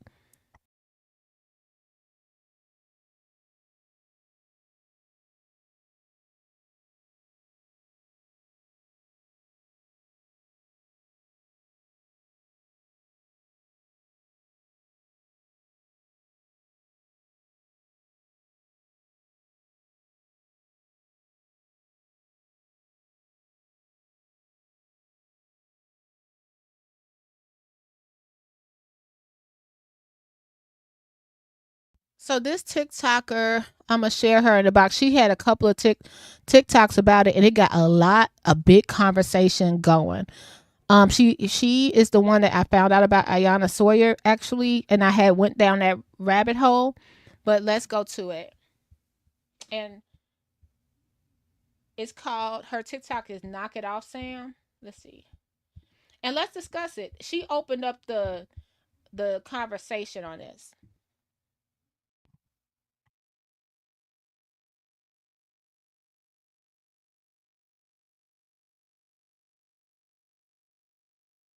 Are very jarring, right down to the men folks siblings.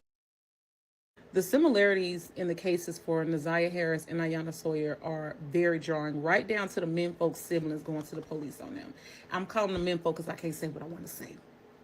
I think there's been enough talk about them. I am really upset at those families, and it just seems like, hear me out, If you a light-skinned man with good hair and you like little girls, all you got to do is find a family full of insecure dark-skinned women and they'll give you access to their babies. Because you help me understand how your grown husband sitting at home unemployed, you driving trucks on the road, but he needs your nieces to come over and help him with y'all toddler. Your daughter been talking about this same boy. Mind you, Uncle John was Hispanic. The daughter started talking about a boyfriend at 11 out of nowhere. His name Jose from 11 to 16. And ain't nobody worried about it. What did you think she was manic? I forgot about that. Yes. He was at home and she was working. And she like, I need you to help with the... I forgot about that part of the story. Yeah, Uncle Jose. Manic and making shit up. And he messing with both your daughters right up under your nose. Your baby daddy got a mechanic shop.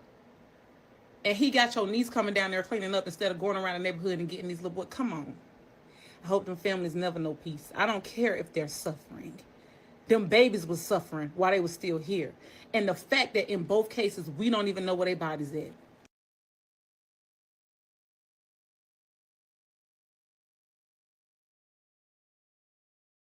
I had forgot all about that. Yes, she was at home every day working day and night for Uncle Jose, and he was at home watching the girls.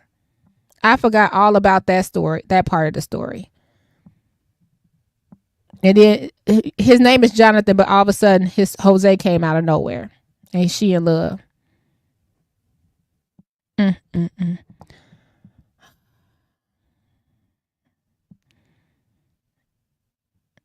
It's unfortunate the worst of our people are having the most babies while the best of us are barely having 2 or 3. Yeah.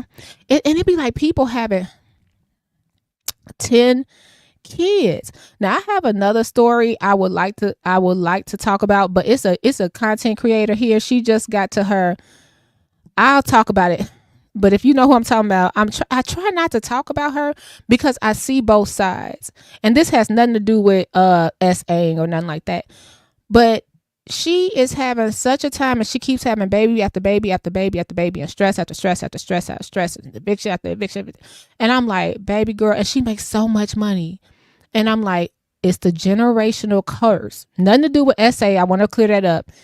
But it's a generational curse holding her back, where she just won't buy a house. She show people how to make $30,000 a month on YouTube or TikTok, but she won't take that money and buy a house. It's the curse. It's the curse. I think we started talking about colorism when we heard them calling her nappy headed and stuff like that. Yes, that's when they were calling her nappy headed and skinny. And that's another thing. Na'Ziah's face started getting puffy. I was looking at some photos.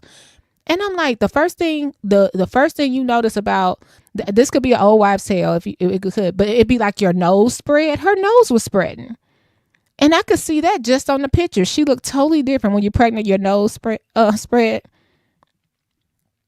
I get all my friends' kids' business. I get in all my friends' kids' business. I think it's because I come up to them when they act. I talk to them on their level and they open up to me and feel comfortable talking to me. Yep. And you know what? I think more kids should have that, because it's like, if you might not, because your mama been at work all day, she's stressful, just get out. I'll talk about it tomorrow. You can always go to Auntie Brown Skin Goddess and talk to her about your day, and it might save your life. I think everyone should have somebody that they could confide in, because I would be like that some days. I'd be like, oh, I'm tired. I don't want to deal with it. I had the worst day. I just want to kick it. Here go my baby. I need a poster board in the morning. Get there. Get the throwing shoes. Get out of here. You gonna tell me till I take my clothes off you need a poster board for science class tomorrow? Call Auntie Brown Skin Goddess. You know what? My mama own one. Can you just come get my post? And then they might open up and talk about something else. I think that's very cool that kids in your life have that. Everybody should. See, can't nobody tell me nothing about TikTok. I don't know what side of TikTok other people be on. This is my side where we discuss real stuff. Yeah. You got to discuss it. Like, I'm not saying it's almost like school days, right? What is it? The jigaboos, the wannabes. Then you had, this has always been a thing. in-house, outhouse Negro, paper bag tests. People judge, and now all of a sudden, if you're a fair-skinned guy, you're soft. And then you got, but remember when somebody was, Shabba Ranks was the ugliest thing that ever existed. Tyrese, nobody was checking for Tyrese. Then all of a sudden the Shamar Moores phased out, and then all we wanted was a Tyson Beckford and the Michael Jordans, and that's it. You know what I mean? I'll be sure. Just nope. Everybody forget about him. We want Puff Daddy now. Well, we did, allegedly. I don't know. So it's a thing within the community that we have to discuss. They're even using colorism on Shannon. They're judging her worth based on her skin color. Oh, he couldn't possibly love her. This is something we have to talk about. It's this lady, Super. Y'all know Super Scent. I love Super Scent. Super Scent, she's like this content creator, but she has the Crayola. I love her accent. She's from New Orleans, and she has the Crayola makeup line. I think it's called Crayon, some makeup line. And she's very successful. But my favorite thing is Lewis. Where they gonna eat at, Lewis? Who gonna pick them up, Lewis? If you know a Super Scent, put a 1 in the chat. But let me pull a picture up of her. She has this boyfriend, or fiance, and the people are so mean to her in the comment section because they want to say that her boyfriend, because he's got the same Cash Doll. Y'all know who Cash Doll is? Same thing. It's colorism, baby. It is. They're sitting up there. Oh, nobody go. Super Scent, I think, is absolutely beautiful. I love her. But every time she get with somebody, they only with her for her money. They couldn't possibly. They don't do that to the real. What's her name? Kyle's sister. They don't do that to her. They don't do that to Kyle's sister. But Super Scent, anytime she get a man, they only want her for her money. The same with who's the girl I just mentioned? Cash Doll. Y'all saw Cash Doll, baby daddy? Oh man, she gets it the worst. She gets it the worst. They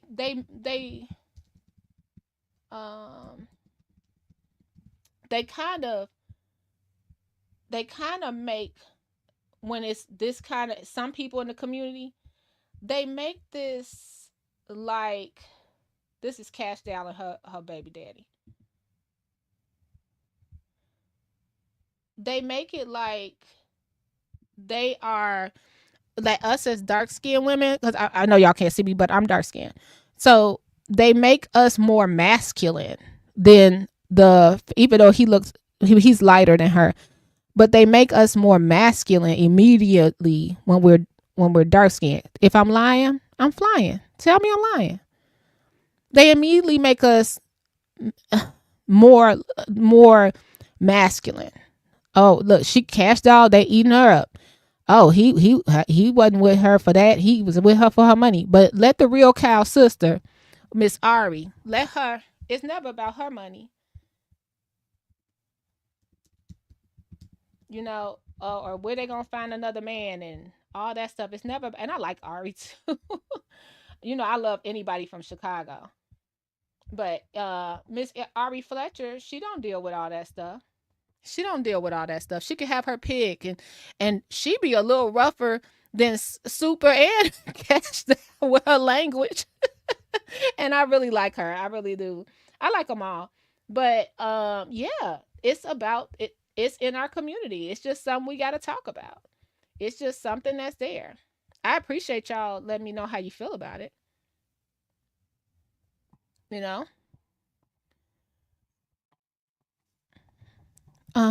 Let's see.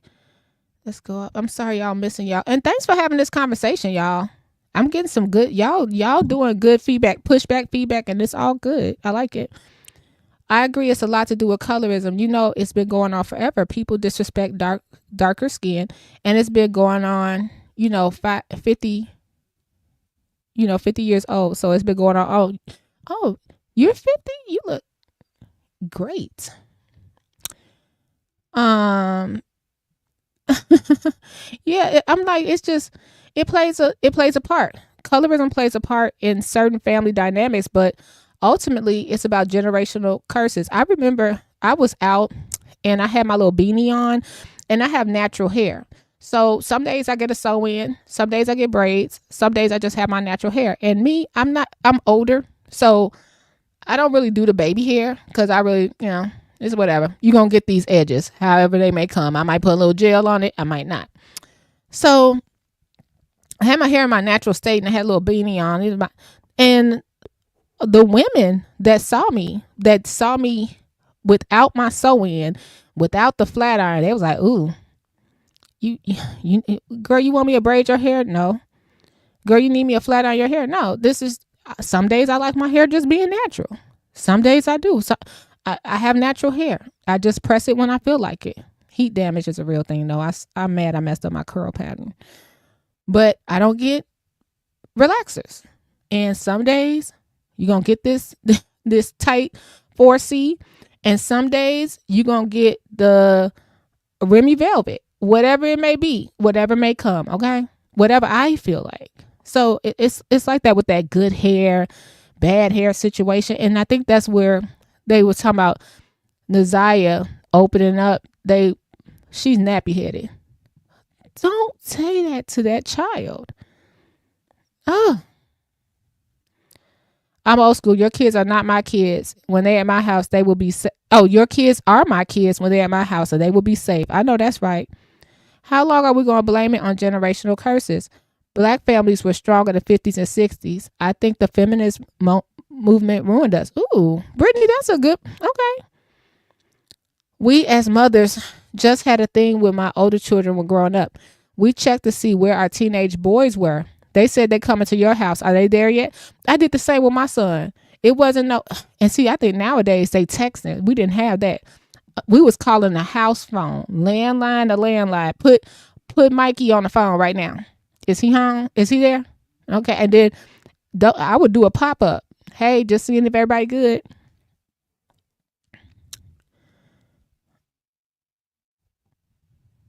Let's see. Super's just not conventionally attractive. I grew up in a household where if me and my siblings were home alone, don't open up the door for anyone but for my nieces and nephews. I'm not gonna play that game. We had rules that just don't play now. People, you know what? I was at a friend's house and well, it was a birthday party, so it was a friend of a friend.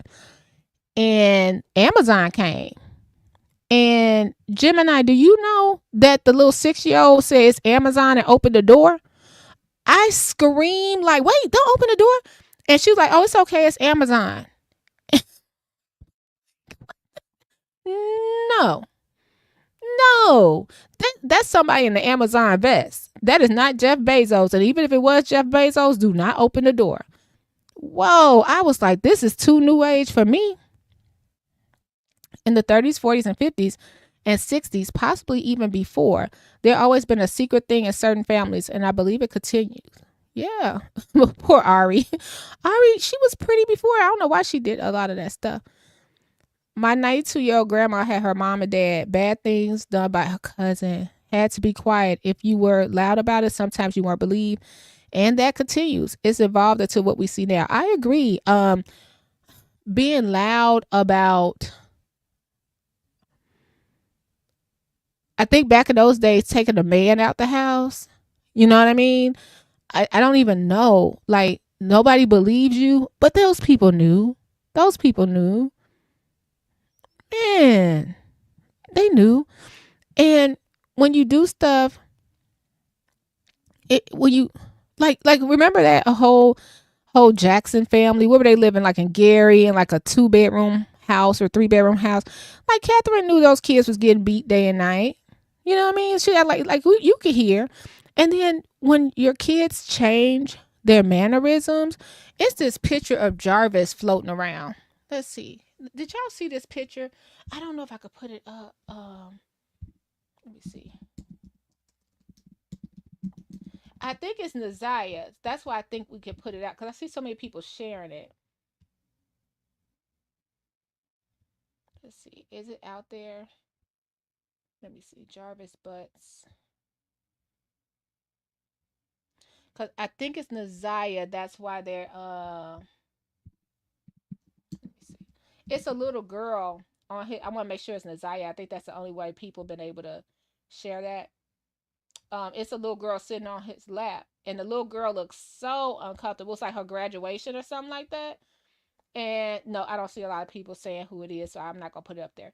But it's it's a little girl sitting on his lap at graduation, and she has the most phoniest smile, like, and I could just see, go ahead and take a picture with your daddy uncle. Go on over there and take a picture with him. Sit on his lap. And she's like, no, I don't want to. It's crazy. Thanks, brown skin. All right, you guys, we'll continue this tomorrow. My point is, I think things can happen no matter who's in the house. It doesn't only happen in a single parent household. I agree. It could happen under. Okay, let's not even talk African American. This is a discussion about these two African American families, right? But let's talk about little John Benet Ramsey. Okay, y'all remember John Benet Ramsey?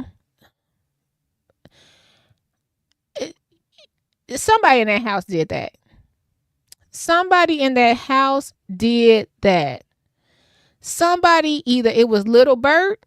Sorry, Bert, gotta go there. Either it was little Bert or it was the daddy.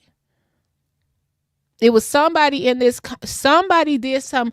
They act like this is the heart. This. It's. Did y'all see that new? Like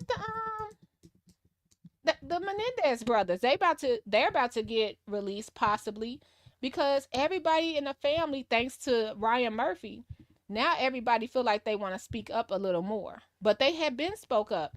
But little John Benet Ramsey, somebody knew what was going on in that house, and it was either Patty, the daddy, or the little brother. Somebody did something to that little girl in the house. Okay? That is exactly what happened. Okay? I got one caller that wants to come up, so I'm going to let her come up for a second. So all we ask is that you be your first time caller, just be respectful, and we got it. Your opinion matters. Okay? We're bringing you on up. Hey, you're live. Hi, my name is Queen Tulsa. Thank you for having me here. Thank you for coming on live. We appreciate you. Oh, no problem.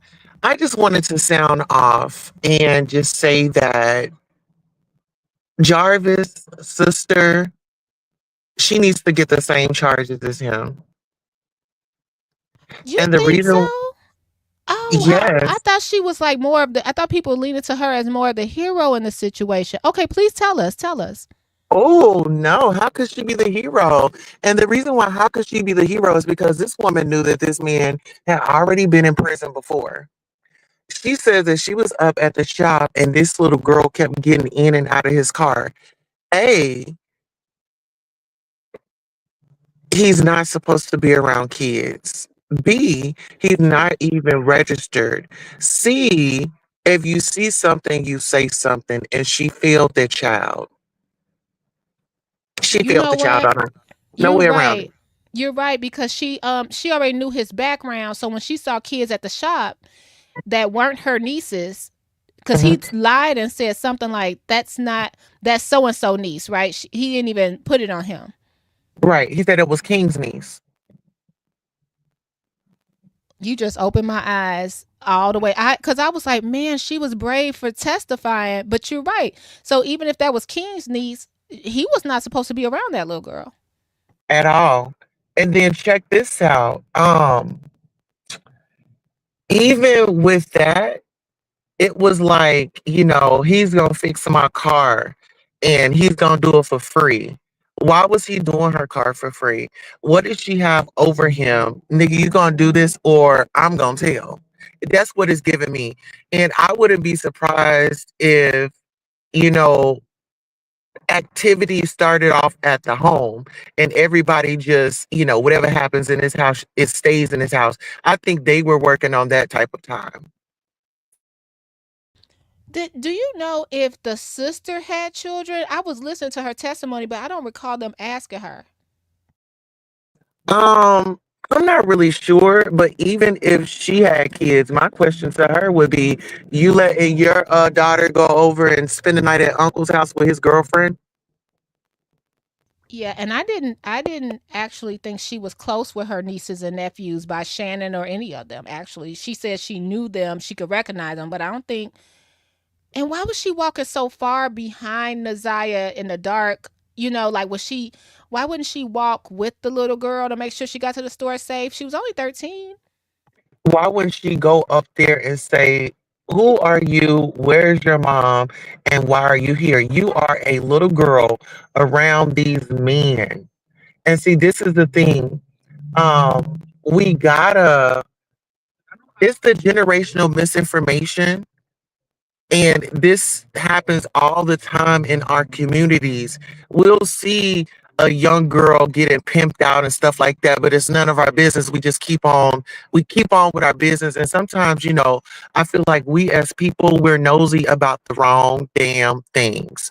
When it's time to be nosy, nobody's out with their phones and stuff. It's like this false outrage. Everybody's like, oh, I'm so upset. This not only was reported at the school, nobody helped that little girl because she was asking for the guidance counselor. So this little young girl was actually out here crying out, asking for resources, and even they failed her. And then, are we able to say a content creator name? We'll stay away from it if you could describe it, because I don't want them to think I got beef with them. Oh, no. It was Nick at Night. She had found this video. I love her. Yeah. Okay, yeah, that's fine. Go ahead. Yeah, so Nika Knight found a video because remember in court, the grandma was like, well, every morning we would pray and, they would eat breakfast at school because they like to eat breakfast at school. When she said that, what ran through my mind was, get your ass up out of this house and go to school and eat breakfast. I'm not cooking no breakfast. She was collecting those government checks. And remember, the grandma was lying to the government saying, oh, ain't nobody staying here. But that was just to keep her checks coming because those foster parents, they are to be evaluated. So my next question would be, who was evaluating her? Did they look around the house and did they notice anything kind of out of the box? Did you see the refrigerator with the chains on it? We covered that earlier. I did not see it, but just I can believe it without even seeing it. When you say the chains in the refrigerators, that takes me back to the breakfast. They go to school and they eat breakfast. Oh, they weren't allowed to eat breakfast. Either you gonna eat what I make for you. Okay? Ain't nobody going in my refrigerator. And that's just that on that.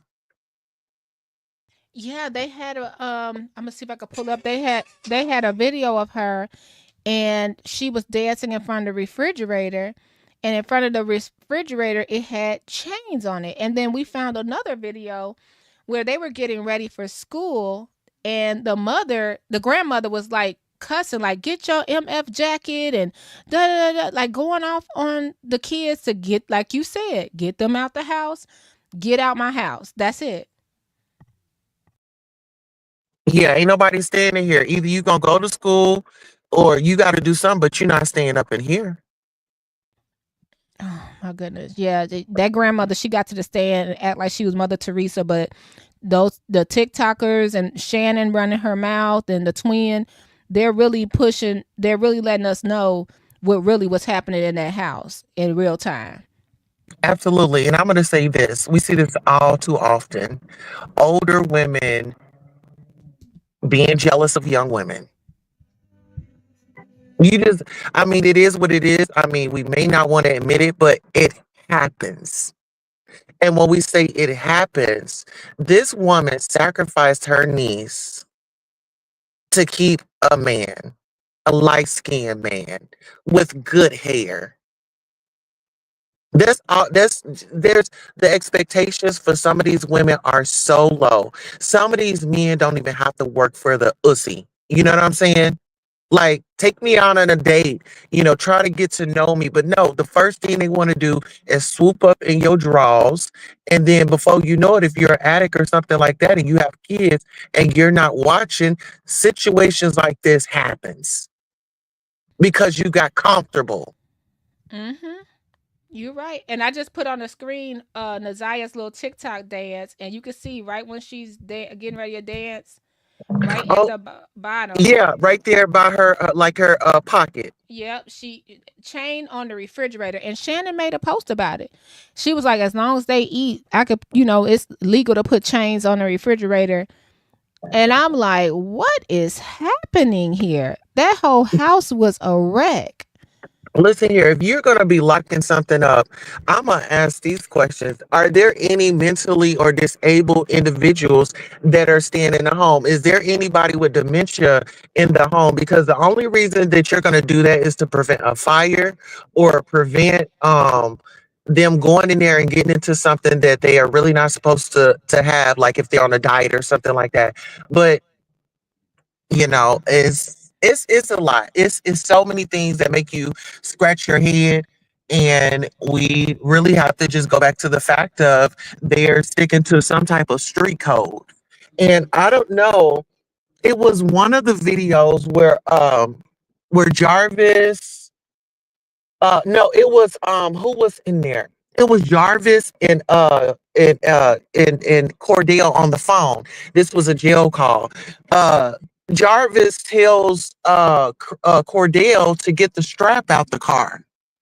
Now, sister, you and I know what a strap is. It's a pow, right?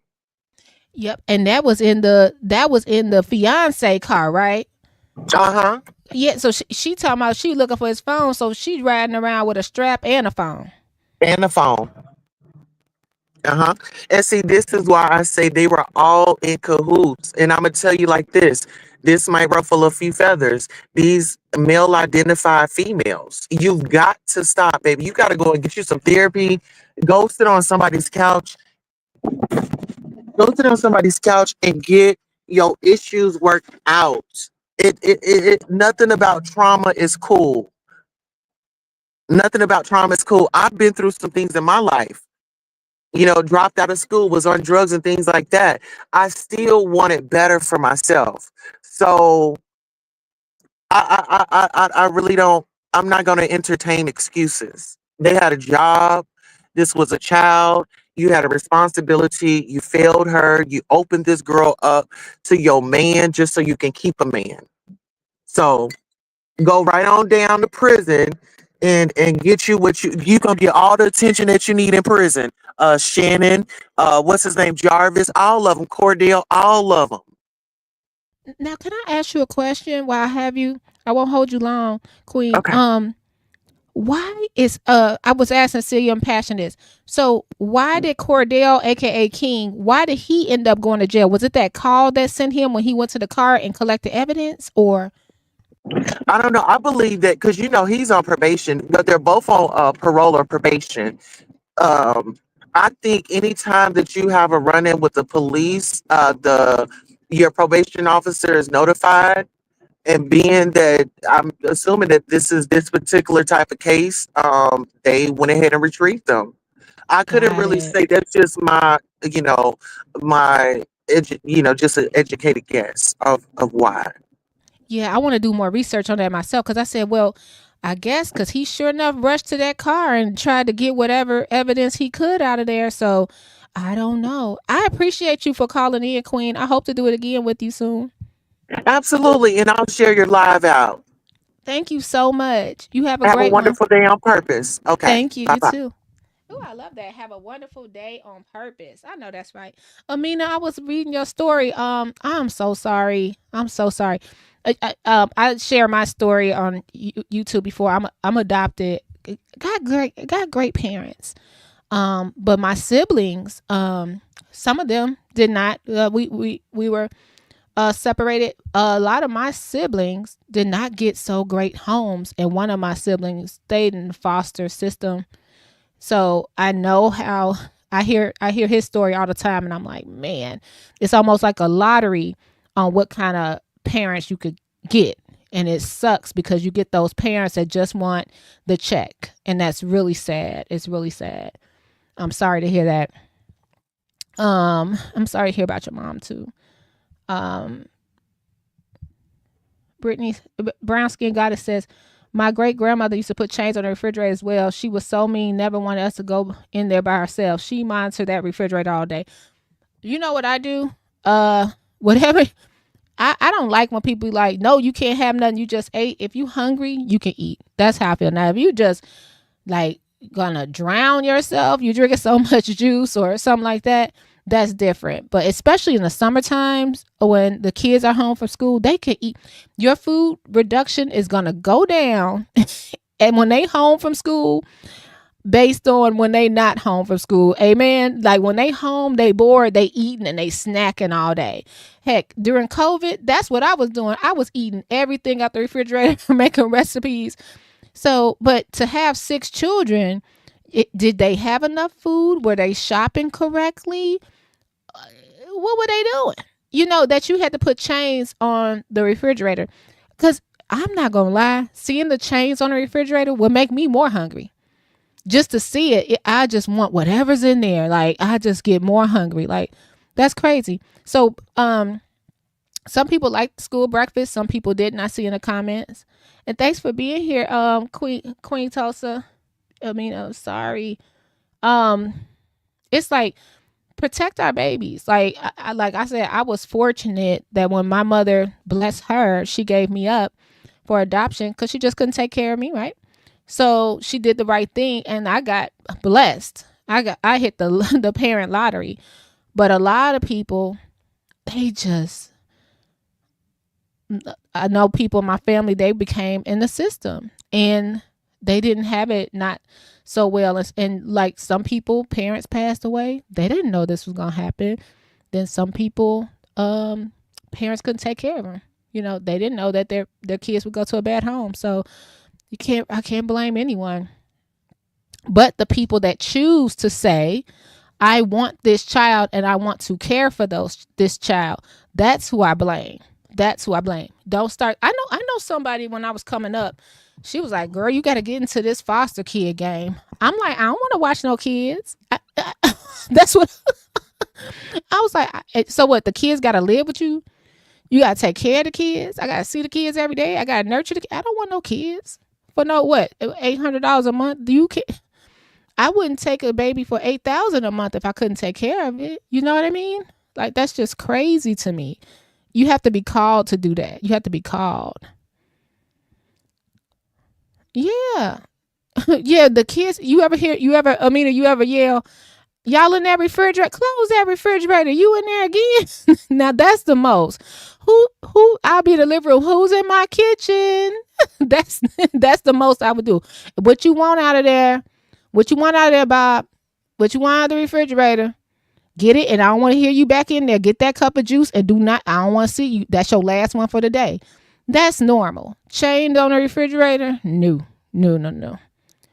And I wonder, again, we were talking about CPS. Where were they? Did they take the chains off? The Joe Clark Code 10, take the chains off the refrigerator. Now the CPS here? Child, I enjoyed it. I enjoyed being with y'all. I appreciate y'all. We were long-winded. Got a lot of new people over here. Thanks for joining us. Prayers and blessings to these beautiful souls who just wanted love. They were neglected one way or another. Let's stop calling our young girls fast because a lot of that is learned behavior. Okay. We could blame it on the rap music. We could blame it on whatever. But we have to, when we see our kids are becoming developed and they bouncing around. I remember going to my aunt's house and, we couldn't wear shorts. You know how you have your nightgowns? You have nightgowns. If we had nightgowns, you had to have your underwear and maybe a pair of shorts, or something like that. You couldn't just be free balling it, walking around somebody else's house. You know what I mean? It's a man in the house. Put your pajamas on when you walking through this house. Come fully clothed. You couldn't wear booty shorts, like little tight cat suits, you know. And it wasn't like anybody was doing anything. It's just a man in the house, and that's just how she had her house. Interesting. It's a lot. It's like, but then when you think about it, are you supposed to did that happen in anyone else's house? Like, so your so and so coming over, you got to be fully dressed. The male cousins are coming, or I don't know. It's some houses I went to that was like that. Some was not. Some is my house. I wear what I want to wear. But then you go to another person's house, you had to make sure you had everything on. So I don't know. Yes, we have our Choose Compassion. We love Choose Compassion over here. She does a lot of great videos. Say howdy. You know, I don't mind. I'd rather 10 cans of soda. But you know what makes me mad when they leave all those bottled waters? I'm like, y'all don't even drink this water. Drink the next water. It was great talking with y'all. We're going to continue tomorrow with the testimony, but we're going to go into King, because I want to go over King's testimony, who's the business partner of JARVIS, because I can't get why he got locked up. But I remember hearing Shannon's testimony, not accusing him because he's not accused of that. But it is funny that Shannon said JARVIS would call. Did y'all catch that when she said that JARVIS would call and say, hey, can my oldest daughter, who was 13, and Na'Ziyah come help at the shop?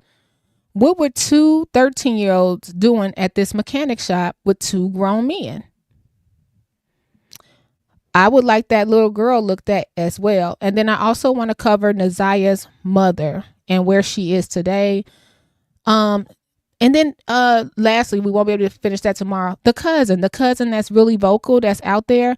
I want to know how you guys feel about her. She seems like she's really out there trying to look for Na'Ziyah, but now the family is arguing with each other. Everybody wants to say, no, I'm looking more. No, I'm looking more. No, I'm looking more than she is.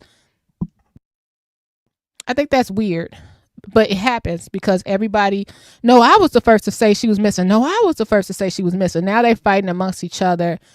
And I really think they should get it together. I got to see. I didn't even know Nika Knight dropped a video, but I got to go see because she does great breakdown. So I'm going to go check it out. I didn't know this little girl was missing for a whole year. And then it was this rapper from Detroit. He said he'll cover the cost for a celebration, but he said flat out, I'm not giving it to I'm not giving the money to the family. I'll hook it up myself because y'all failed that little girl. Can you imagine if this rapper gave, who would he give it to? Annette? If he gave Annette $30,000 to throw a home going for Na'Ziyah, man, please, they locking up the refrigerator. Locking up in the refrigerator. No. Gemini says, my grandmother always taught me as a child never to be in a grown man's face. As I got older, I understood completely. Yeah.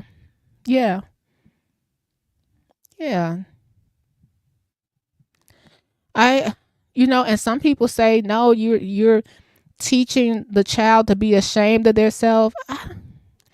I think the same, because when we talk about JARVIS, look at JARVIS. He walking around here living his life, and he was allegedly taken advantage of and had a baby by now, is that lady in jail? At 13 he got a grown woman pregnant.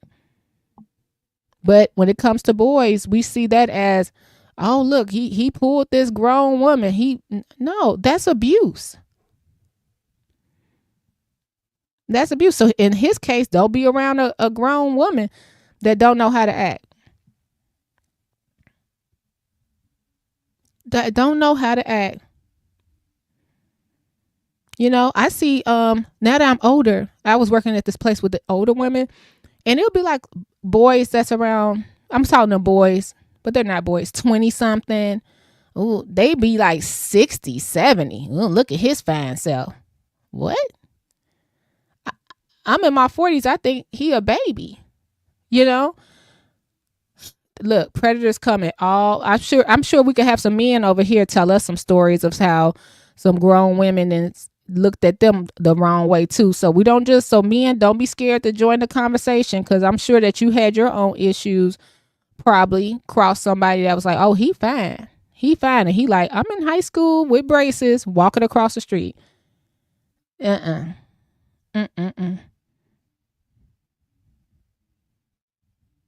Just crazy.